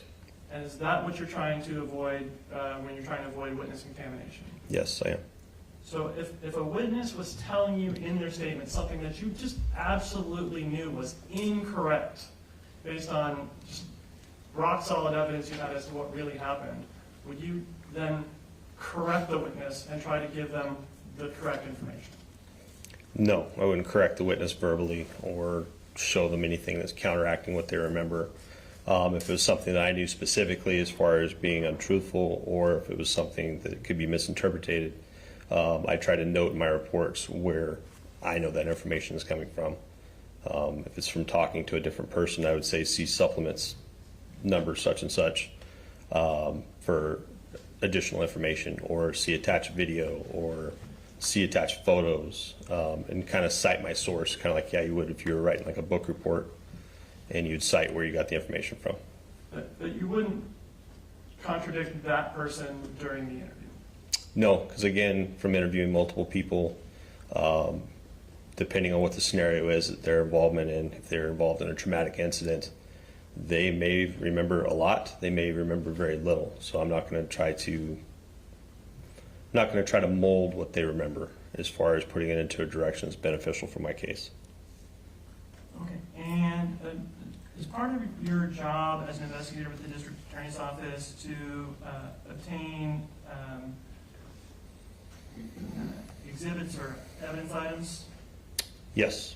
And in this case, were you asked to obtain some demonstrative exhibits? Yes, I was. And specifically, were you asked to obtain a demonstrative knife? Yes, I was. And then what were kind of the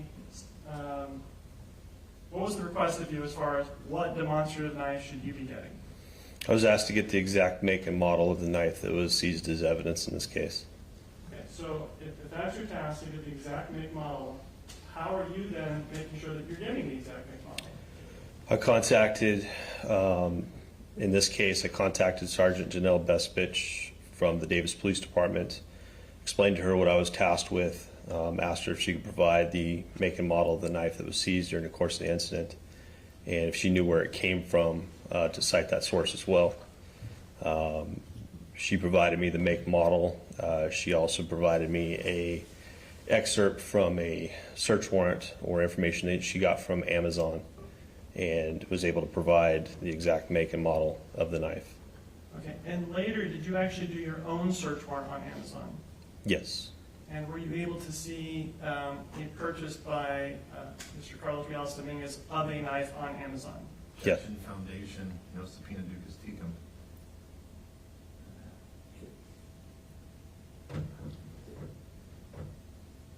Just a moment.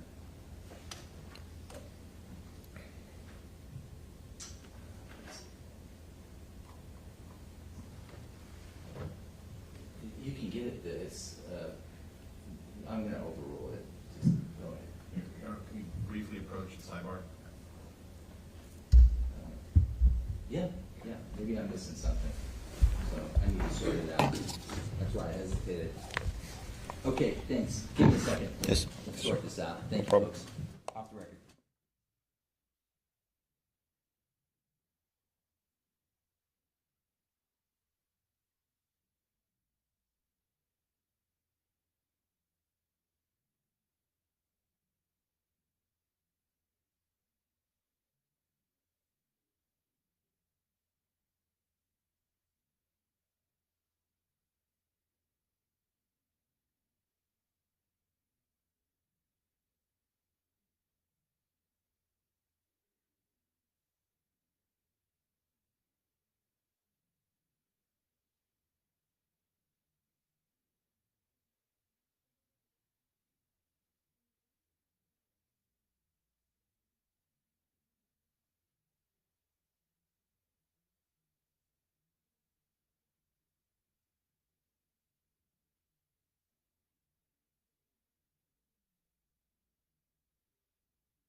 So the parties have a dispute about some evidence, and it hasn't been clearly presented to me before, so I was a little bit, I didn't have the full scope of it. I got fragments. So I'm going to direct the parties to meet and confer regarding that dispute. But we were talking about the knife, and the attorney can ask about the knife. Did you look at some Amazon records to verify that you in fact had the correct knife? Yes. And the records that you looked at as far as purchases by Carlos Dominguez, did they show that the knife that you were obtaining, the duplicate knife, was the right knife? Yes. And then I'm going to need people's 36, 37, and 38.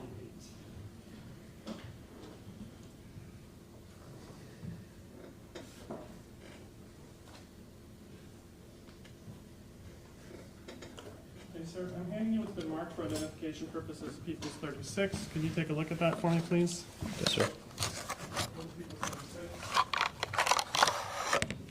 People's 36 is a Smith & Wesson manufactured knife, and the model number is SWHRT 9B. And it's described as an HRT 9-inch dual-edge boot knife. And is that the knife that you obtained as the duplicate knife? Yes. And could you remove it from the packaging, please? Yes, sir. So could you inspect the knife? Is it sharp or dull? It's sharp on both sides. And so have you done anything to that knife after receiving it as your duplicate knife? No, this one was left as an exact duplicate. Right, and did you purchase it from Amazon as well? I had the purchaser from our agency purchase it, but I gave her the make and model. Understood. Okay. After purchasing that knife, were you asked to get a second knife so that you could dull down the blade on the knife? Yes. And so did you make the second order of the knife? Yes. I'm handing you what's been marked for identification purposes. People's 38. Please.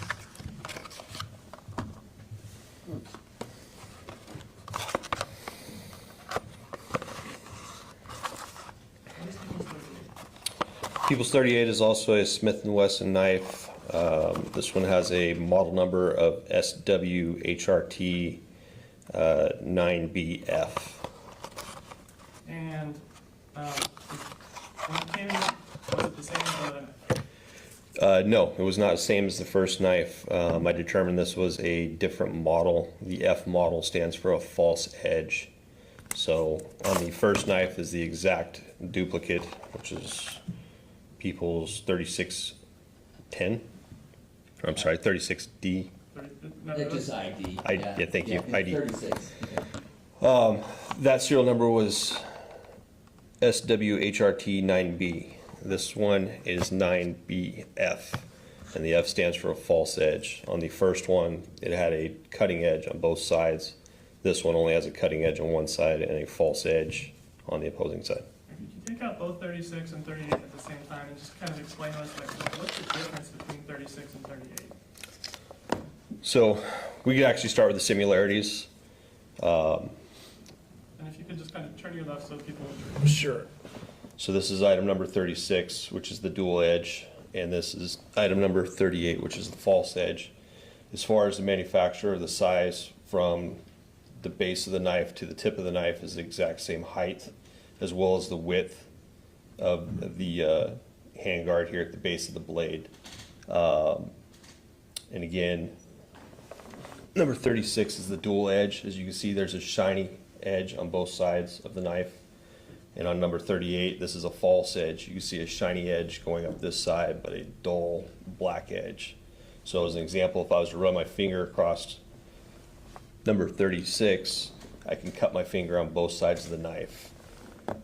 On number 38, the shiny edge will cut, but the false edge will not. It's not a cutting surface. All right, so is it then that this knife comes in both a double-edged and a single-edged variety? Yes.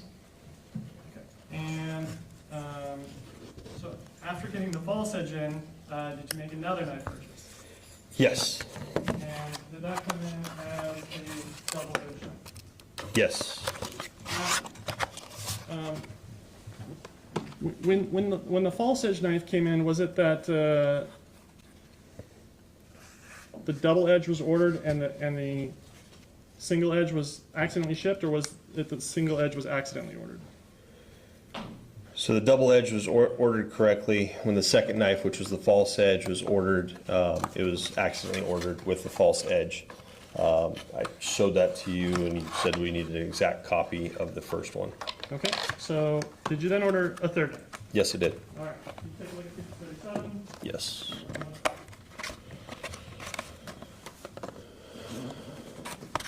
So this is item number 37. It's an exact duplicate of item number 36, which is a Smith & Wesson knife, model SW HRT 9B. And did you,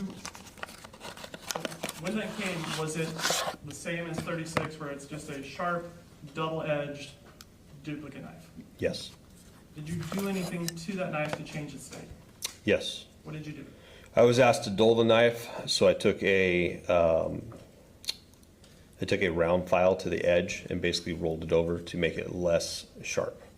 And then I also did the same thing to the point, where I took the tip of the point down just a little bit to make it less dangerous, I guess. All right, so if people are handling 37 in court, does it have the same risk of cutting people as the knife, the sharp knife duplicates that you got? The risk is reduced. There's a potential of still cutting, but it's reduced compared to the other ones. Okay, and did you do anything to mark that particular knife to differentiate it from the other ones? I wrapped this knife in blue tape around the handle, and then on the exterior of the box, I wrote the words exact but dull, or exact dull, excuse me. So I'm just going to collect all three for you. Okay.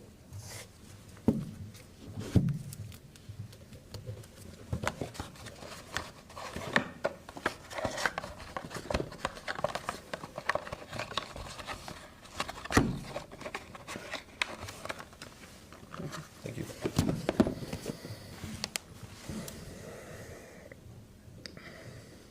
Okay, so we just talked about knives. Were you asked to get any other duplicate items? I was asked to obtain a duplicate tent that was seized as an item of evidence in the third stabbing incident. Okay, and so is this the tent that Kimberlee Guillory would have been in? Correct. All right, what was the procedure used to get a duplicate of the tent? After being asked to do so, I contacted the Davis Police Department evidence technician, cannot remember the name, explained to him that I needed to get an exact copy of the tent that was seized as evidence in the incident involving Ms. Guillory.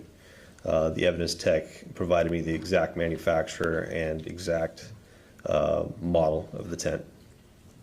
Okay, I'm going to show you an item.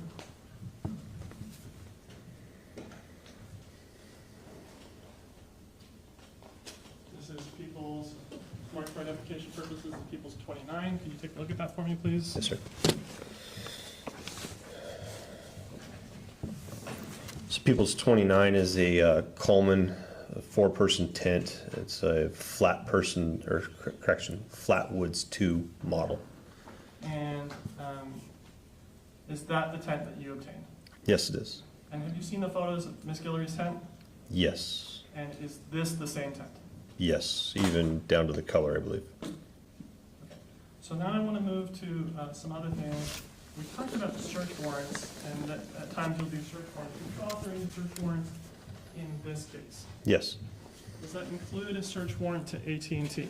Yes, it does. And what did you author a search warrant for? The search warrant was authored for information pursuant, or information in connection to a phone number that we had for the defendant.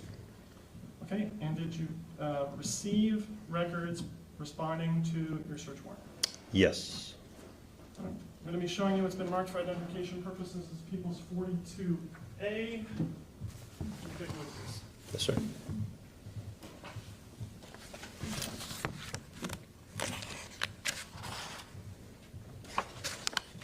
You see that?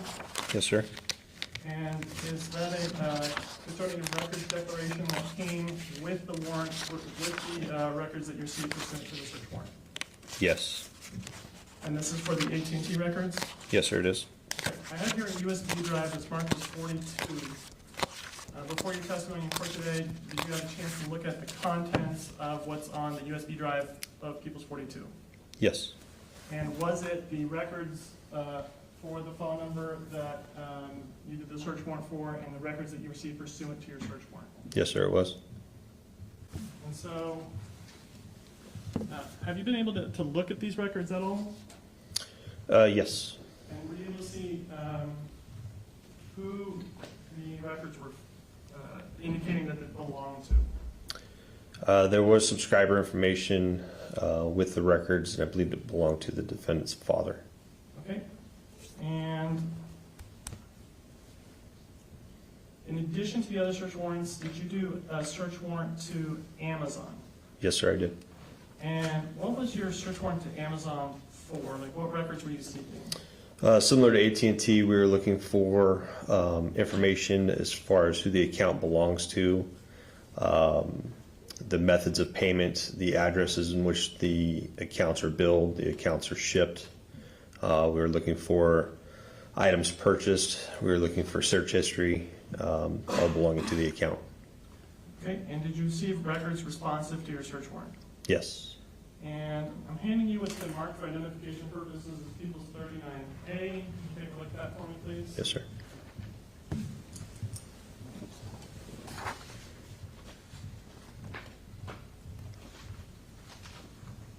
Have you had a chance to look at People's 39A? Yes, sir, I did. Is that a declaration from a custodian of records that you received, with the records that you received pursuant to the search warrant? Yes, it's a certificate of authenticity. Okay. And prior to coming to court today, I have it here, a USB drive marked as 39 with the words Amazon records on it.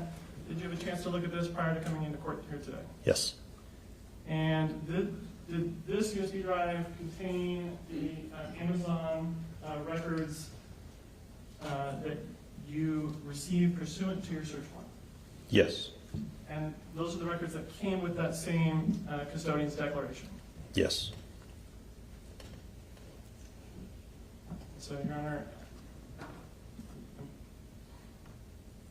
Is this what there was an objection to? yes, and so I've reached the point of everything I can cover, and I would have to recall this witness later.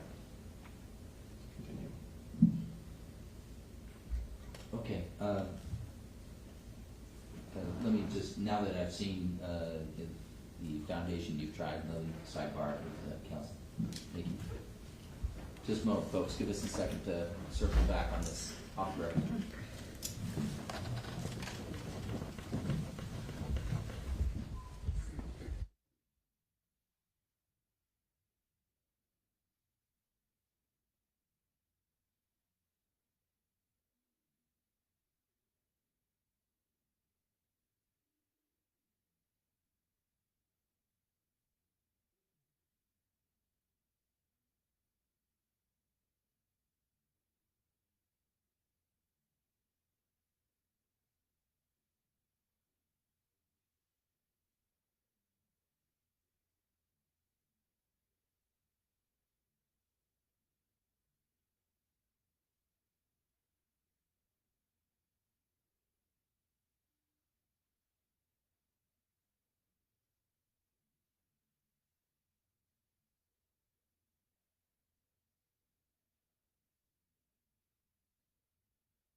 Mr. Vanderhook, you can proceed. Thank you. I'm going to need just a moment to set up, Your Honor. So, Investigator Mo, I'm going to ask you just a couple questions about the Amazon records that you received. Did you have a chance to review them? Yes. And whose records were they? Could you tell from what you had? They're records that we can link to the defendant. Okay, and how do you know that they were linked to the defendant? What was on the records that indicated to you that they were Mr. Dominguez's records? They were linked with an email address that had been identified as being associated to him, which I believe was Carlos.Reales. It had a number sequence at gmail.com, as well as the phone number that we just talked about with the AT&T records. It was also linked to him using the addresses in which the items were shipped, which was an address that was linked to him in the city of Davis. Okay, so from People's Exhibit 39, there's two files. One's titled Certificate of Authenticity, and the other is an Excel spreadsheet starting the letters CRIM. I'm pulling up that spreadsheet, and then I'm hoping to put this up on the overhead.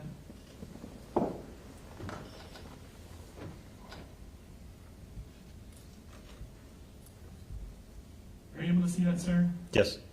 And so this record, it's got a bunch of tabs at the bottom.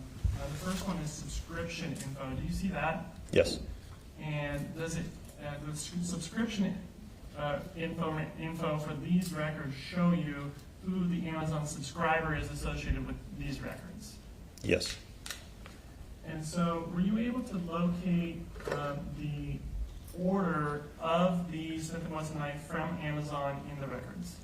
Yes. It should be in the next tab over, which is order history. Okay. And so here on the order history tab, we have orders going all the way back here to January 22nd, 2022. Do you know what the date was of the order? I believe it was December 5th of 22.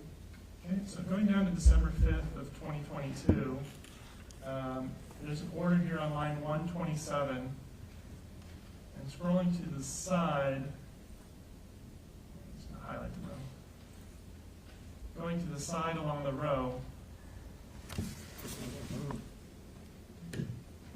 are you able to see what that order was for?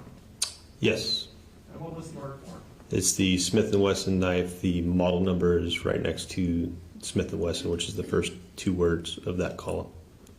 Okay, and so is this the same knife that you got as the duplicate knives for 36 and 38, and then tried to get, but got the single edge version with People's 37? Correct.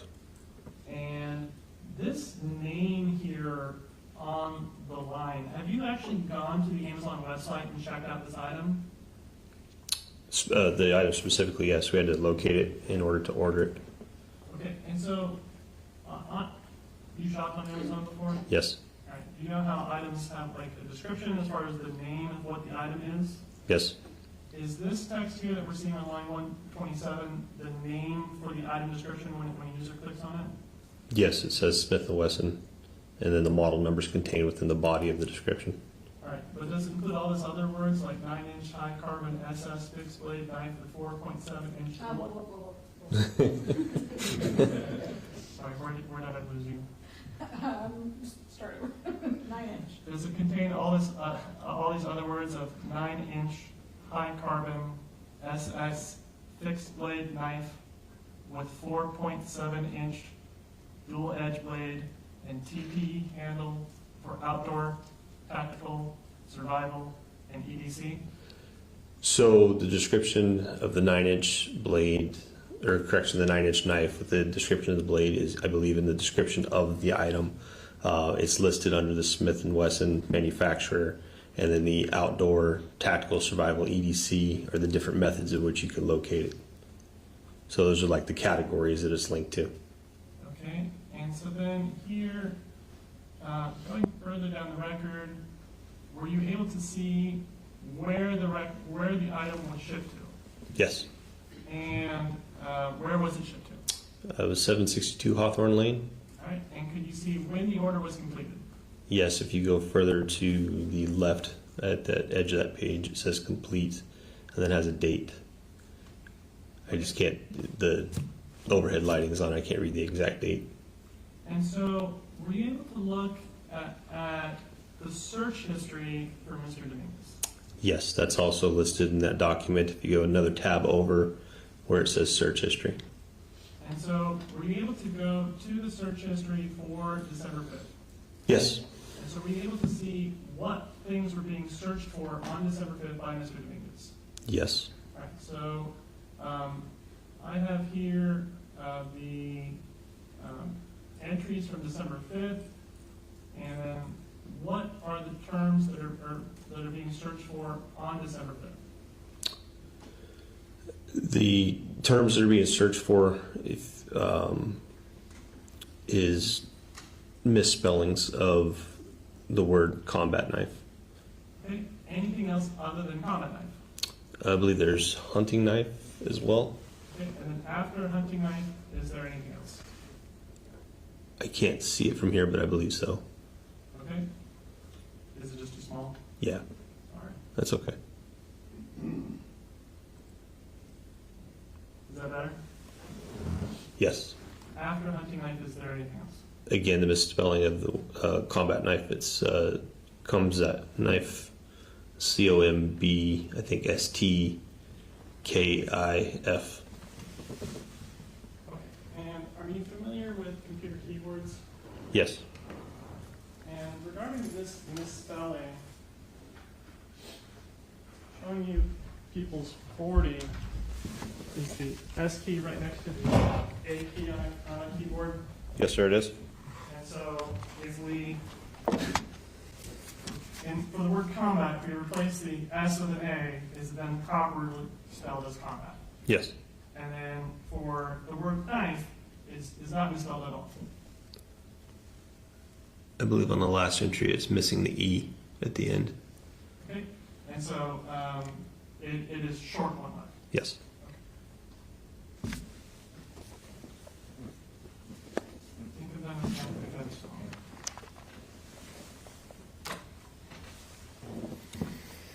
I don't have any additional questions. Thank you. Okay, thank you. Cross-examination? Yes, thank you.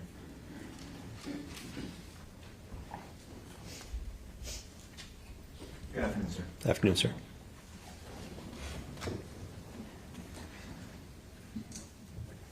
Sorry. You are the primary investigator at the district attorney's office assigned to this case. Yes, sir. You indicated you conducted about 10 to 20 interviews. Roughly, yes, sir. But in addition to conducting interviews, you're familiar with the investigation that's been done by other police officers, other investigators. Yes, I have a rough understanding of what they did. You reviewed police reports in this case? Yes. And sir, you are aware that after Ms. Guillory was stabbed back on May 1st of 2023, that a man named Isaac Cheeseman made statements to both police and the media that the stabber had been at the camp about 2.5 hours earlier, around 9 o'clock, and he chased that stabber. You're familiar with that? I'm familiar with Mr. Cheeseman. He was one of the individuals that we had to track down for this case. I did not read a report with his direct statement on it.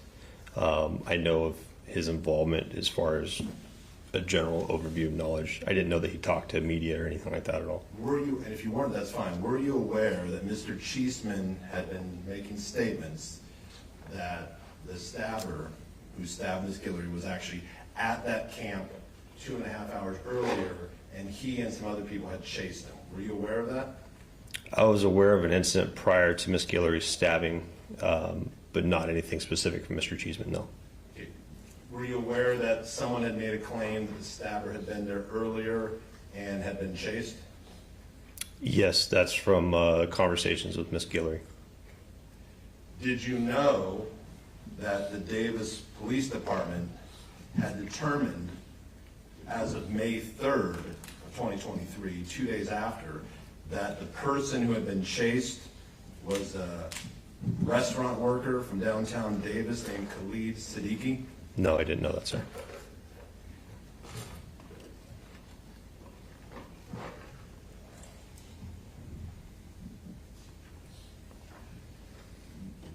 Were you aware of that prior to today? Prior to you telling me that, no. So, Mr. Vanderhook asked you some questions about a conversation that was recorded.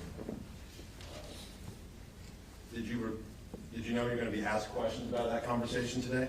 Yes. Did you listen to the recording of that conversation to refresh your memory? Yes, I did. In that conversation, you don't appear to say anything during the entire conversation. You just sit there and record.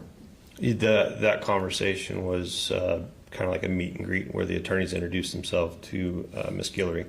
So I wasn't asked to like question her in any way. So, do you recall, I didn't even hear your voice one time during the conversation, during the recording. Did you even say anything? Yes, I believe the only time I spoke up was when Mr. DeMora entered the room and they were talking about seating arrangements. Other than that, it was primarily Mr. Vanderhook that spoke. Mr. DeMora was there? Yes. Someone named Aaron was there? That would be me. They had it spelled the wrong way. Uh-oh, it happens. Was there a female there as well? Yes, that was the victim advocate, Julia Hernandez. Julia, okay. I thought there was an Aaron I didn't know. No worries. You know I know your name. Yes, sir. So it was you, Mr. Vanderhook, Mr. DeMora, Julia Hernandez, and then Ms. Guillory. Yes, sir. And you said you don't have to tell people you're recording them because you're a peace officer. Correct. Peace officers can record people without their knowledge. It's unpermissible under the law. Yes. For people who are not peace officers, they need to get permission to record someone. To my knowledge, yes, sir.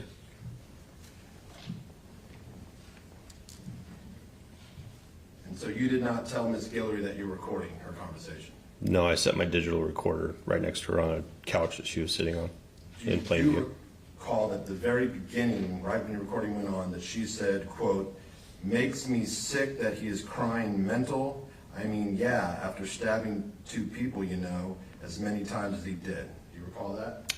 Yes. And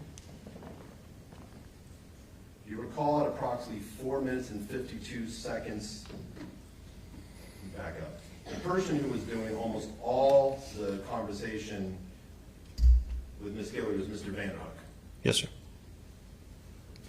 At about 4 minutes and 52 seconds into the conversation, you recall Ms. Guillory stating, referring to Mr. Reales Dominguez, "And I'm sure he saw me come home because he had had an altercation with the couple that was over there earlier that night. I didn't know that until way later." Do you recall that? Yes, sir. And then Mr. Vanderhook asked, what are their names again? Correct. And then Ms. Guillory said, Isaac and Christine. Yes, sir. Then Mr. Vanderhook asked, Mr. and Christine Barrios? I'm sorry, one more time? Did Mr. Vanderhook say Mr. and Christine Barrios, or? I think it was Mr. Cheeseman and Miss Barrios, or Christine Barrios, or something to that effect, yes. And then Ms. Guillory said, yeah. They had been at their tent earlier that night, and he ran him off. He didn't know who he was then. He took off and ran across the street, and he was hiding behind a tree. I came home later, and I think he was still out there. Do you recall her saying that? Yes. When she said that, okay, did you know what she was referring to? She was aware of the previous incident, and this is from talking to her as far as what she gathered after the fact. But you knew that Miss Guillory was not present at this previous incident where the person was chased. By her own statement, yes. Okay. So this previous incident where someone was chased, that was something she learned from Mr. Cheeseman. I'm not sure who she learned it from, but she said she learned about it after the fact. So you knew it was not anything she personally observed? From her own statement, yes, sir. And at the time she said this, did you also know that Davis police 2 years earlier had determined that the person who'd been chased was not Mr. Reales Dominguez, but was Khalid Siddiqui? No, not until you told me his name. Okay. So would it be fair to say that even though you're the primary investigator, the attorneys have a better understanding of the ins and outs of the case than you? Would that be a fair statement? They have a greater understanding, yes. So you, when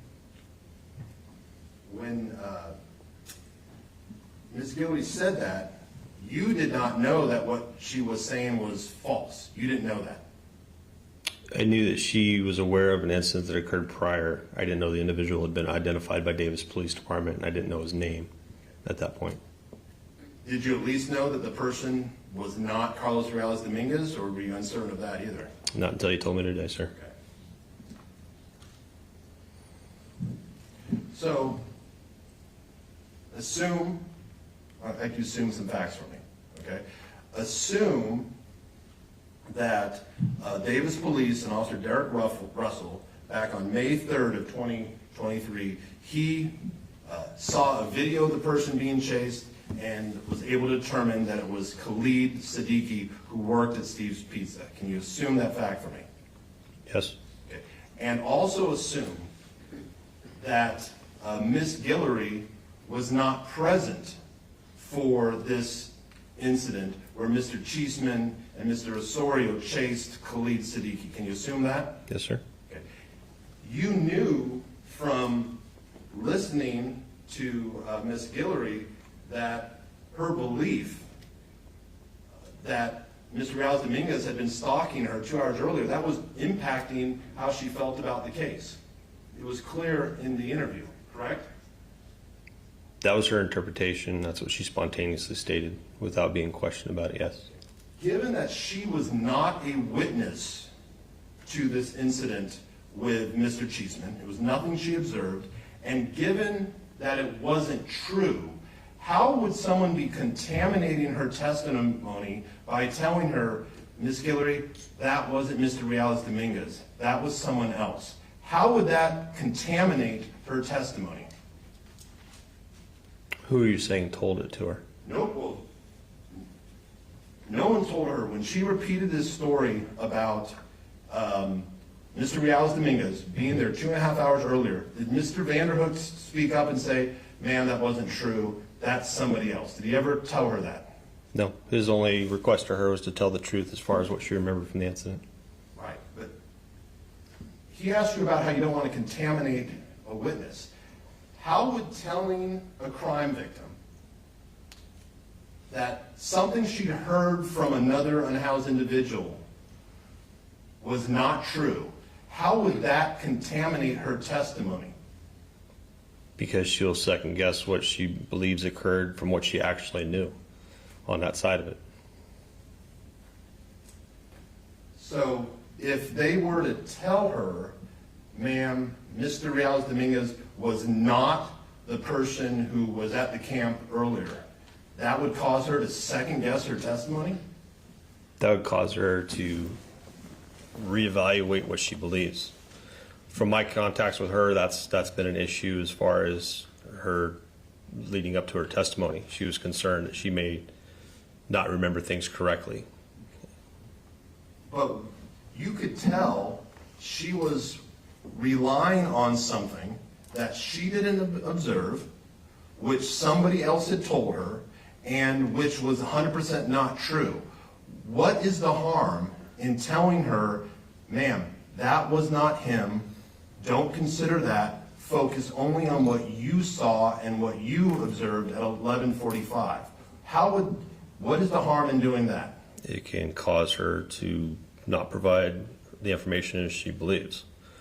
That's not what I can do as a police officer. I cannot shape somebody's testimony to have it go towards what I want it to go towards. I have to let it unfold naturally. If that's what she believes from her talking to other people, that's what she believes. That's where we do our jobs as police officers, to either show it not being true or show how it is true. So if a person in a different case identifies someone who robbed them, okay, they're saying that's the person who robbed them, and you through investigation realize, you know what, he didn't rob them, he was in another state.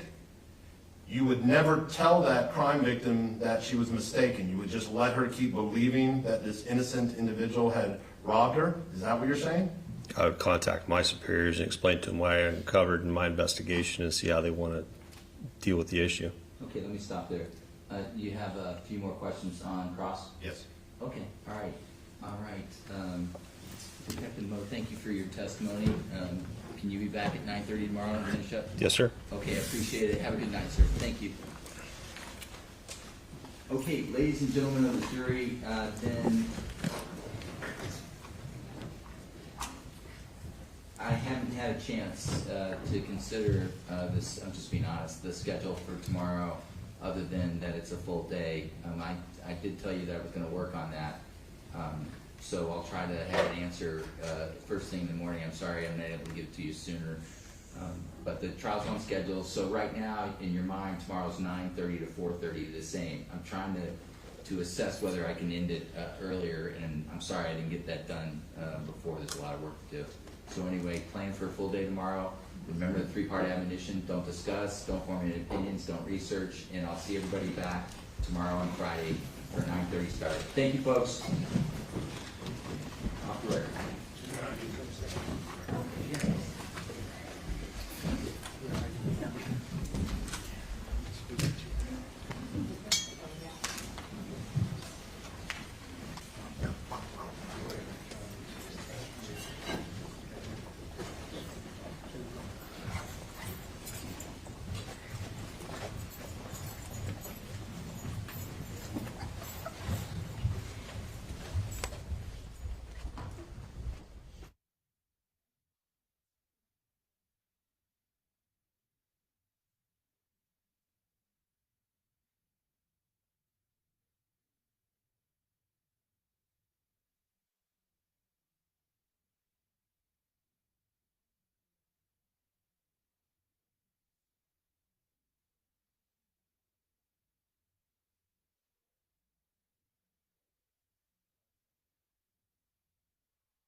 Of the jury.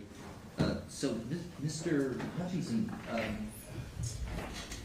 what happened with respect to your computer screen being live streamed?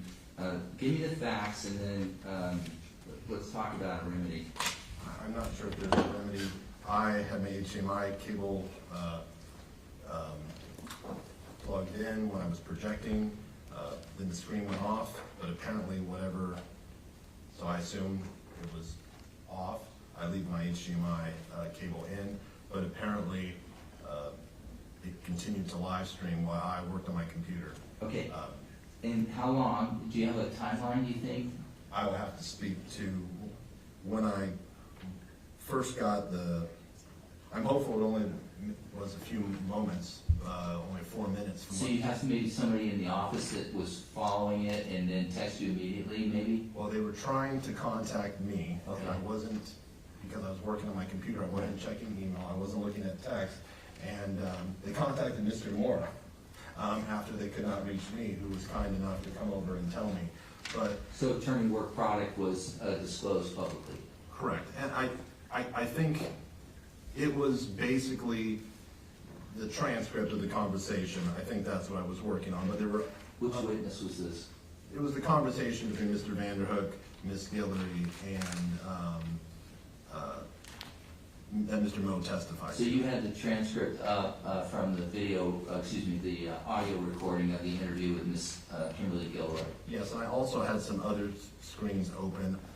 Okay, I can issue an order directing that any information be destroyed if it was improperly, inadvertently recorded that is on its face attorney work product, and I can issue that order that it not be republished and not be used and in fact be destroyed.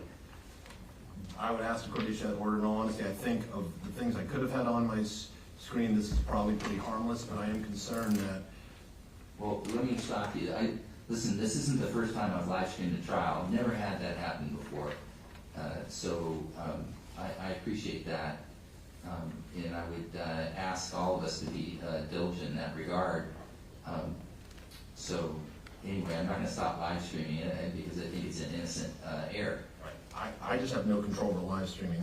From now on, I will unplug my HDMI cable, but Yeah. I'm not sure who controls live stream, but I had no knowledge. Well, Francisco does, right? And it was brought to his attention, and he cut it off as soon as he realized it was going on. And I realized it was an inadvertent mistake on her. Right. Okay, all right.